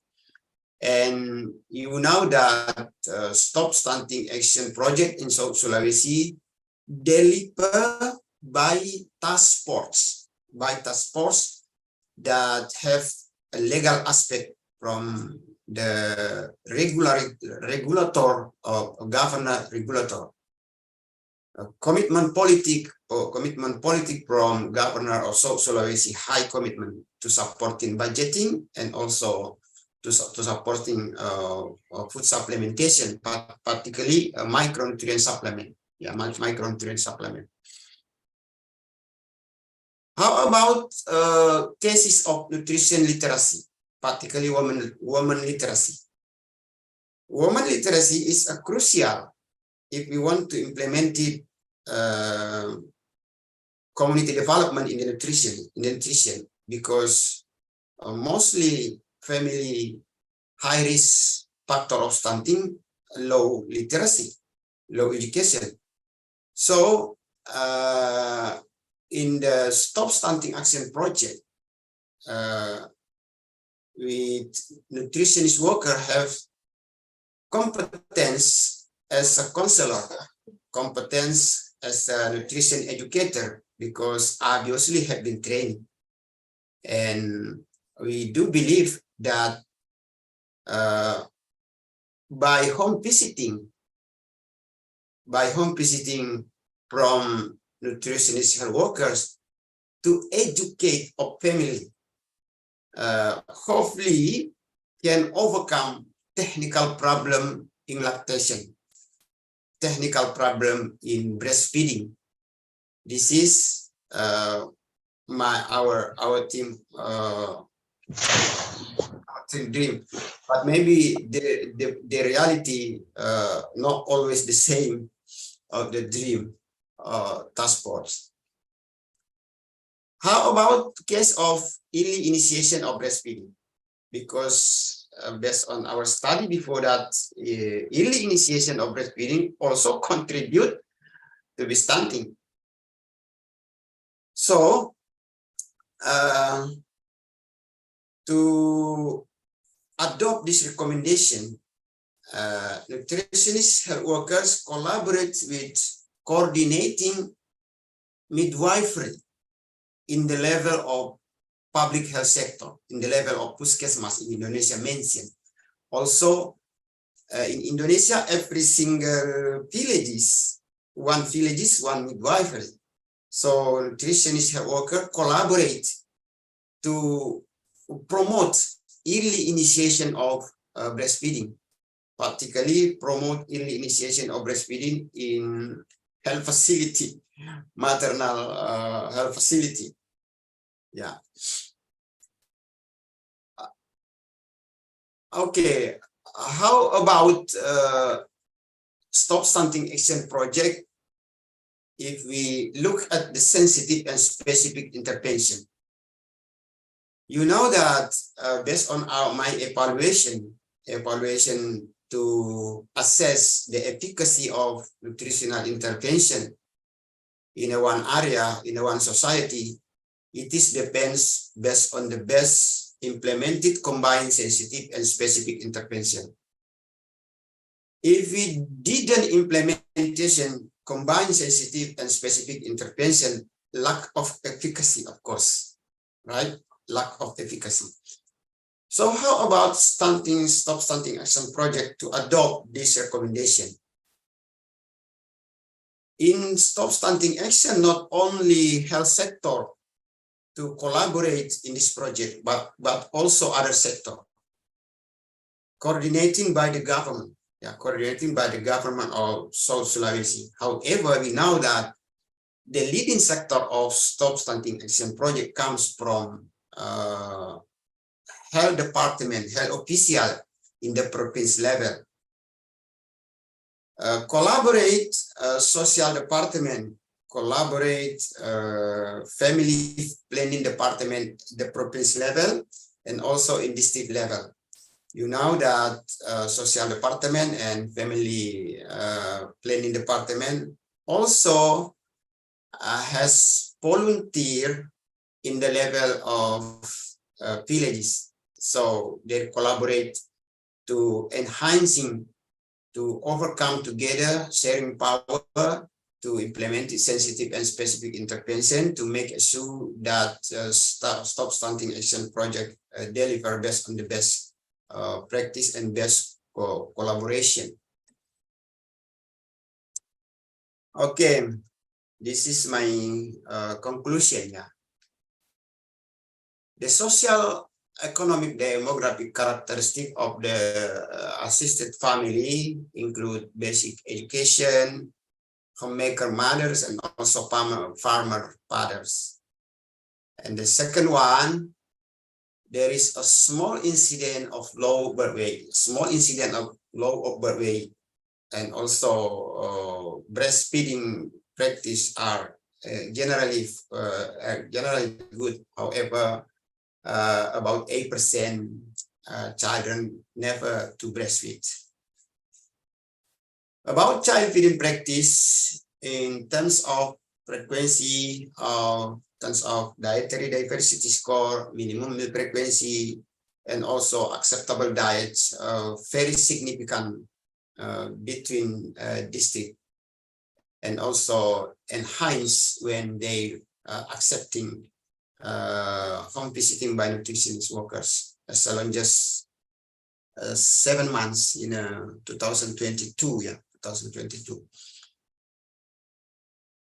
The Stop Stunting Action Program with villages nutritionist workers significantly improve the nutritional status of children aged until 23 months.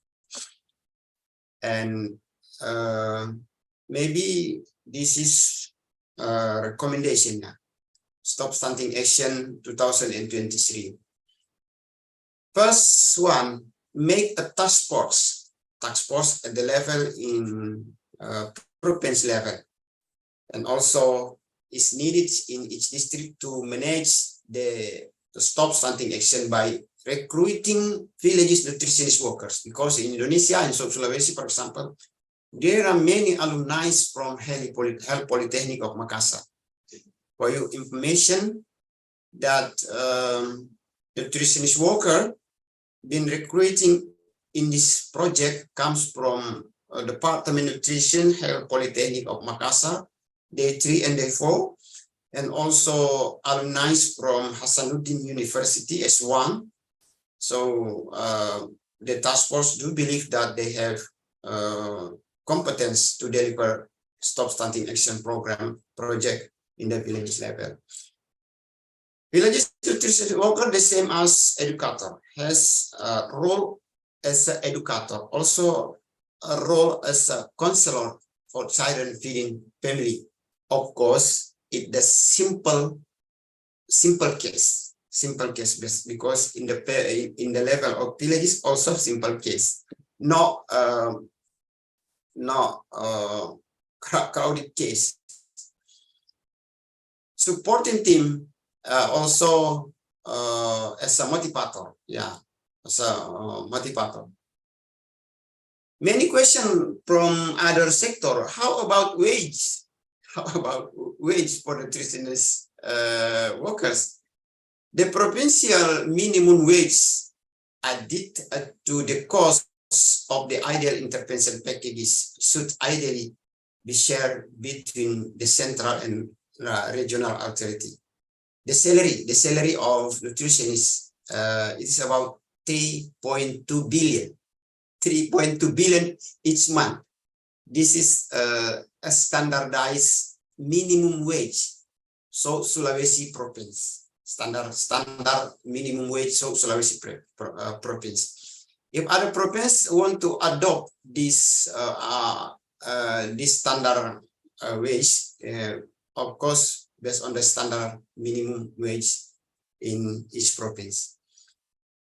I think that's all my substantive presentation. Maybe lack of information. I want to apologize for the audience. If you have question, please the other session. Thank you, moderator. Yeah, thank you, Dr. Sirajuddin. Your presentation was very good. All right, we move to the question and answer. I will give opportunity to the participant who want to ask directly to the speaker. Please write your name, mention your name, your institution, and for whose speaker you ask for.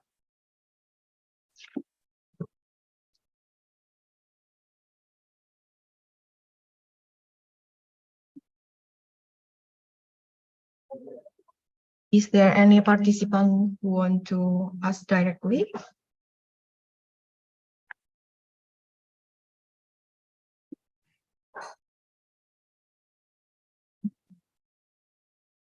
Okay, we are turned into question in the chat box. There are 2 questions in the chat.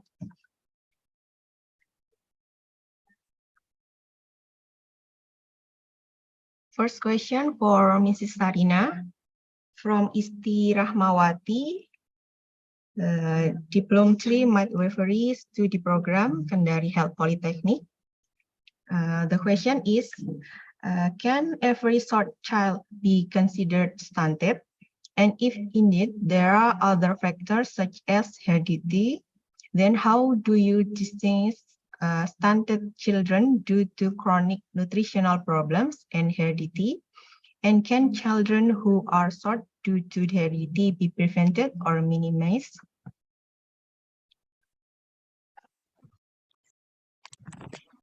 Good afternoon again. Yeah. Thank you to, I think, Isti, who are actually asking the question. Well, of course, not every short child can actually be considered stunted. Yeah.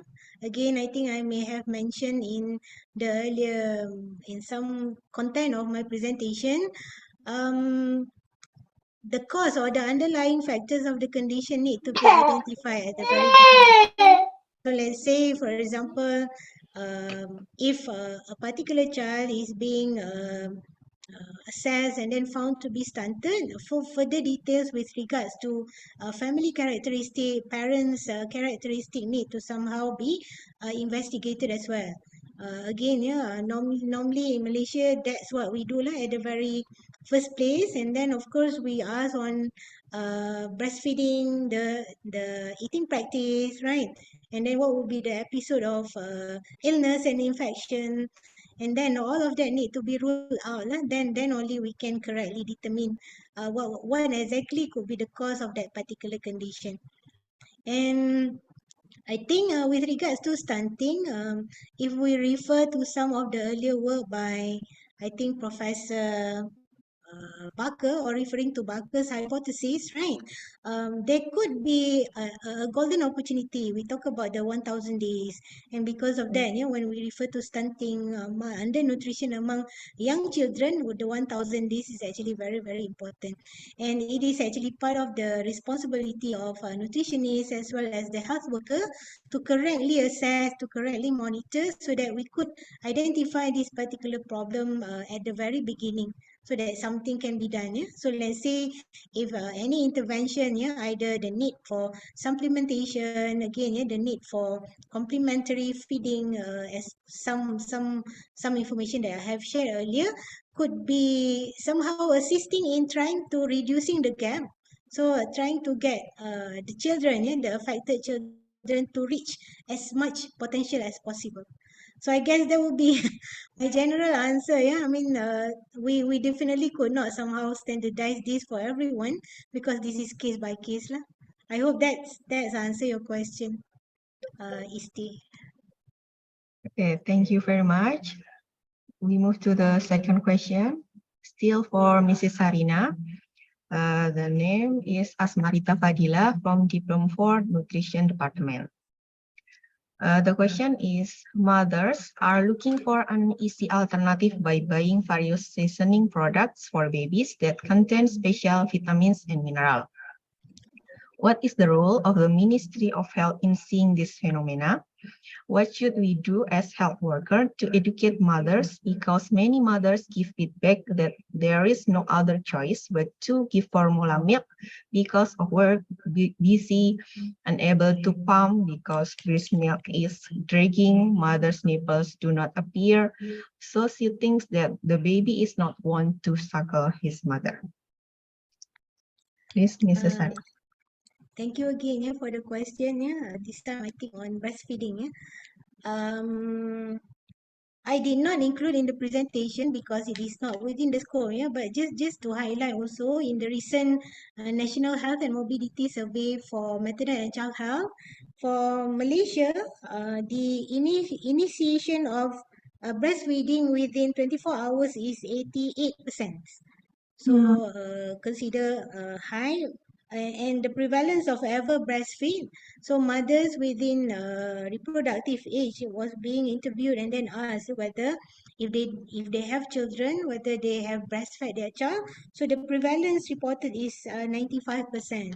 So with regards to, I think, early education on breastfeeding, I think somehow, yeah, for the case of Malaysia, it shows some positive progress, right? I also see, I think another question, or maybe from the same person, yeah, asking about breastfeeding, about social media, perhaps, yeah, all the efforts accumulated and then leads to some sort of like progress or positive success lah. with regards to breastfeeding as well, we do have what we call classes for mothers, pregnant mothers. So during that particular session, normally there will be content given, and then mothers will also be having an option if they would like to share some of their concern. And basically for new mothers, right? For new mothers, basically some of the concern is actually with regards to what I think Madam Miss Fadila is actually asking. Some of the concern with regards to the technical aspect of breastfeeding. Yeah, so on that particular part, well, from what I have, what little information that I have and experience that I have done in the past, the mother's concern is being addressed right from the very beginning, right from when they are still in first trimester, second trimester, and so on. So perhaps to some extent, the information is being positively retained and then leads to a better practice of with regards to breastfeeding. I'm not very sure, Miss Fadila. I hope that answer your question somehow. Okay. Thank you very much.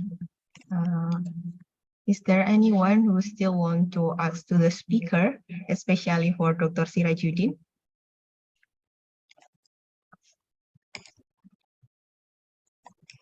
Yes. Miss Neri, sorry, there is a question in the chat box for Mr. Sirajuddin. Dr. Sirajuddin from Intan. The question is, if the mother come to give a breastfeeding to her baby, so how can we handle this problem? Repeat me, please, once again. Okay, I will repeat. If the mother come to give a breastfeed to her baby, so how we can handle this problem? Okay, yeah. Not easy to handle problem breastfeeds in the mother. Not easy. First, this is a sensitive area. But for a counselor, breastfeeding counselor had been training, someone has high competence as a counselor, they can overcome technical problem, for example, in the position. Because in the position to breastfeed maybe for generally easy to do, but based on the scientists, not easy to do. Error position, lack of consumption of breastfeeding. Error position, for example, not in line the head of the baby with the nipple. And also, this is a basic principle, basic principle. And mostly the mother consider that breastfeeding activity only natural, not natural. Breastfeeding activity is a scientific activity. About position, of course, have to good position, good consumption. Bad position, lower consumption. Position of breastfeeding.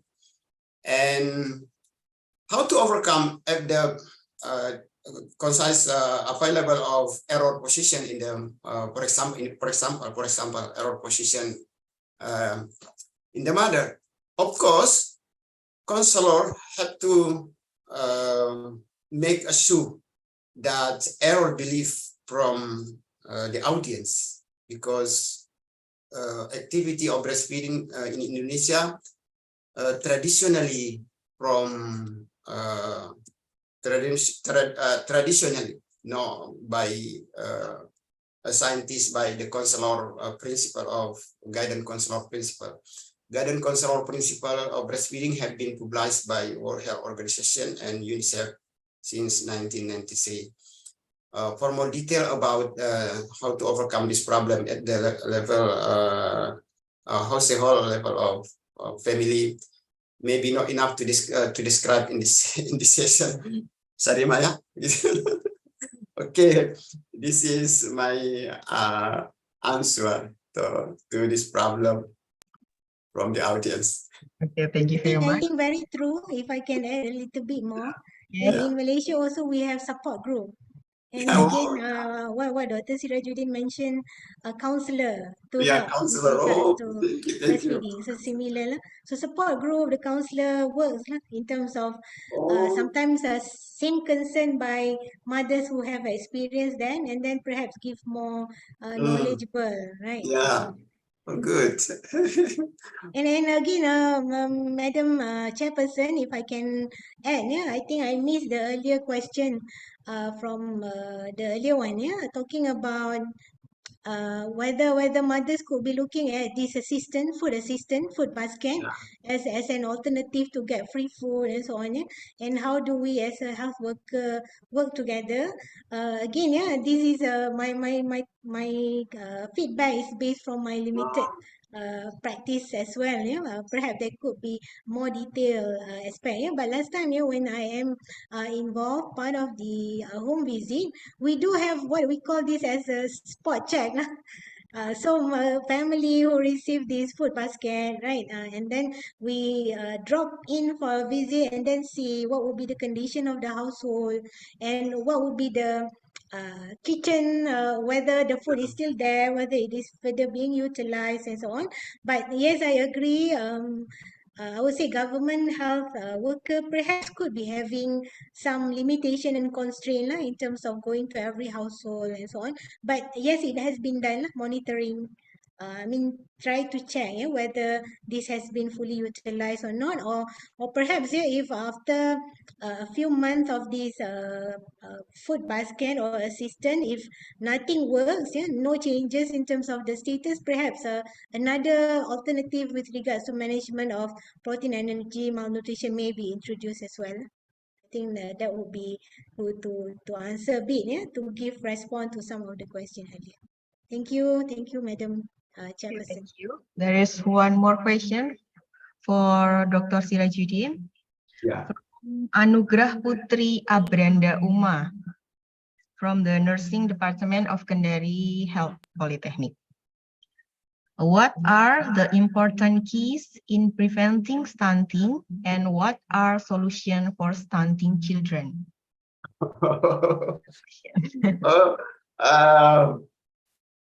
Okay. Key important to overcome to prevention stunting. First one, stunting not easy to overcome and have to long term, not short term, not short term. But based on any study have been reported in any scientist and a researcher, there is two key indicator, key concept have to addressing when we do the deliver of nutrition intervention. First one, it should make sure that every single target good status infant feeding. So people have to engagement, have to do educate to make sure that they can provision of good infant feeding. Why? Because this is consumption as a directly variable influence of nutritional status. And the second one, make sure that all of the interventions should be overcome of infectious disease. So just only two key important case. Infant feeding and infectious disease. It should be overcome the problem, the level of the society, the level of the community. You ever say the President Joko Widodo mentioned that prevention of stunting in Indonesia, about 80% just only supporting to meeting agenda, not supporting directly to enhancing of consumption the target. This is maybe unique in the kind of activity when they do deliver intervention, it should be more tends to allocate budget for supporting infant feeding and also to overcome on infectious disease, because right now, diarrhea and acute respiratory infectious disease among children in Indonesia remain high. This is contribute to the stunting.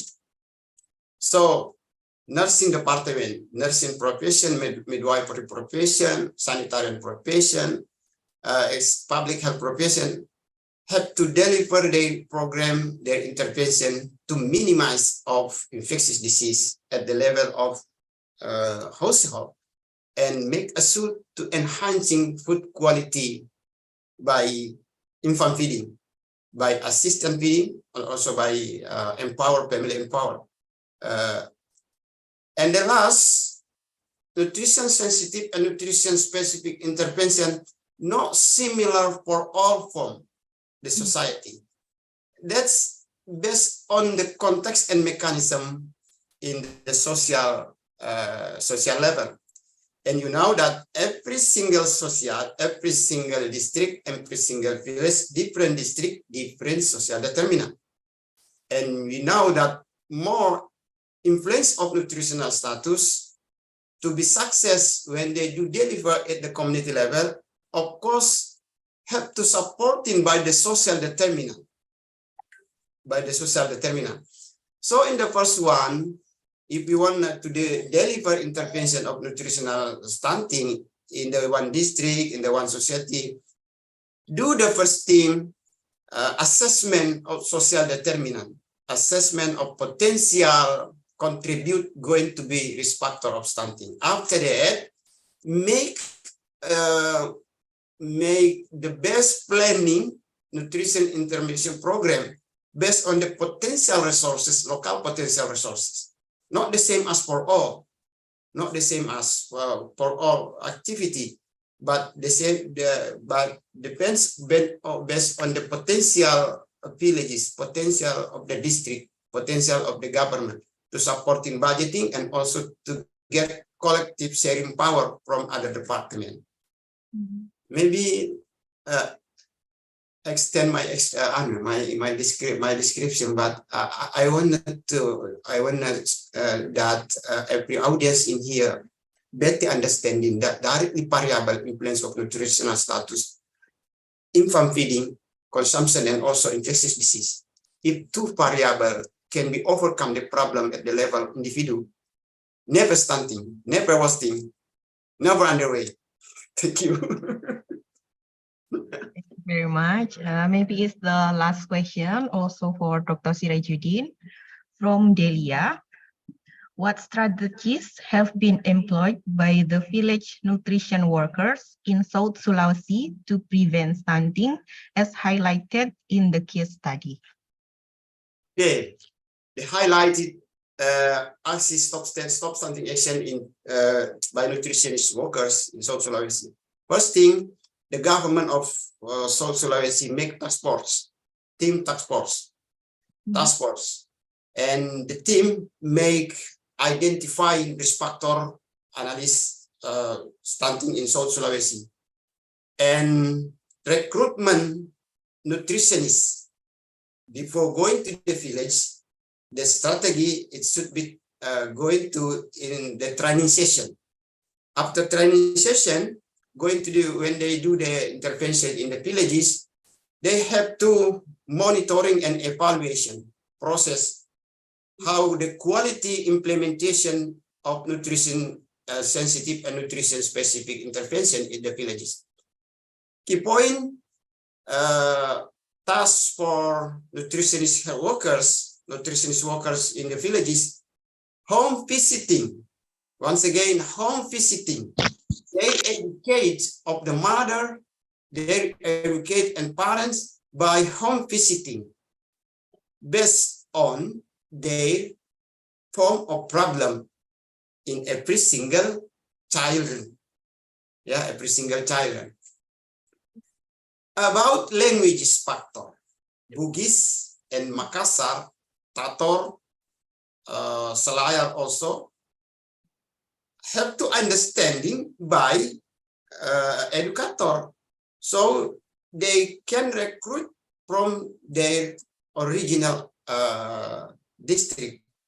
From Tator, okay, from Tator, by nutritionist can understanding Tator bahasa Tator.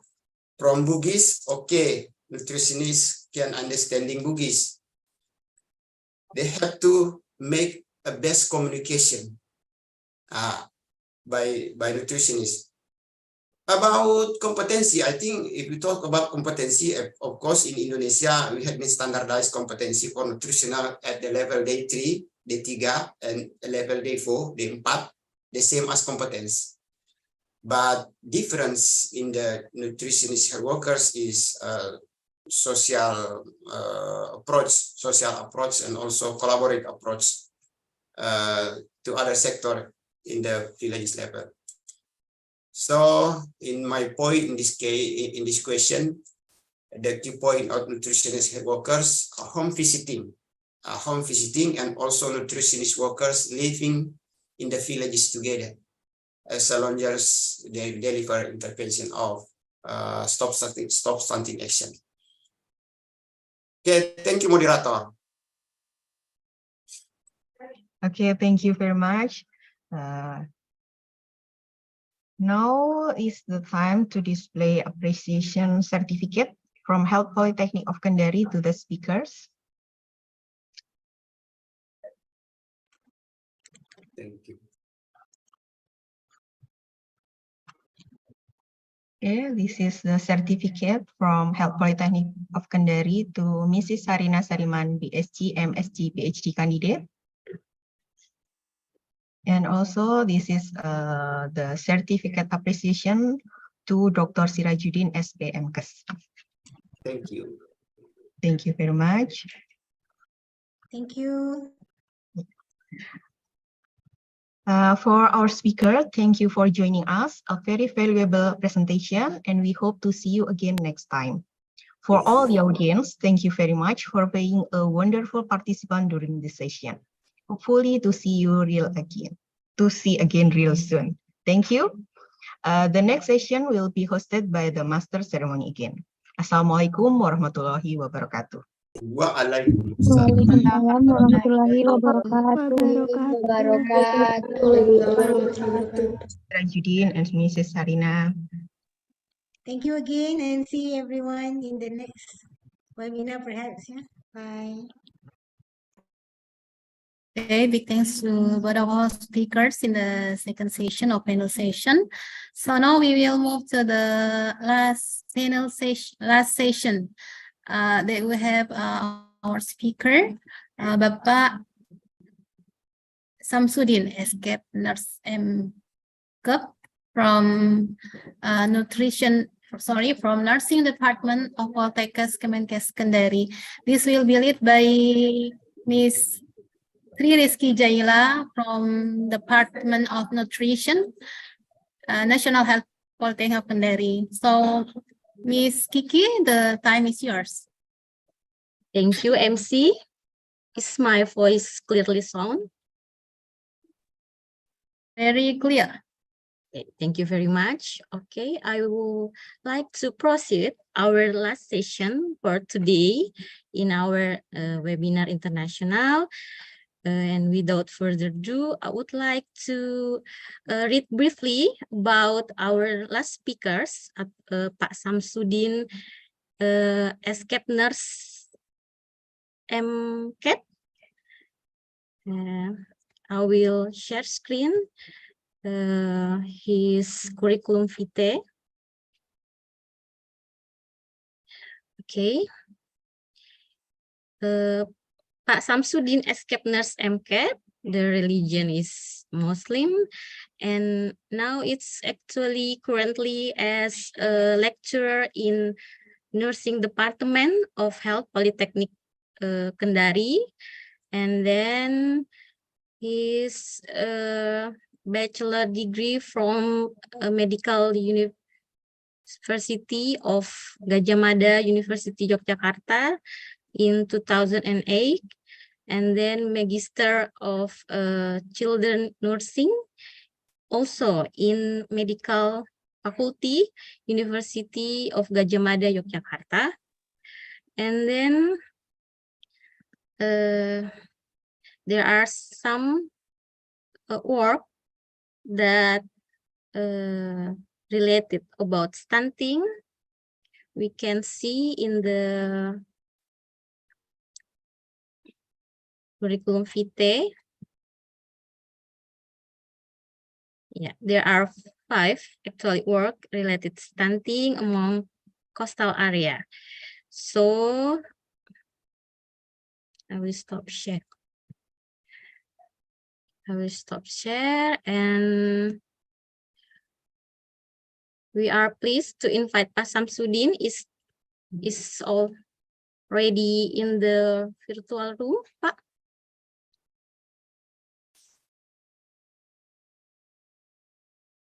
Halo.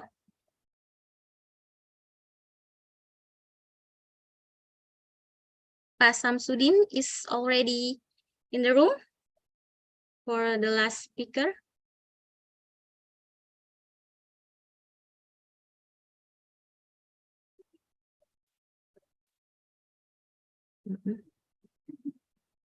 To deliver the presentation, Pak.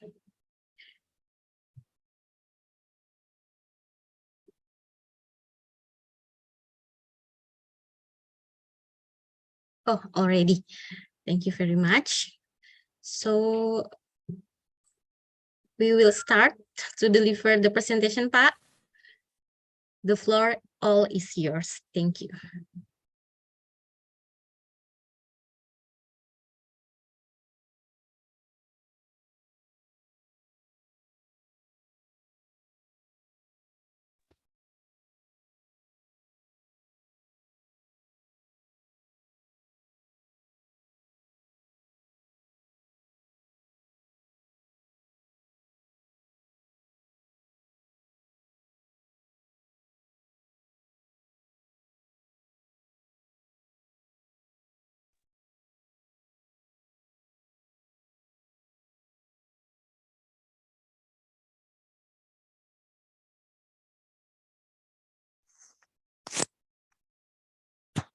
Yes. Yes.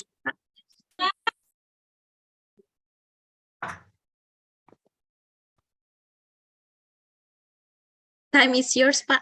Please.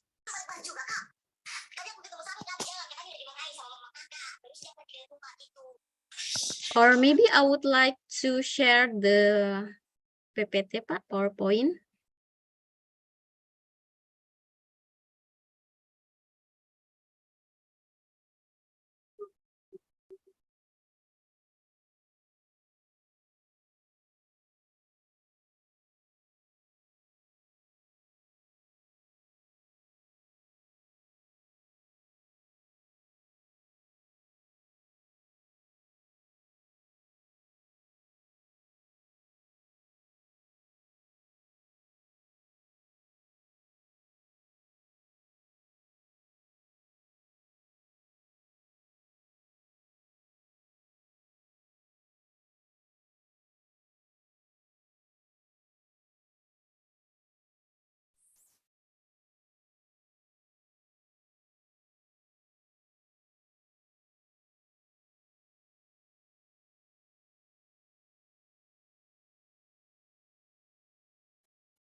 Belum.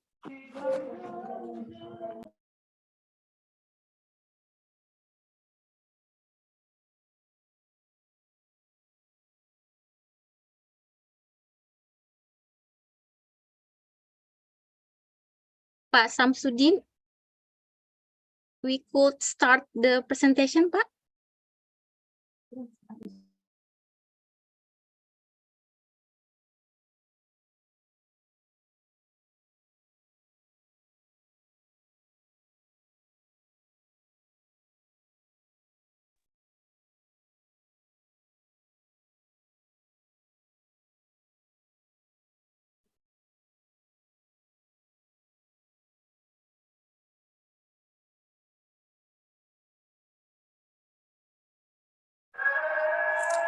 Halo.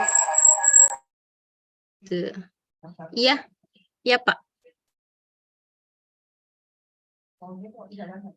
Oh, Halo, suara saya sudah bisa kedengaran?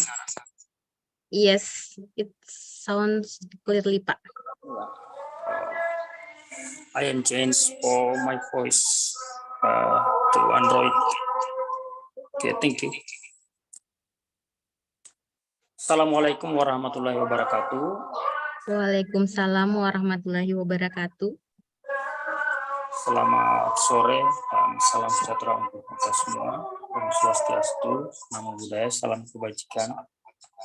This evening I am presentation for my topic stunting care for infant and children in coastal area.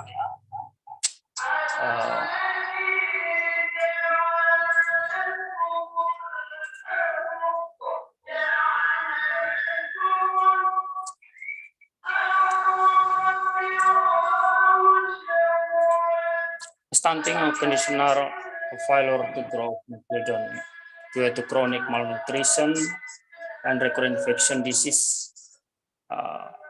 For the children shorten his age with his score for egg to minus deficient standard.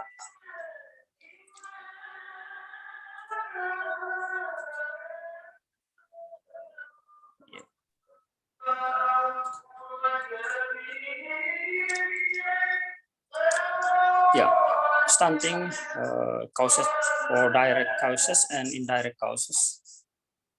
Direct causes for nutrition intake and the presence of infection disease. Indirect causes like breastfeeding and complementary breastfeeding, like parental knowledge, economic factor,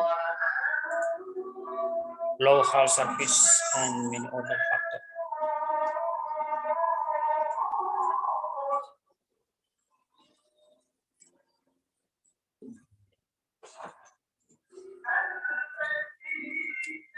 Nursing problem in infant and children with stunting.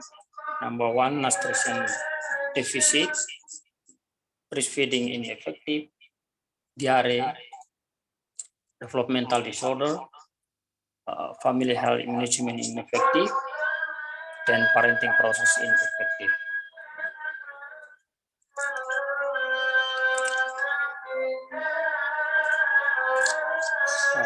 How nursing to infant and children with stunting? Nursing for basic for family-centered care. Family-centered care, yeah. Family involvement is very important to increase parental participation, stunting management, strength atau kekuatan ya. Strength in the family needs to be developed and give motivation to help their child, their infant. Number three, respect atau penghormatan. Respect comes with choice, family, culture, and value.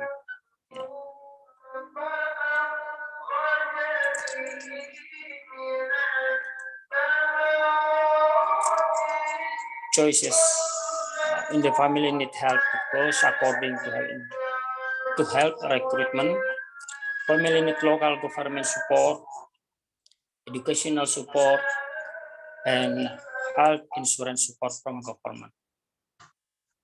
Family need useful health information for the moment they are planning of pregnancy.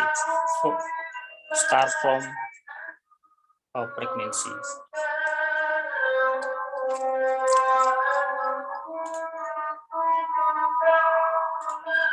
Yeah.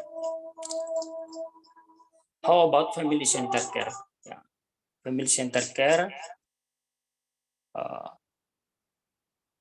di mana keluarga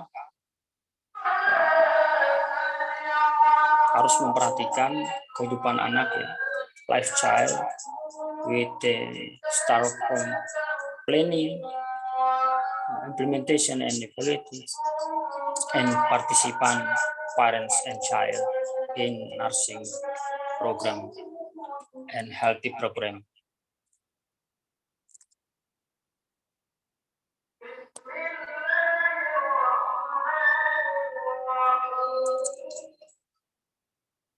Nah, how to apply FCC in her family? Yang pertama adalah keluarga sebagai pusat. Family is the center. Ya, di mana dalam keluarga itu harus kita dapat membangun hubungan terapeutik. Nah, perawat di sini harus mampu untuk membangun therapeutic relationship from parent, mother and father, dan keluarga-keluarga yang lainnya. Kolaborasi dalam keluarga yang profesional, di mana mereka akan mengembangkan pelayanan yang saling menguntungkan. Kemudian keluarga dapat berkomunikasi secara profesional dan membangun komunikasi dua arah. Yang mungkin selama ini kita di level tenaga kesehatan hanya mengandalkan komunikasi satu arah dari dokter atau perawat ke pasien atau ke anak, tetapi kita tidak mendapatkan informasi real mengapa anak-anak mereka mengalami stunting. Nah, hal ini perlu kita buat, yaitu respect for value and culture in family. Bagaimana kita menghormati nilai-nilai dan budaya yang ada di dalam setiap masyarakat. Perlu kita ketahui bahwa keluarga kita ini ada berbagai macam nilai-nilai budaya yang berbeda, apalagi di Indonesia yang dengan suku bangsa yang heterogen. Nah, untuk kita bisa masuk di dalam menangani stunting, ini tentu kita harus memiliki suatu penghormatan terhadap nilai-nilai dan budaya dalam keluarga tersebut. Different coping and support. Perbedaan coping dan support di dalam keluarga ini juga akan memberikan karakter dan ketahanan pada keluarga itu sendiri. Di mana mungkin keluarga-keluarga yang mengalami stunting, mereka sudah memiliki karakter untuk fight dan bertahan dalam suatu kehidupan dengan kehidupan yang poor family, atau keluarga yang sangat miskin dengan miskin sumber daya, finansial, dan dukungan kesehatan. Nah, di mana kita juga sebagai tenaga kesehatan harus mampu memberikan dukungan pada kelompok-kelompok keluarga, menemukan sumber-sumber daya untuk kita melakukan empowerment atau pengembangan pemberdayaan pada keluarga tersebut, dan juga dukungan antar keluarga, ya. Karena kita tahu bahwa Indonesia ini memiliki keluarga-keluarga yang tidak tunggal, tetapi mereka memiliki keluarga-keluarga yang banyak. Dalam satu keluarga atau bersaudara itu lebih daripada satu atau dua orang, sehingga dukungan antar keluarga ini perlu kita kembangkan untuk kita mensupport berbagai pelayanan-pelayanan pada anak-anak yang mengalami stunting atau pencegahan pada stunting. Nah, perawat perlu masuk, ya, bikin untuk bagaimana caranya kita bisa memusatkan perawatan itu pada keluarga inti. Nah, kalau stunting ini hanya sekedar kita penyuluhan kepada keluarga melalui mimbar, ya, buklet, informasi lewat televisi, brosur, maka penanganan stunting ini kita yakini bahwa sangat tidak berguna itu. Kenapa? Informasi ini hanya akan lewat sambil lalu tanpa kita melibatkan keluarga inti di setiap masyarakat Indonesia yang mengalami stunting.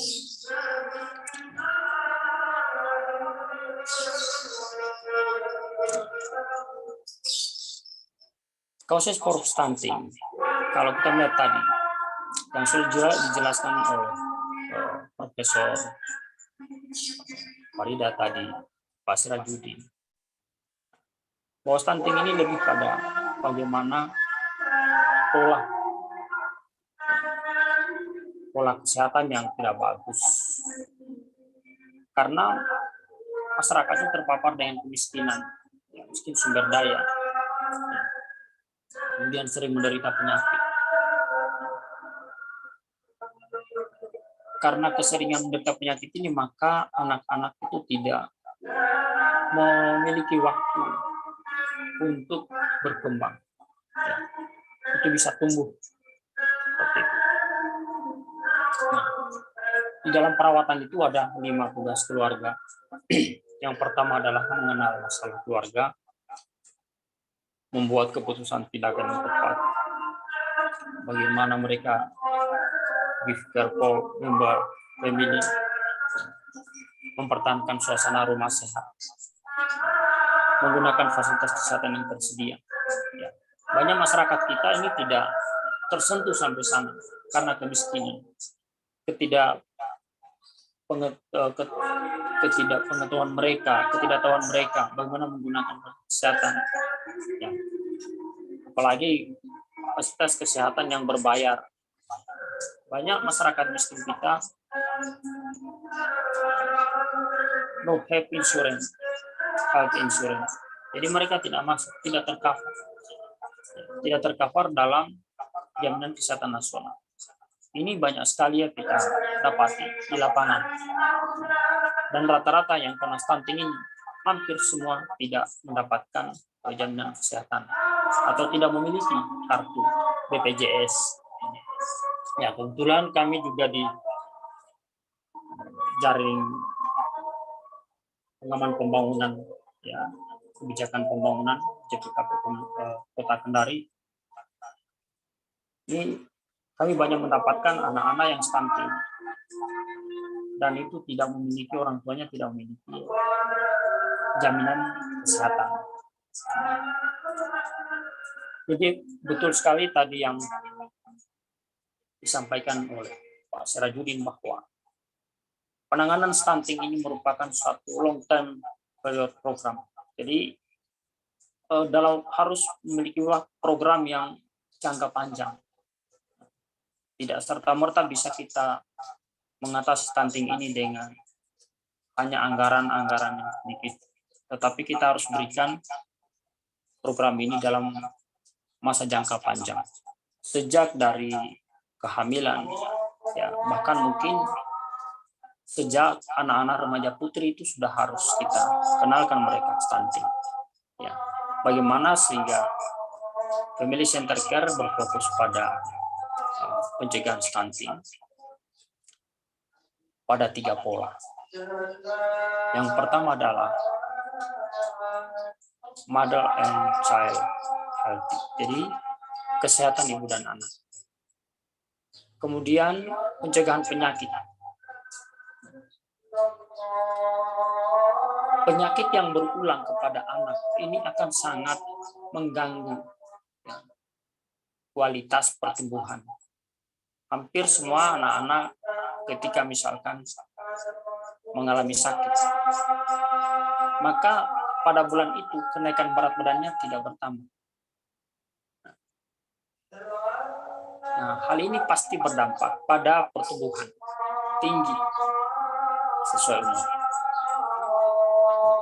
Jadi semakin sering anak itu sakit, ya, maka dia akan semakin sulit untuk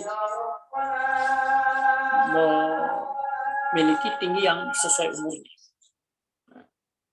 Di sini pasti stagnan pertumbuhannya. Bahkan banyak anak-anak yang sering mengalami penyakit berulang. Ini kenaikan berat badannya bukan hanya stagnan tetapi turun. Yang kedua adalah perilaku hidup bersih dan sehat. Clean and healthy behavior. Perilaku hidup bersih dan sehat ini tidak hanya berlaku melalui propaganda saja, harus diinternalisasi kepada keluarga.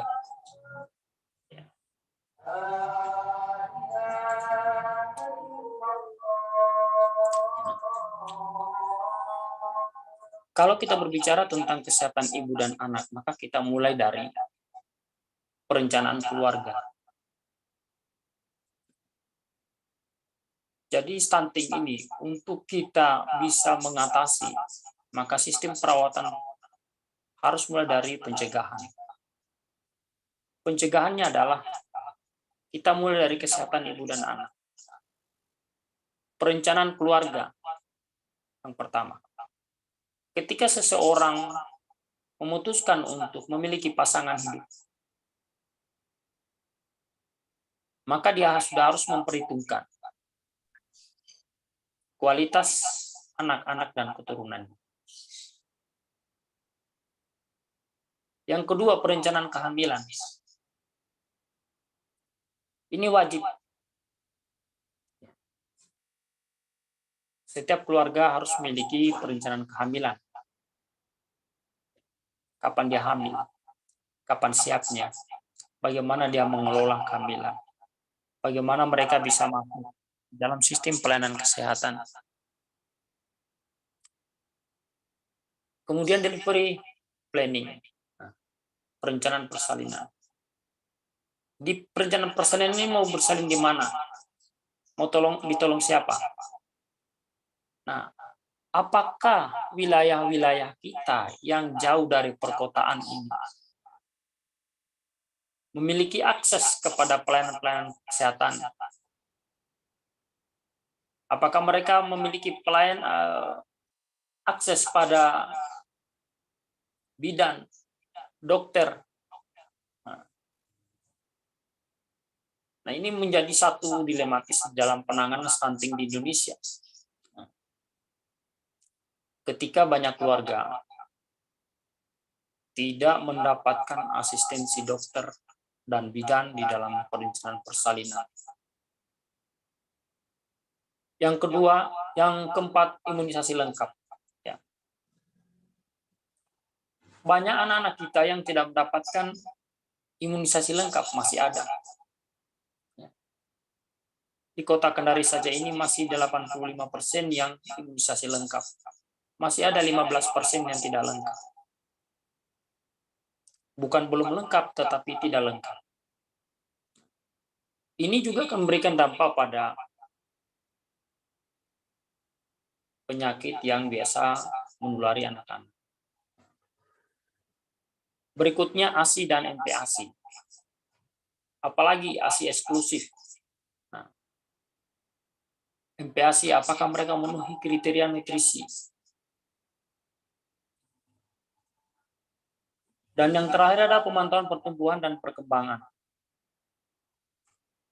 Banyak terlewat ketika posyandu ada. Yang datang itu hanya untuk imunisasi saja. Tetapi anak-anak mereka yang berumur 1 tahun ke atas, itu tidak lagi datang di posyandu. Sehingga pemantauan pertumbuhan dan perkembangannya ini terlewatkan.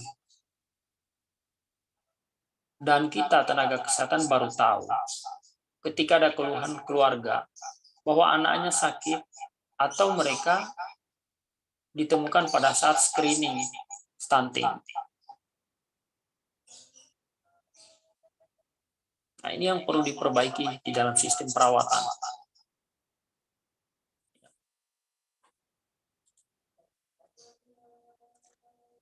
Kemudian penyakit-penyakit yang sering anak-anak alami. Sampel diare, ispa, cacingan. Ini akan menghambat tumbuh kembang dari seorang anak. Dan penyakit-penyakit yang tidak menular seperti asma, DBD, cedera atau injuri, kejang demam, dan lain-lain.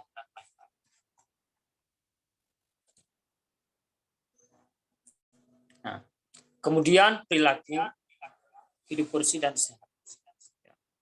Bagaimana anak mencuci tangan sebelum makan, istirahat yang cukup, kebiasaan sarapan pagi dan jajan. Ini tadi juga disampaikan oleh Prof. bahwa banyak anak-anak yang hanya makan mie saja, Indomie saja. Ini adalah makanan yang tidak sehat.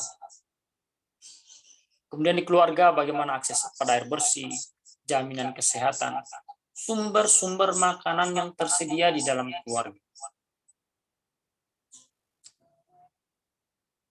Dan yang berikutnya adalah lingkungan rumah. Rumah yang bebas asap rokok, sanitasi yang memenuhi syarat, keamanan rumah.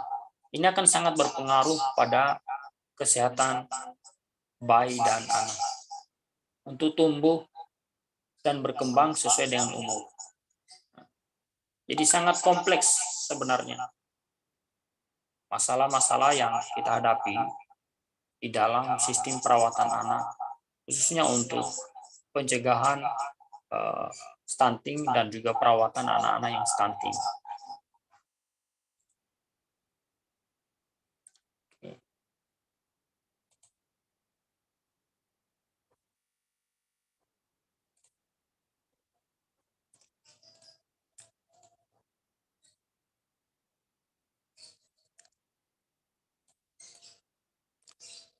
Ya, berikutnya kita mulai dari bagaimana pada masa kehamilan. Yang pertama adalah balance nutrition. Ya. Bagaimana nutrisi yang didapatkan oleh ibu pada saat hamil itu cukup.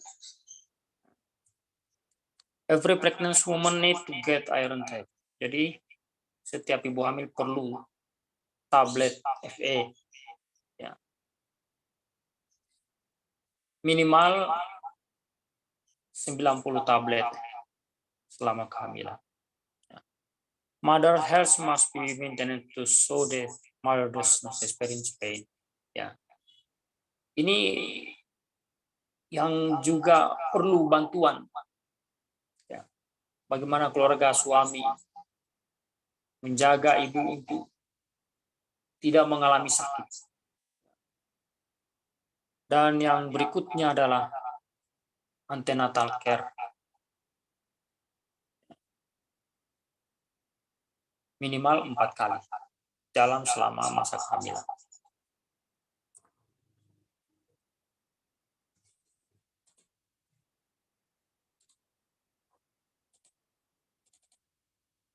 Nah, persalinan atau delivery, ya. Delivery assisted by trainer midwife or doctor. Nah, di persalinan harus ditolong bidan atau dokter.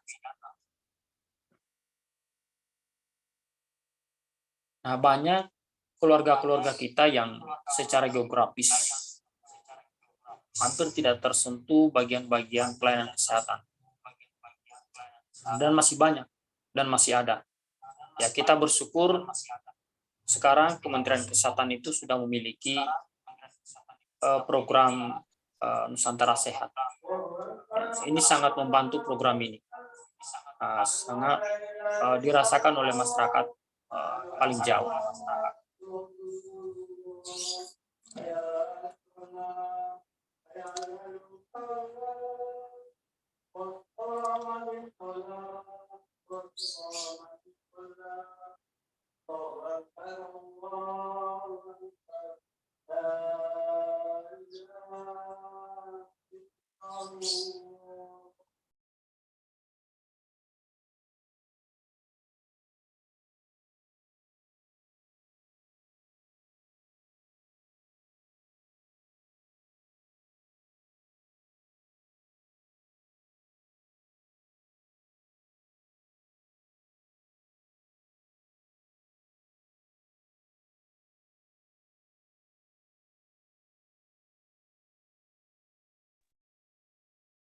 Halo, Pak Samsudin. Halo. We Slide-nya can continue. Oh, yes.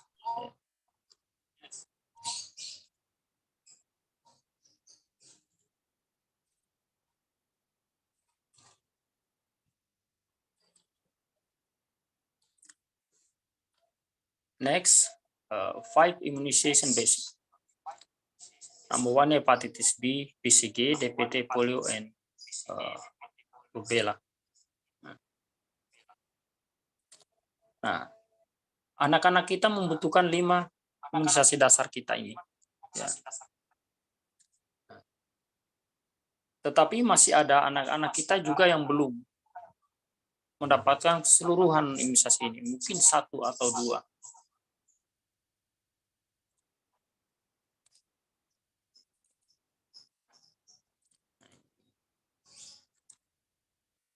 Selain imunisasi, ASI eksklusif. Ya. ASI eksklusif ini harus diberikan kepada bayi sejak lahir sampai dengan usia 6 bulan, tanpa menambah atau mengganti dengan makanan atau minuman lain. Tetapi ini juga dilema. Ketika misalkan seorang ibu mengalami sakit, tentu di usia sebelum 6 bulan, maka orang tua akan mencarikan alternatif makanan, misalkan susu formula dan sebagainya.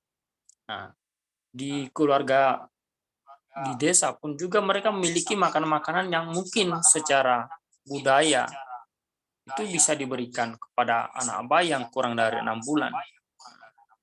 Oleh karena itu, maka tentu sebagai tenaga kesehatan, khususnya juga perawat, ini harus masuk, dan tenaga gizi harus masuk di keluarga, tanpa kita harus merubah atau mengganti secara drastis nilai-nilai dan budaya mereka.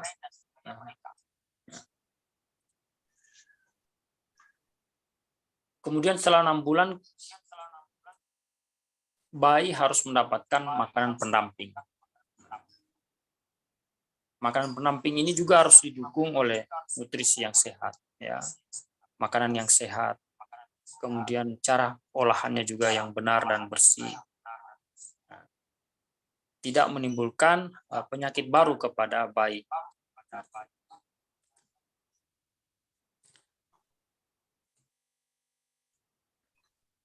Ya, selain makanan pendamping ASI, anak-anak juga harus mendapatkan suplemen vitamin A, kemudian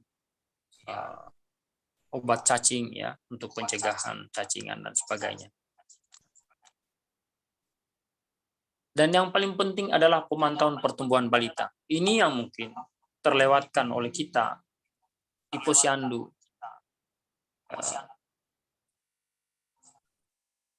Terkadang kita hanya memperhatikan anak-anak yang datang imunisasi saja sampai dengan usia 9 bulan.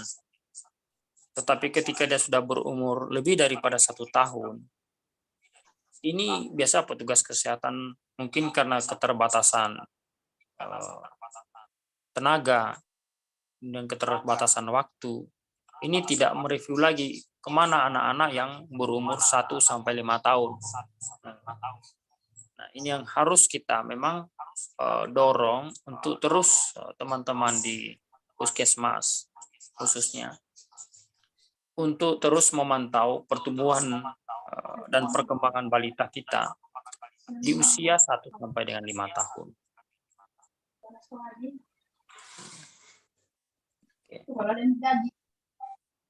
Dan fokus utama kita di dalam sistem perawatan untuk pencegahan stunting adalah pertumbuhan dan perkembangan, ya, kebutuhan perkembangan, needs, child health promotion and maintenance of nutrition need and hygiene care, prevention, immunization, periodic examination, child illness, nature of illness and care needed, plan for child and discharge, such as children medication, follow-up nutrition.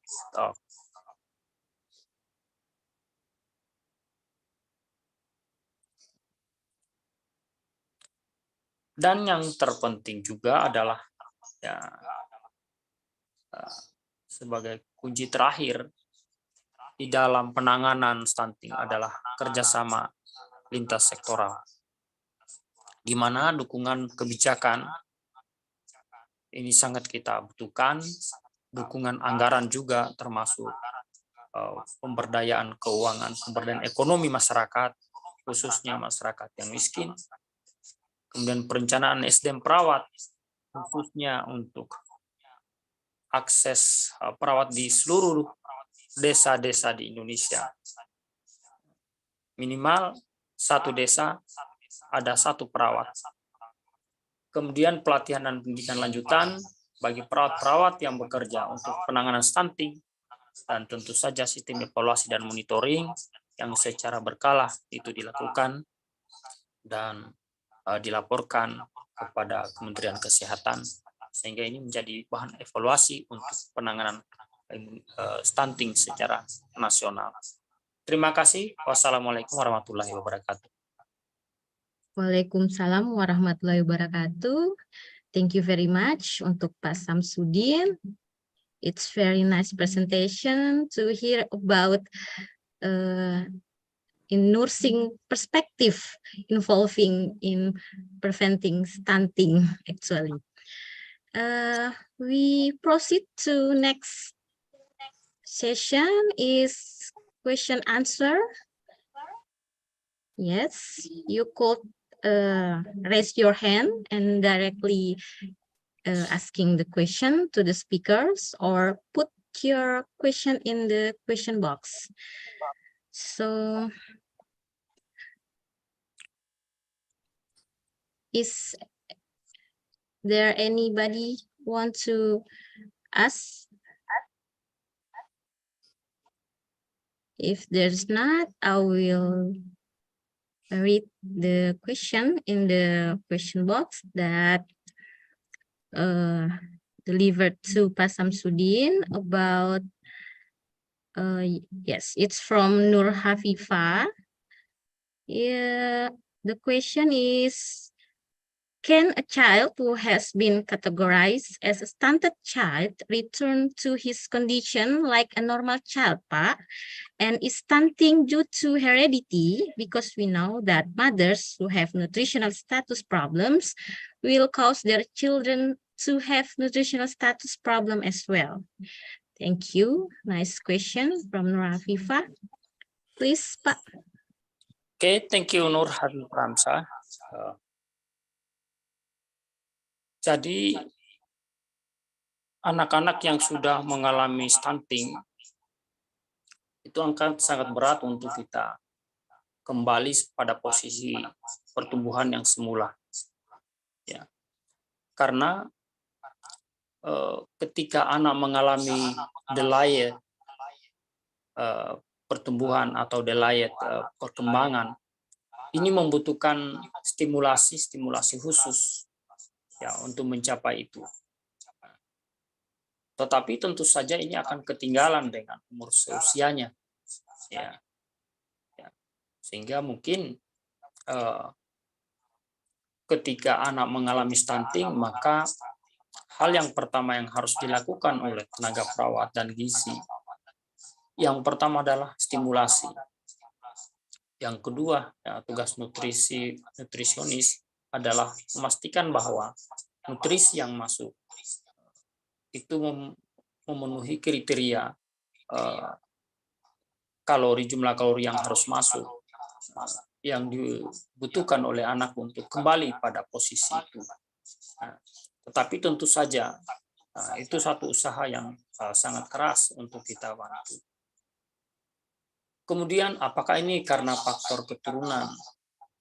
Ya. Kalau kita melihat bahwa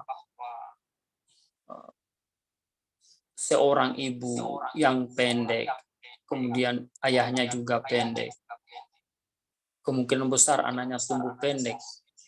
Nah,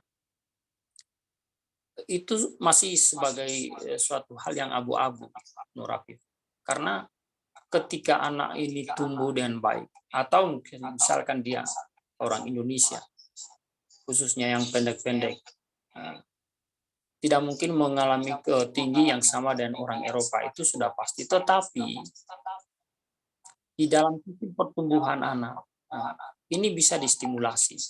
Banyak anak-anak yang tinggi dibanding orang tuanya karena mereka punya nutrisi yang bagus. Ada satu pola yang kita lihat di masyarakat Jepang. dulu orang Jepang ketika datang ke Indonesia itu pendek-pendek dibanding orang Indonesia.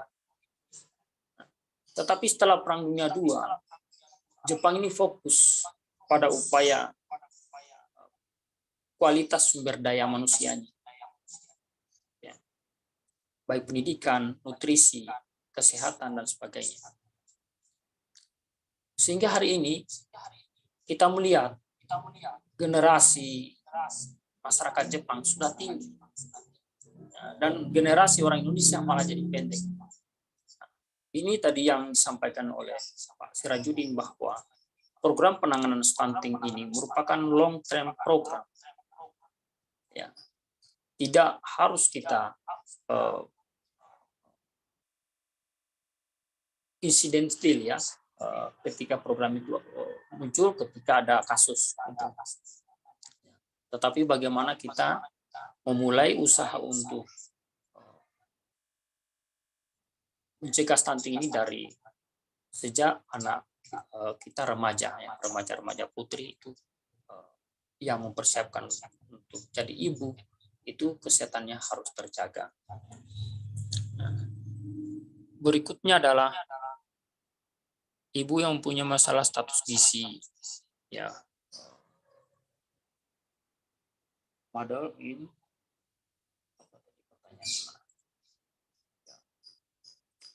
weight nutrition status problem. Bagaimana dengan ibu yang mengalami status gizi, masalah status gizi? Apakah juga anaknya akan mengalami masalah status gizi?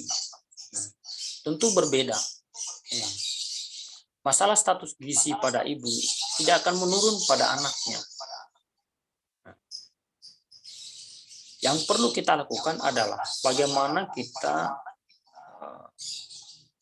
membangun, mencegah adanya stunting atau munculnya stunting itu pada anak. Oleh karena itu mungkin yang penting kita lakukan adalah bagaimana pencegahan stunting itu sejak misalkan ibu yang memiliki masalah gizi tadi misalkan pendek hanya 150 cm. Ini dari awal sudah harus menjadi pantauan ketat untuk kita sehingga dia begitu lahir anaknya ini tidak mengalami stunting di masa depan. Ya, mungkin seperti itu. So, back to you, Sri Rizky. Baik, Pak. Thank you very much for the answer, Pak. Is there any question that want to ask for our last session today?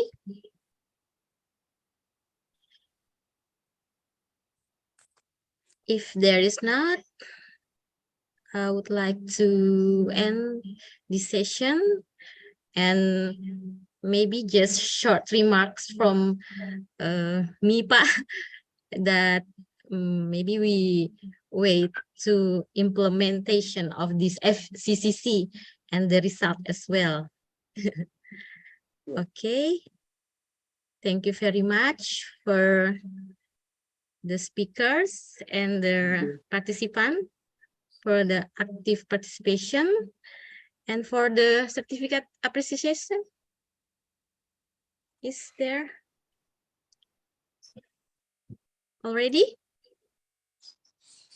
Will be give to the speakers today from the committee. Yep, we will wait from the committee for the certificate appreciation for our speakers.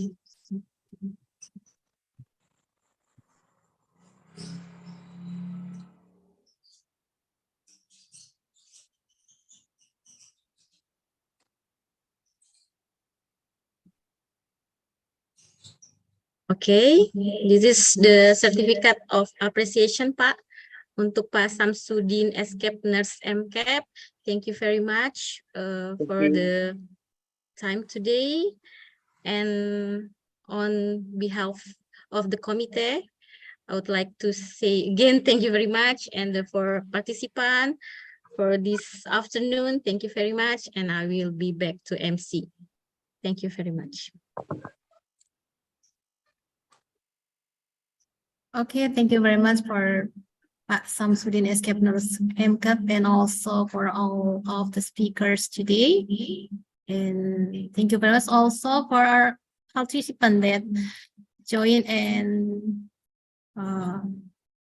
asking some question in this webinar. So this is the last of the session. The third session is the last agenda for our webinar today. And this concludes the third International Webinar Center of Excellence, National Health Poltekkes Kendari, with the theme Optimizing Child Growth and Development in Preventing Stunting in Coastal Areas. Do not forget to fill the presentation link. Mohon untuk tidak lupa mengisi link kehadiran untuk mendapatkan sertifikat kepesertaan. So for everyone here, let's close our today's agenda by saying Hamdalah. Alhamdulillahirabbil alamin. I am Mulyati Dolaku. Thank you for joining in our webinar. On behalf of the committee, we do apologize if there were any shortcomings and inconvenience during the webinar. It's a real honor for me to meet all of you here, and I hope to see you in the next webinar. Thank you very much. Wassalamualaikum warahmatullahi wabarakatuh, and good afternoon. Waalaikumsalam warahmatullahi wabarakatuh. Terima kasih Pak. Terima kasih Pak Sirajudin. Pak Sirajudin juga sudah sertifikat. Sudah.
Cirinya tak nyimak intinya ya.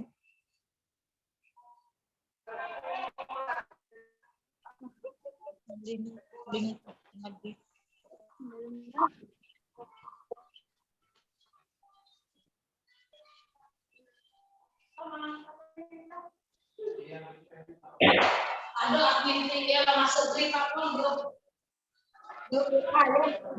Ya, tidak dibagi ke link yang kita bartu tidak dibagi ke nyayuk ke link WA padahal masuk WA ya. Telegram ya? Iya. Tidak kan? Ada yang sebagian cek itu adminnya. Iya.